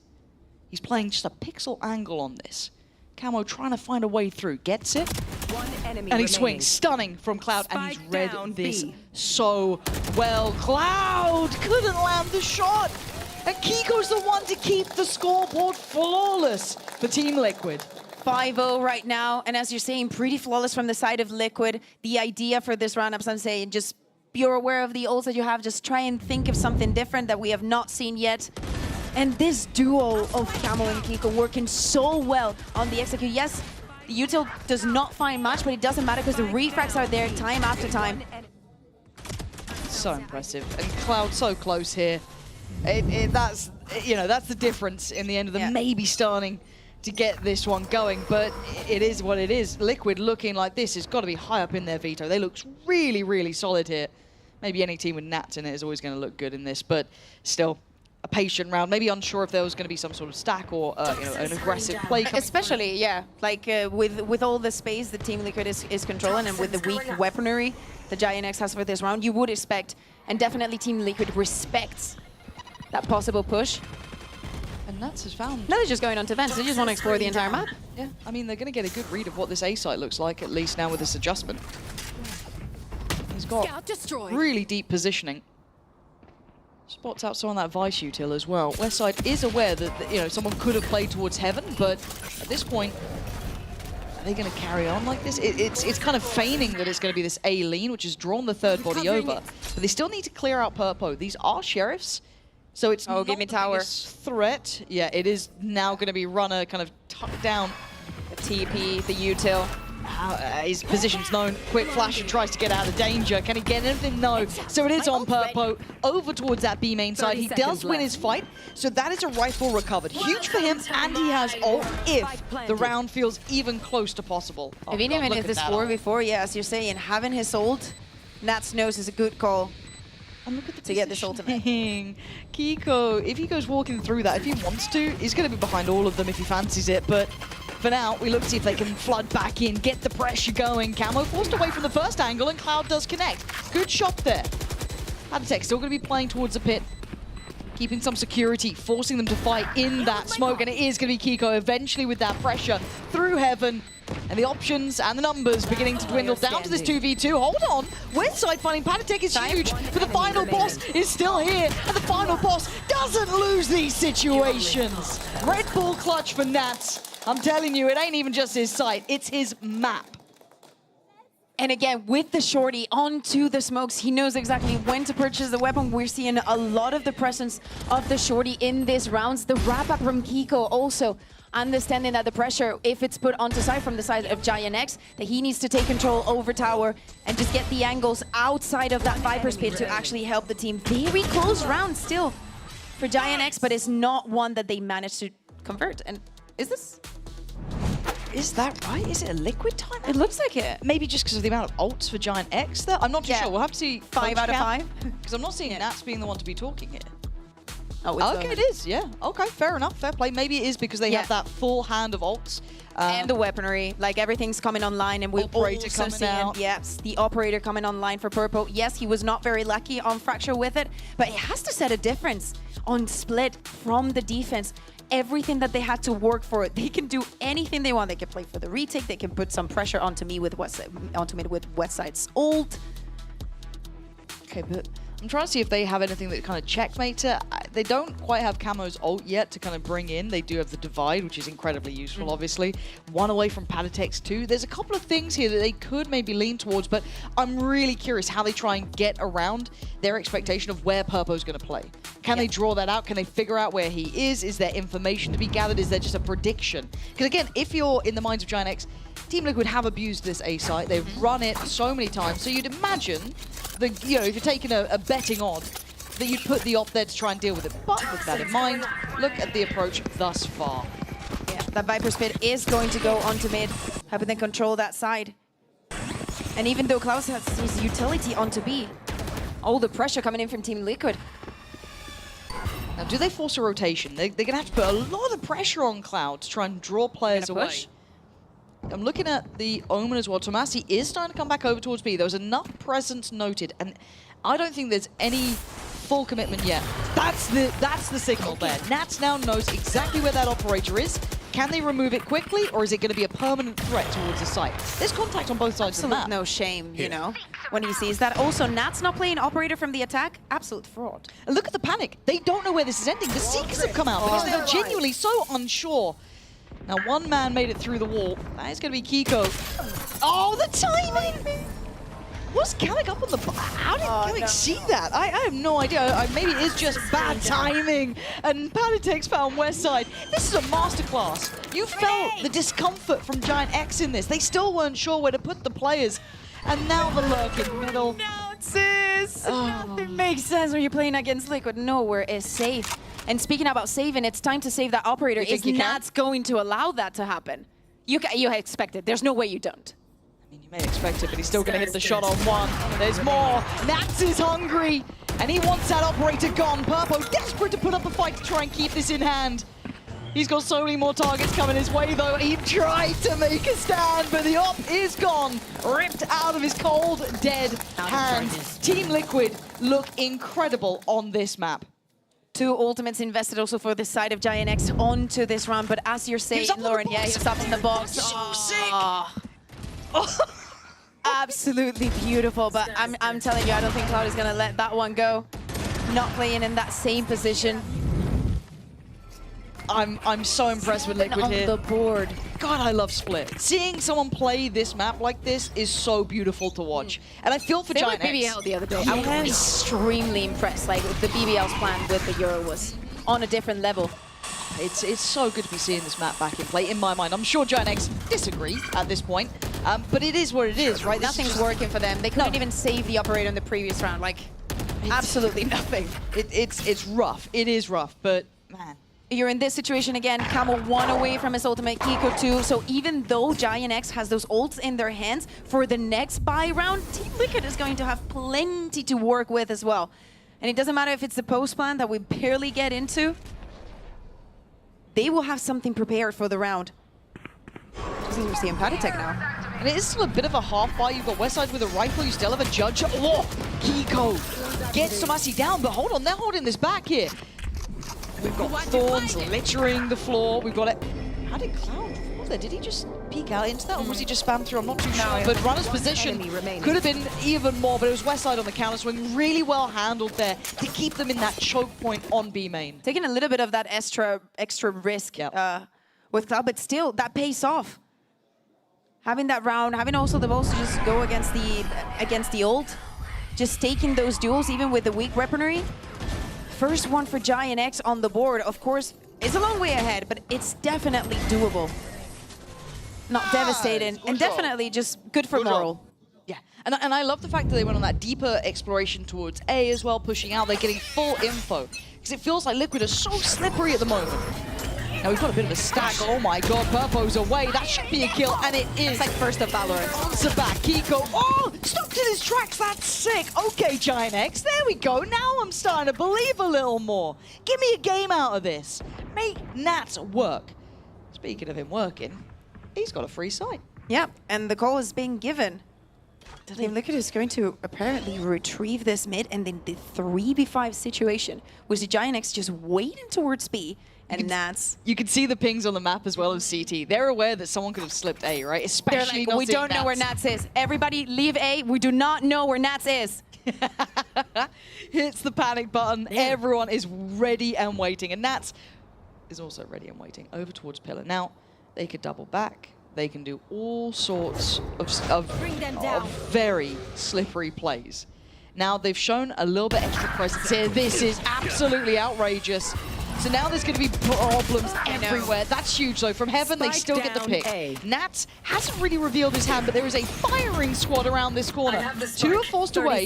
Nats does get the spike, but he's got 27 seconds. Right, so what does he do with this information? Camo's still up towards Heaven. They're going to try and persist towards A. Here. We're going to need a massive over-delivery from either Camo or Nats. Plants in, time's on their side. Camo, are you going to make the big man play here, or are we going to just try and play it out from Heaven? Bring me the arsenal! They're not taking any chances. Oh, did it catch the weapon? I think it did, but it doesn't really matter too much. But I'm looking at Nats' reposition through Heaven here. Does it get to be spotted? Camo's found a corner. Attack with the spike, someone has to react. Cloud gonna find Nats. He's been denied. Camo, though, slippery himself, does get caught. Giant X keeping up with the steps now. Second round for them, and a massive one to boot. Second round in a row as well. I think that we have to praise, we were thinking about the Vice. Coming into this map, being on Cloud, we've seen them play, but I don't think it was Cloud running. I think it was Runner that was running the Vice earlier. So it's good to see that this place literally I have seen since the beginning of VALORANT. This is like the first thing that you literally the first steps that you would take onto this map. But if it's what it takes, also combining this and the effect that the Razorbind has had on this round, I'm not going to say comfort for Giant X, but at least they wanted to stick together. It's still a 3v5. Individually, they're feeling very well. So let's not take unnecessary risks. Okay, first kind of puzzle put towards Liquid. How do they adapt? We've seen similar starts like this with Camo.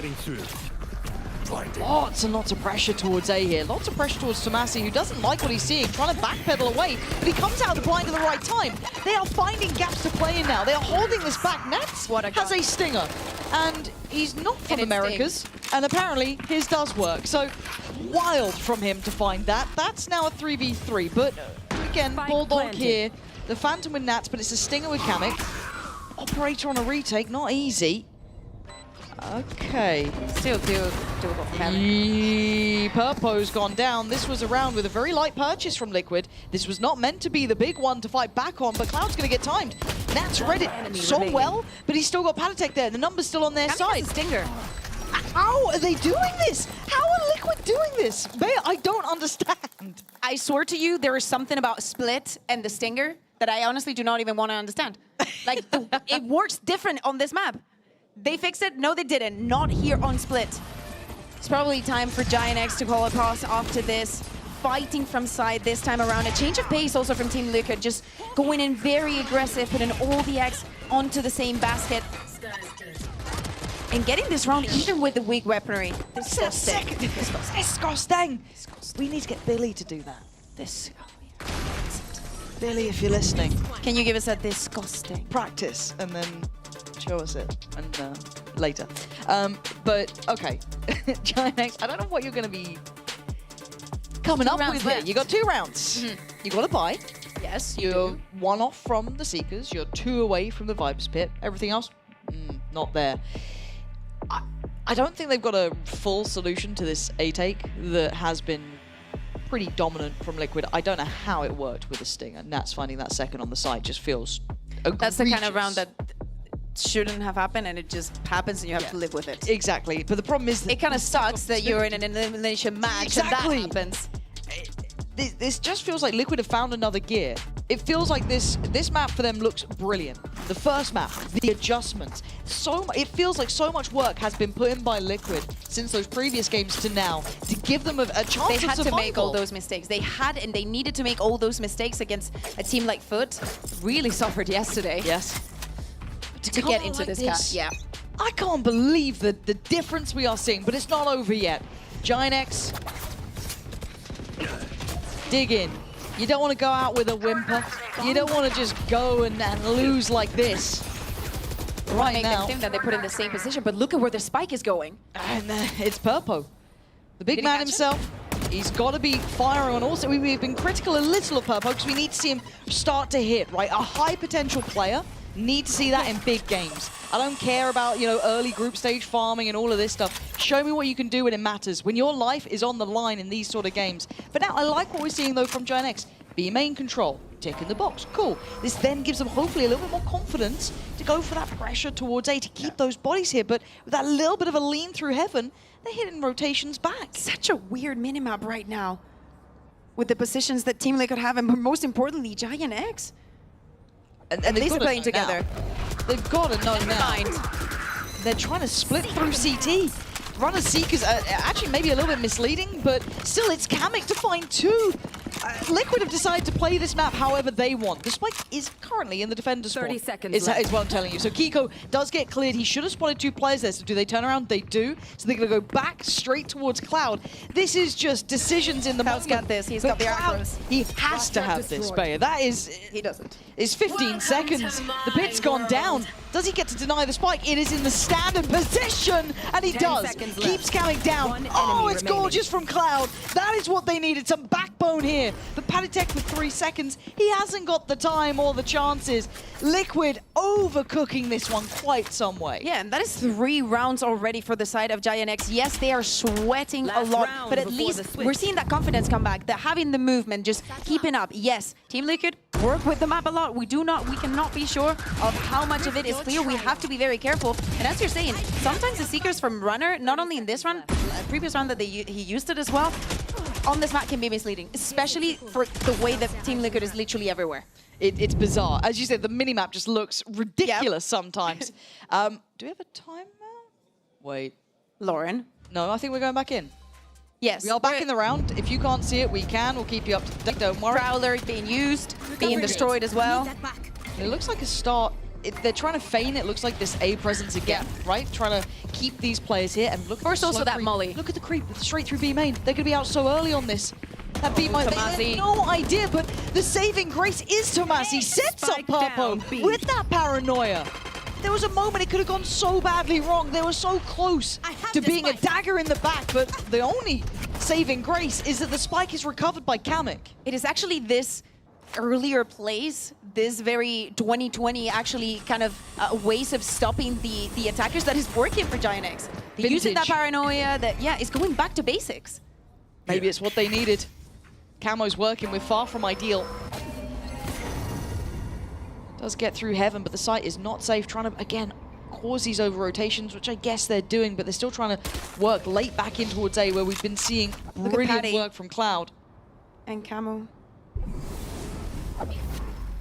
The timing. This is West side.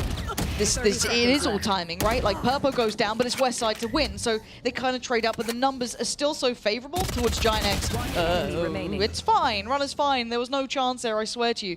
But Kamek is in a similar position. Now, does he still expect runner? He looked away for a second. Okay, Giant X make it through what felt like the most bizarre half there, right? They've carved out 4 rounds, which is what they need, Bea, because they are not brilliant on these pistols sometimes. Especially towards the end, I think that the cooking from Team Liquid turned into overcooking, and it ended up burnt. Especially for this last couple of rounds, and kudos to Giant X for keeping that performance. But let's see how they do when it's their turn to attack. Yeah, and before we dive into the second half, let's check out this video of Kiko talking about playing Smokes and Team Liquid's new coaching staff. Now that I've switched to Smokes, I'm pretty confident as Lohan, our coach. He's given me a lot of freedom and a lot of individual room to play, and I think that has let me play more confident and played more to my play style. I think that last year I was pretty limited and I wasn't able to do what I wanted to do, and I think this year Lohan really sees that I can play my role and I'm a really good individual player, so he gives me a lot more freedom than I had last year. And I think that regardless of the switch, I think that it would have been just as good this year. Let's go. Join up. Close left. Close. Together. Gap. Right between the together. He's on me -40. The VCT location I'm most excited for would be Bangkok because I'm half Thai. So my mum really wants to go to Bangkok, so if we make it, it'll be really fun. One more. Camille. Nice. Good. Patty. Incredible utility, my boy.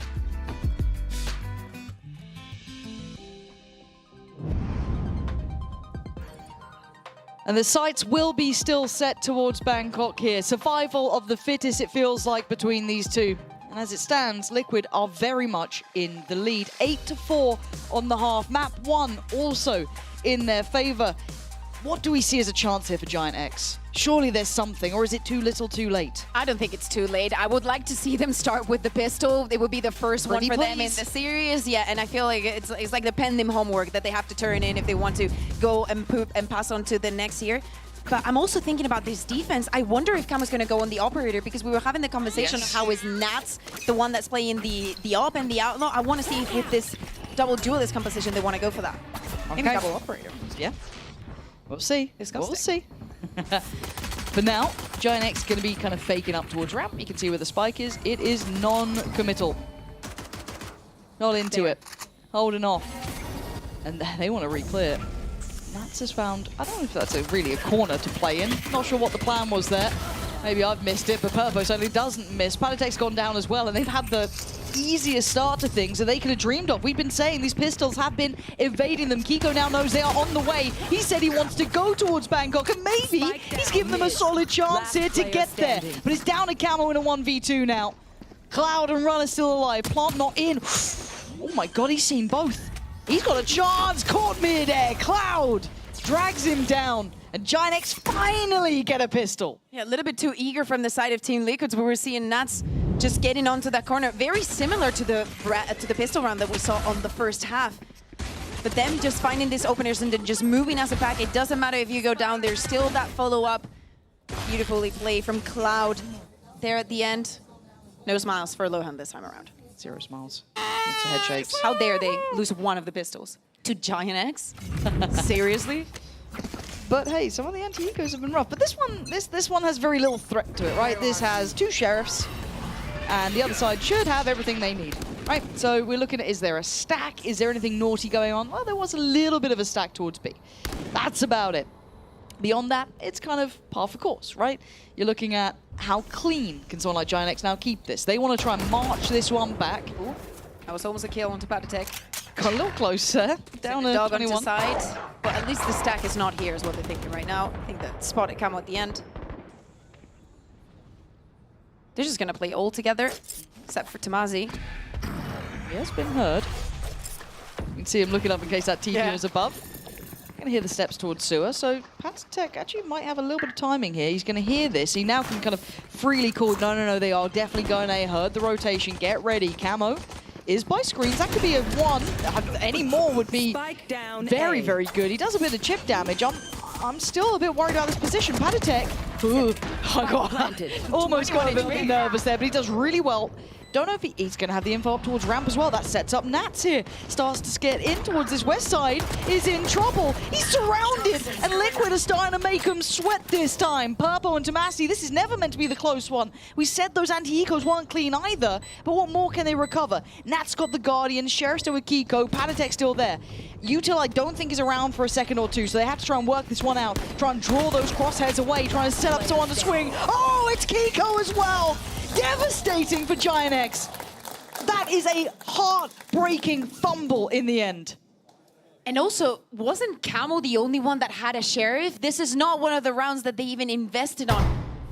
And it was on the communication, on the fundamentals, isolating these duels and trying to get the best out of it, as we were mentioning the way that Nats was playing onto ramp with Patek. They were getting these kills. The beginning, you think that for Giant X, when you hear those classics, that it's going to be a safe round. And that's what you get. Oh.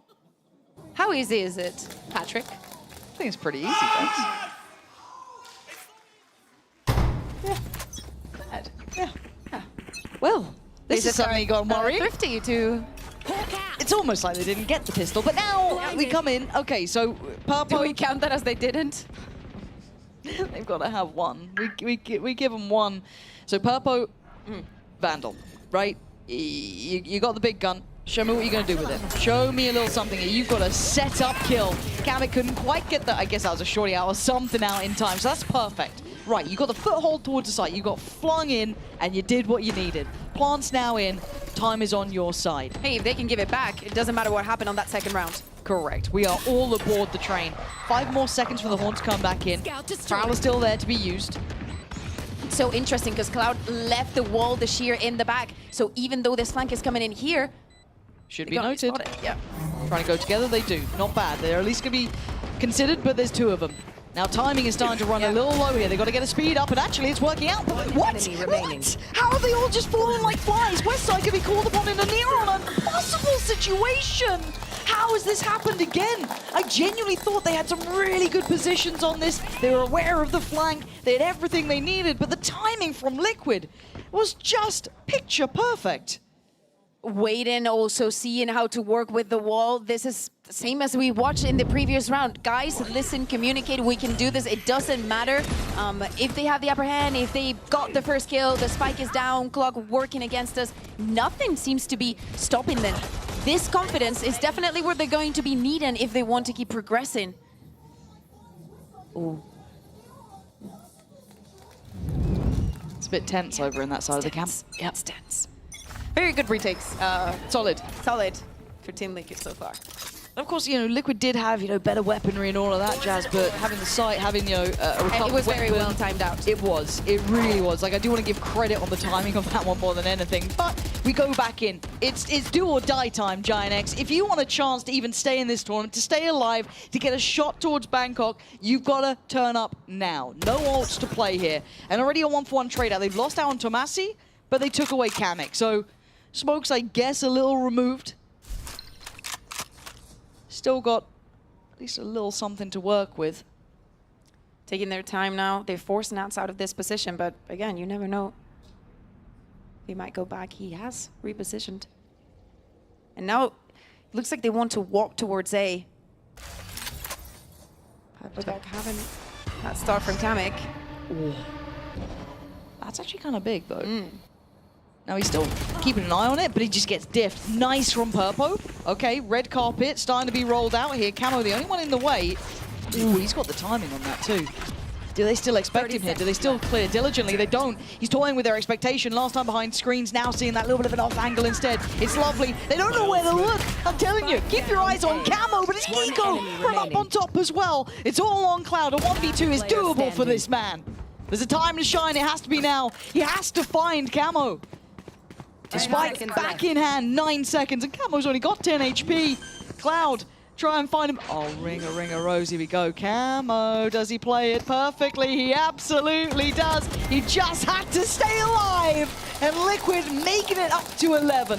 What a performance that we've seen for Camo today. Like, this kind of rounds, playing with the timing, knowing that he's got lesser hand, and also the balls. Like, he was 10 HP behind the wall that could have been perfectly spammed. Exactly. Literally from heaven, but with the time against it, Cloud did not have that much impact. This beautiful showstopper around that we could have thought could have been for Giant X. Could have been. It is going to be calling out for a timeout. Give me that Pips and Cam. He wasn't happy last time that we checked on him.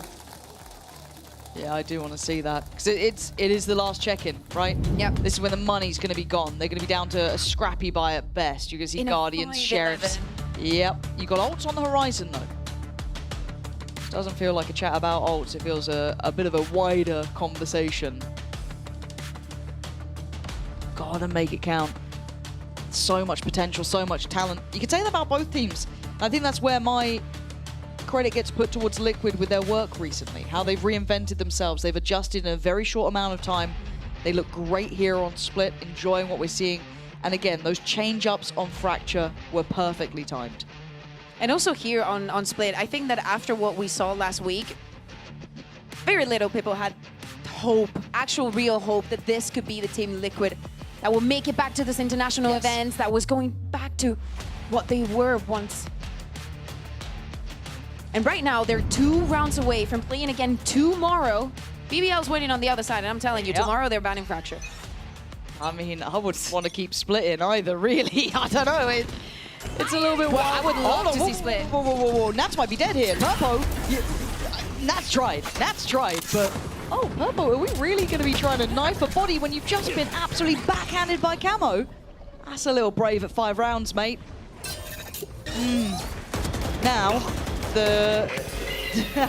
I don't know, there's still a chance here for Giant X. They're digging in on this one. Okay, they've swarmed Pillar, they've got the B site, they've got the upgrades.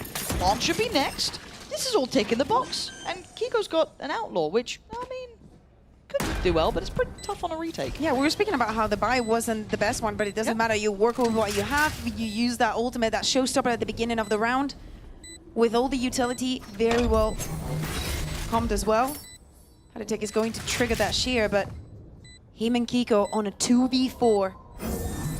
Uh-oh. Kiko. Still got Yuto here. That's going to force Runner, I imagine, a little out of position. He's actually alright, just actually soaks the damage on it. Okay, that's Tomasi found. Any more? We're looking for what Paditech can get here. Uh-oh, that's Cloud gone. Hold on, the time is close, but oh, West Side. Alright, Kiko, you're nuts. It doesn't change the outcome, but you're still nuts. That's 6 for Giant X. They are clawing into this, clawing on. And if Giant X would have invested in this round, it would have been absolutely massive. But remember, they were not putting out a lot of money. We're seeing in the replay here how the paranoia is perfectly timed. Nats trying to avoid it. And actually, Purple has a second thought when he sees him jumping. We have seen how this rocket goes sometimes. Beautiful kills now, just walking onto side, being a lot more explosive, right? Yeah, just absolutely. Like you have the Sky, you have the Omen. Like use that paranoia. That can be so effective. Yep. It's okay, Pipson. You got the round. I'm so scared of Pipson has just like this incredible aura of fear. Purpo again, he's starting to heat up a little bit though. That's good. They need that, right? If he's going to get you a kill on the board for them, and their opener is Purpo just walking in, just taking out Camo. It's a dream come true, right? You've got so much more to lean on now, so much more to explore. But speaking of exploring, Kiko's out and about. Yeah. It's not going to find anything just yet. Of course, and all the pressure put in on from Giant X onto mid, forcing that molly from Nats. The timing on this. After the last round, he's got to be feeling good too, right? Confidence, are they going to expect it? Sky high. The timing is everything. Timing, literally. And they've got 3 players on B to stall out. He's seen one. He's patient. He's waiting. The trigger discipline is absolute perfection. And he dips. He doesn't want to stick around much longer. He doesn't have to. The damage is done. Leave it to Paditech to pick up the mantle. Almost a 3K on the spray. But it's a 1v1. TP, ease off. He didn't want any of the smoke towards B. Gonna go for the plant here. Play it safe. Kiko is on the way, though. Is he gonna play it safe, or is he gonna look for the duel? Still has that paranoia. Play it, so you're saying a little bit more safe, but he doesn't know where Kiko is. Last time that they checked, he was pushing on from behind. And the timing on this Kiko, have you read him somehow? Have you got any idea where he could be? It's all a guessing game now. A complete mystery. 2 smokes for Tomasi as well, like all his utility. And Kiko's let this one just slip away from him. And I think he knows he's not found his man. He's running low on time now. Yep. And Tomasi. No, no. Oh my god. Oh my. Bayo. Lauren. Bayo. Does he? Yeah, he does. No. Yeah, he does. Yes. He does. He does. Bayo. What have I just seen? I wish I could be excited for Liquid in these moments. But sometimes... what on earth just happened? Well, that happened. Giant X had the opener. Then Kiko went on the push. Massive time in here onto Runner and Cloud. Oh, it's gonna be massive. And it was. It's just the end of this round, It was right? less than 2 seconds. Why are we here? Like, he didn't... Yeah. Same. Why? Anyway, let's see if they can recover after what could be the most tragic of losses to get to 12 rounds in a game for survival. Oh, dearie me.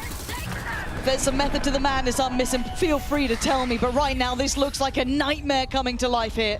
Giant X going in for an all A piece. Look how many players are on the other side. 4 ready, willing, stationed to stop them. And it's a double from Kiko. Eyes set towards Bangkok. Eyes set on survival. But he's got 3 more to find. There's boys by his side. Nat is going to find Cloud. It's down to West side. It's down to Tomasi.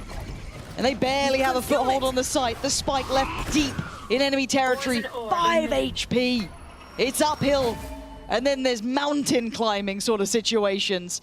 Nat's waiting for contact. It's all but over. It's done for. Team Liquid live. 13-6. A fantastic display today in my mind, Faya. I think they were absolutely on point. Love the fact that Team Liquid has recognized the tools that they have to work with. You're able to do this with Kiko. You can put him on the race. He's going to still have this kind of performance. He still has it in him to be that amazing duelist. We combo it with the rest, with Camel playing from the Yoru. That was very impressive, and definitely it shows a change in character from the Team Liquid that we saw. Like that is to me the takeaway of this game. One, I am sad because I honestly expected more from Giant X. Same. I think that it was for some reason too much what was happening on Fracture. It just feels like they are going to be so frustrated watching this back. Some mistakes here, their pistol rounds, their anti-ecos, these sort of situations just slipping away from them. A couple of moments lost in a situation like this will cost you the game. An unfortunate situation for Giant X. The potential with these players on the screen has always been sky high. We are waiting for it to come together at the right time. Today, though, I think the bigger picture and the bigger story in my mind is how prepared Team Liquid looked. I still think that when the stage 1 starts, Giant X is going to be one of the teams that other teams look out for the most. There's time there. There is time for them to look damn good. But someone who looks good right here, right now, is Team Liquid. Amazing adjustments on the first map. Seeing them come back into Fracture Bayer meant everything that they were ready for this game. From the veto, they won this around. From the moment that they choose to be that Team B, from the moment that they force Red Giants to, if you want 100% to see that Fracture, you're going to have to pick it onto us. Again, the adjustments from last week into this one, understanding where their strengths rely, it's looking good for the future because they can always go back. Maybe there is something here for Team Liquid. We wait and see, but don't go anywhere. Lohan and Kiko will be joining the post plant with Yinzu and Billy. Stick around. We will be joined by Lohan and Kiko in just a moment. Welcome to Post Plant once again. I've got Billy here with me. I really did not think that it was going to be that dominant from Team Liquid, but then I remembered in history, whenever Fnatic have a very, very easy day and Liquid are playing after, they also follow suit. This is like kind of a hand-holding tradition from both teams. But that was very, very impressive, right? They've just completely turned their tournament all the way around. Oh yeah, 100%. The fact that we get a double 2-0 day today early is very nice. We're getting to finish early. But yeah, no, I think Team Liquid in particular today, they looked really good. And I think the kind of tendencies that we've seen from Giant X in their game against BBL were starting to come out again in that game against Team Liquid. Oh, yeah. But I'm very, very sad about you guys because we heard the scrim box. You know, everyone is saying this team in scrims, they're insane. I can't wait to see what they're going to do on stage. And last week, they looked like they had a lot of confidence back, but this is kind of the how the tournament goes, right? Yeah. One bad performance and you are eliminated, but I do think they put on a very good showing. Yeah, it's the nature of Kickoff, isn't it? It's kind of like, it's you just have to deal with it. And I guess at this point as well, it's whatever team learns to adapt quicker and just, being able to come in and do better than what they did previously as soon as they dropped down to that lower bracket. I mean, you heard Pansy say it, that ultimately Team Liquid just looked to be the team that looked more prepared coming into today. They do indeed. And this is the Team Liquid that we used to know and love, right? Sliggy, if you're still watching, yes, I am referring to your Team Liquid. Don't worry. Where they were always prepared. They were always the ones coming out with very, very interesting things. And speaking of that, we do have Kiko and Lohan in the studio. So please come to the couch here and join me. Thank you very much for joining us. Congratulations, big congratulations today. You guys looked great out there. First of all, we don't see a lot of suits in the coaching booth. I love it. I'm a very big fan. Thank you. So talk me through this choice. I was thinking about it before, first time in VCT, I was thinking, oh, no one wears a suit. I was like, okay, I'll go with it. You should. On Wednesdays on the desk, we all wear pink. So if you ever consider like a pink shirt, maybe? Maybe I'll go first. Suit. Yeah, like a pink suit. Or a pink suit. Just so you know, that would be really nice. But of course, Kiko, didn't take that long for you to go back to the Rays, did it? Yeah, I mean, it was fun playing the duelist again, to be fair.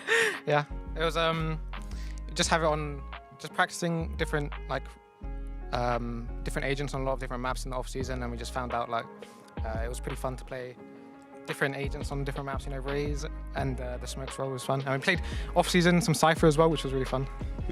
Yeah, and you have the addition of 3 new teammates this year as well. How are you finding merging with the rest of the guys coming into Team Liquid? The Polish boys, they're super funny, and I think that they're super committed to playing and practicing. I think that they're really hungry to prove themselves again. Patty had a really good year last year, and Kimil had a really good split too. I think that they want to prove it again this year and for the split. Yeah, and let's bring up that split comp because I theorized a little bit. I'm gonna give myself credit because I was like, Kiko plays a lot of Rays here. We're gonna see that maybe. What's gonna happen? I really like this, but my question is looking towards this Viper because as you guys would know, in Kickoff right now in VCT EMEA, pretty much no team play Viper right now. The pick rate is so low. So Lohan, I'll come to you for this one. Why did you decide to keep this double controller with the Viper? I mean, because of nuts. That's it. Great. Checks out. I don't need to go too deep in that, We play to our strengths, that's it.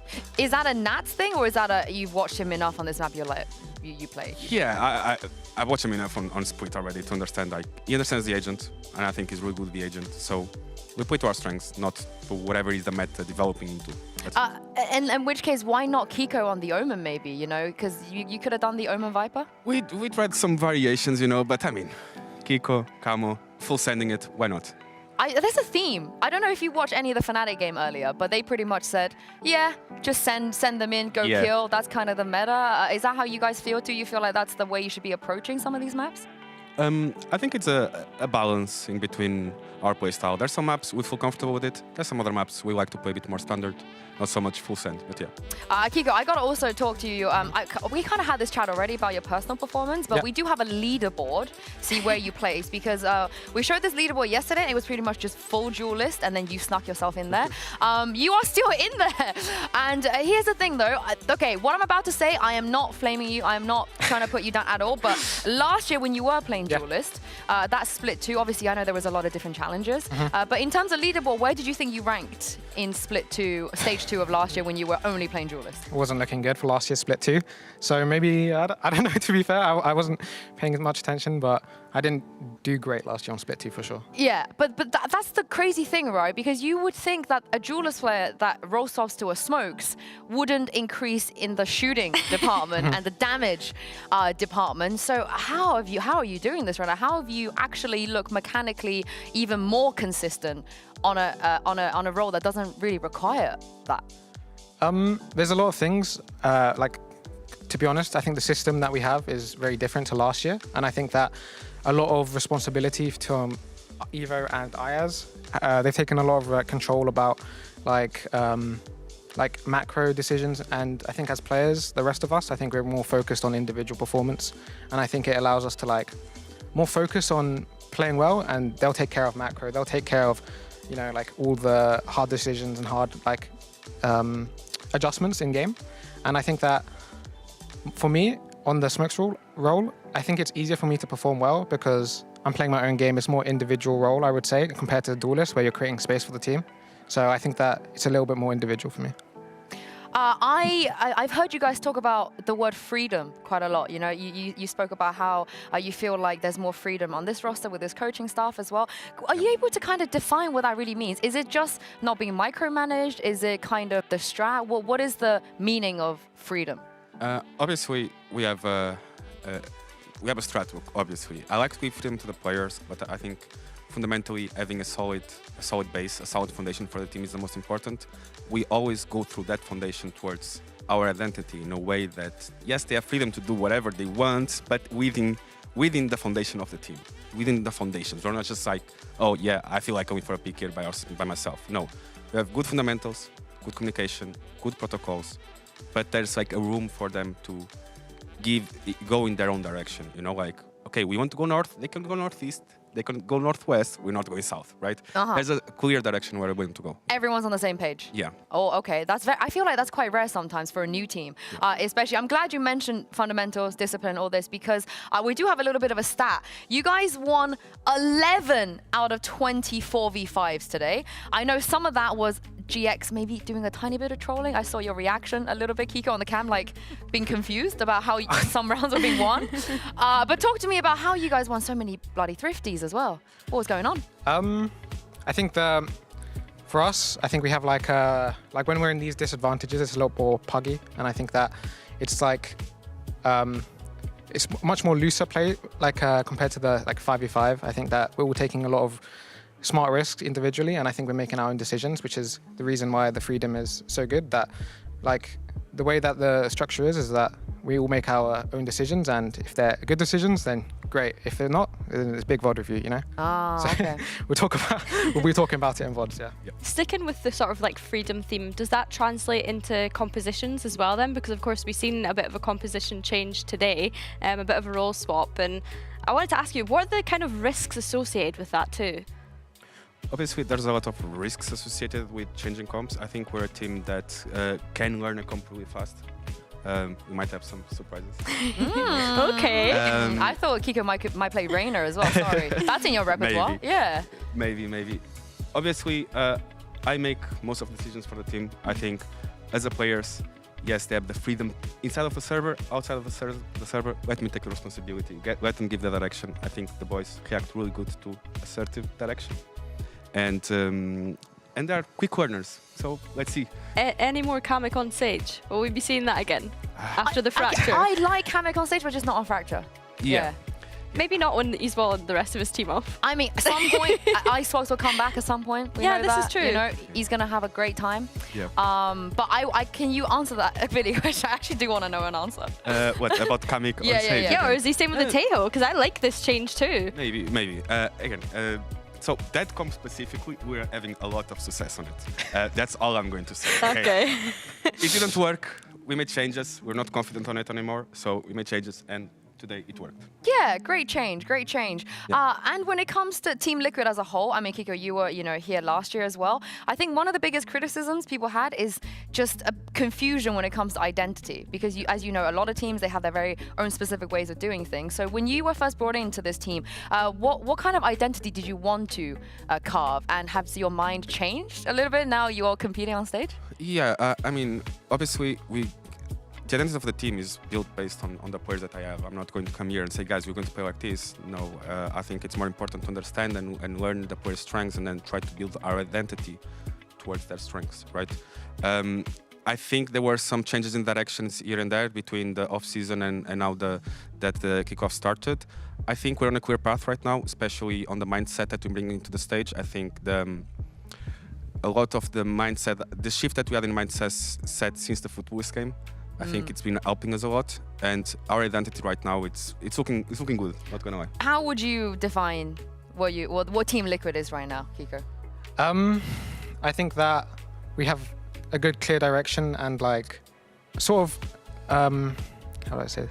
Like Evo leads the macro, and for us as individuals, I think it's we're all very individual players, but when Evo brings a direction, we're playing as a team more. So I think that there's room for flair, but there's also like a clear like path for us. It's like there's like a bigger picture, Yeah. and then there's these little pieces that Yeah. you guys can kind of, you know, do whatever you Yeah. think is best. Okay, that's really nice to hear. We didn't really get kind of a lot of opportunities for a lot of that last year, but let's take a look at the bracket because you guys have survived a round of elimination, as you know, here at Kickoff. It does get a little bit brutal because you will be back again tomorrow to play BBL, and Kiko Yumpy has been having a really nice tournament, and we heard his new coach Mark you talk about how Yumpy is just a great captain.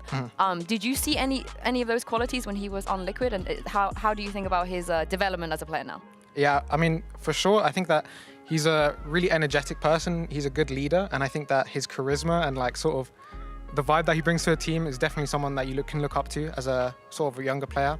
I think that his like the way he takes care of his like health outside of game, his rituals, his practice, I think that is really impressive, to be honest. And I think that he's a good role model for like to be an IGL, so like out of game stuff. So even that. How many facts about Finland do you now know because of Yumpy? I could tell you a lot. Like Yeah, no, give me one. Just give me one. I mean, the classic, that Supercell, the Clash of Clans is finished or something like this. And then, we're in an elevator and he'll be like, Connor, it's finished. It's a finished elevator. Wow. Okay. Well, yeah. I feel like it rubs up. I've learned a lot as well. Yeah. Billy, you'll pick it up because I know, like, Finnish get there. chocolate. Yeah. He's brought me a lot of Finnish chocolate. It's great, by the way. I would die on that hill. That Finnish chocolate might be the best chocolate in the world. It's really nice. I need to try it. I feel like I need to try it now. Yeah. And what about you, Lohan, going up against BBL? How are you feeling about this game? I feel confident. I want to face them. So I really want to face them. I think it's a good rivalry going on. Not rivalry exactly, but it's good to see, like, you know, Kiko, Nats facing Yumpy. So I'm excited for tomorrow, to be honest. I like this rivalry thing. Do you see anyone else in this league that you feel like is your rivalry, not just the teams? I don't see anyone as a direct rival, to be honest. I think let's build the suspense going forward. Let's see how everything goes. Maybe we'll find the right. I think you already did that by teasing a possible switch up of composition. Yeah, I will say though, if you win your next game, and obviously Fnatic win theirs, Liquid versus Fnatic is a very historical, long time rivalry. So you'll get a taste of that, which will be really fun. But thank you very much, you guys, for joining us. Thank you for Billy as well. We will have more elimination. It is pretty much a lower bracket fiesta this week. Make sure you guys have a lovely rest tonight and come back and join us, starting with Foot versus Fnatic, followed by BBL versus Liquid. Have a good night, and we'll see you then.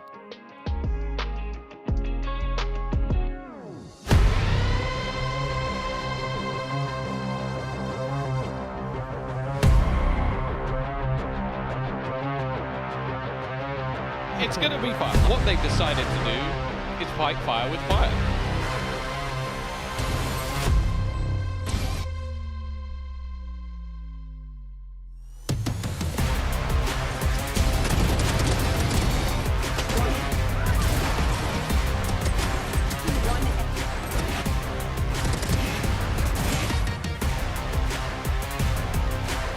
And now Robbie BK, the leader, to try and hold on. Going to utilize the drone, but he is slaughtered almost immediately. Oh! This round should have been impossible. There was no question of which way it would go, but somehow we're here with Kayak. 4 kills on the board. Here we go, Kayak. He is stealing the show. We said, does he have a round left in him? It turns out this is his game. Fnatic with an in-zone flawless. You never would have guessed it. A dominant performance from start to finish.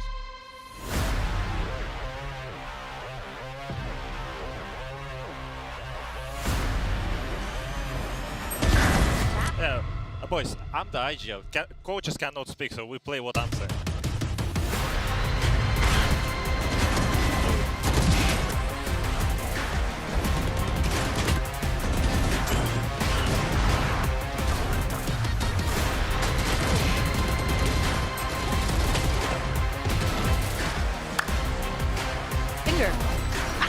they doing this? How are Liquid doing this? I don't understand. Swing. Oh, it's Kiko as well. Devastating for Giant X. Go Camo. Does he play it perfectly? He absolutely does. He just had to stay alive. Smoke, smoke. No. What a... Mountain climbing sort of situations. Nat's waiting for contact. It's all but over. It's done for. Team Liquid live 13-6.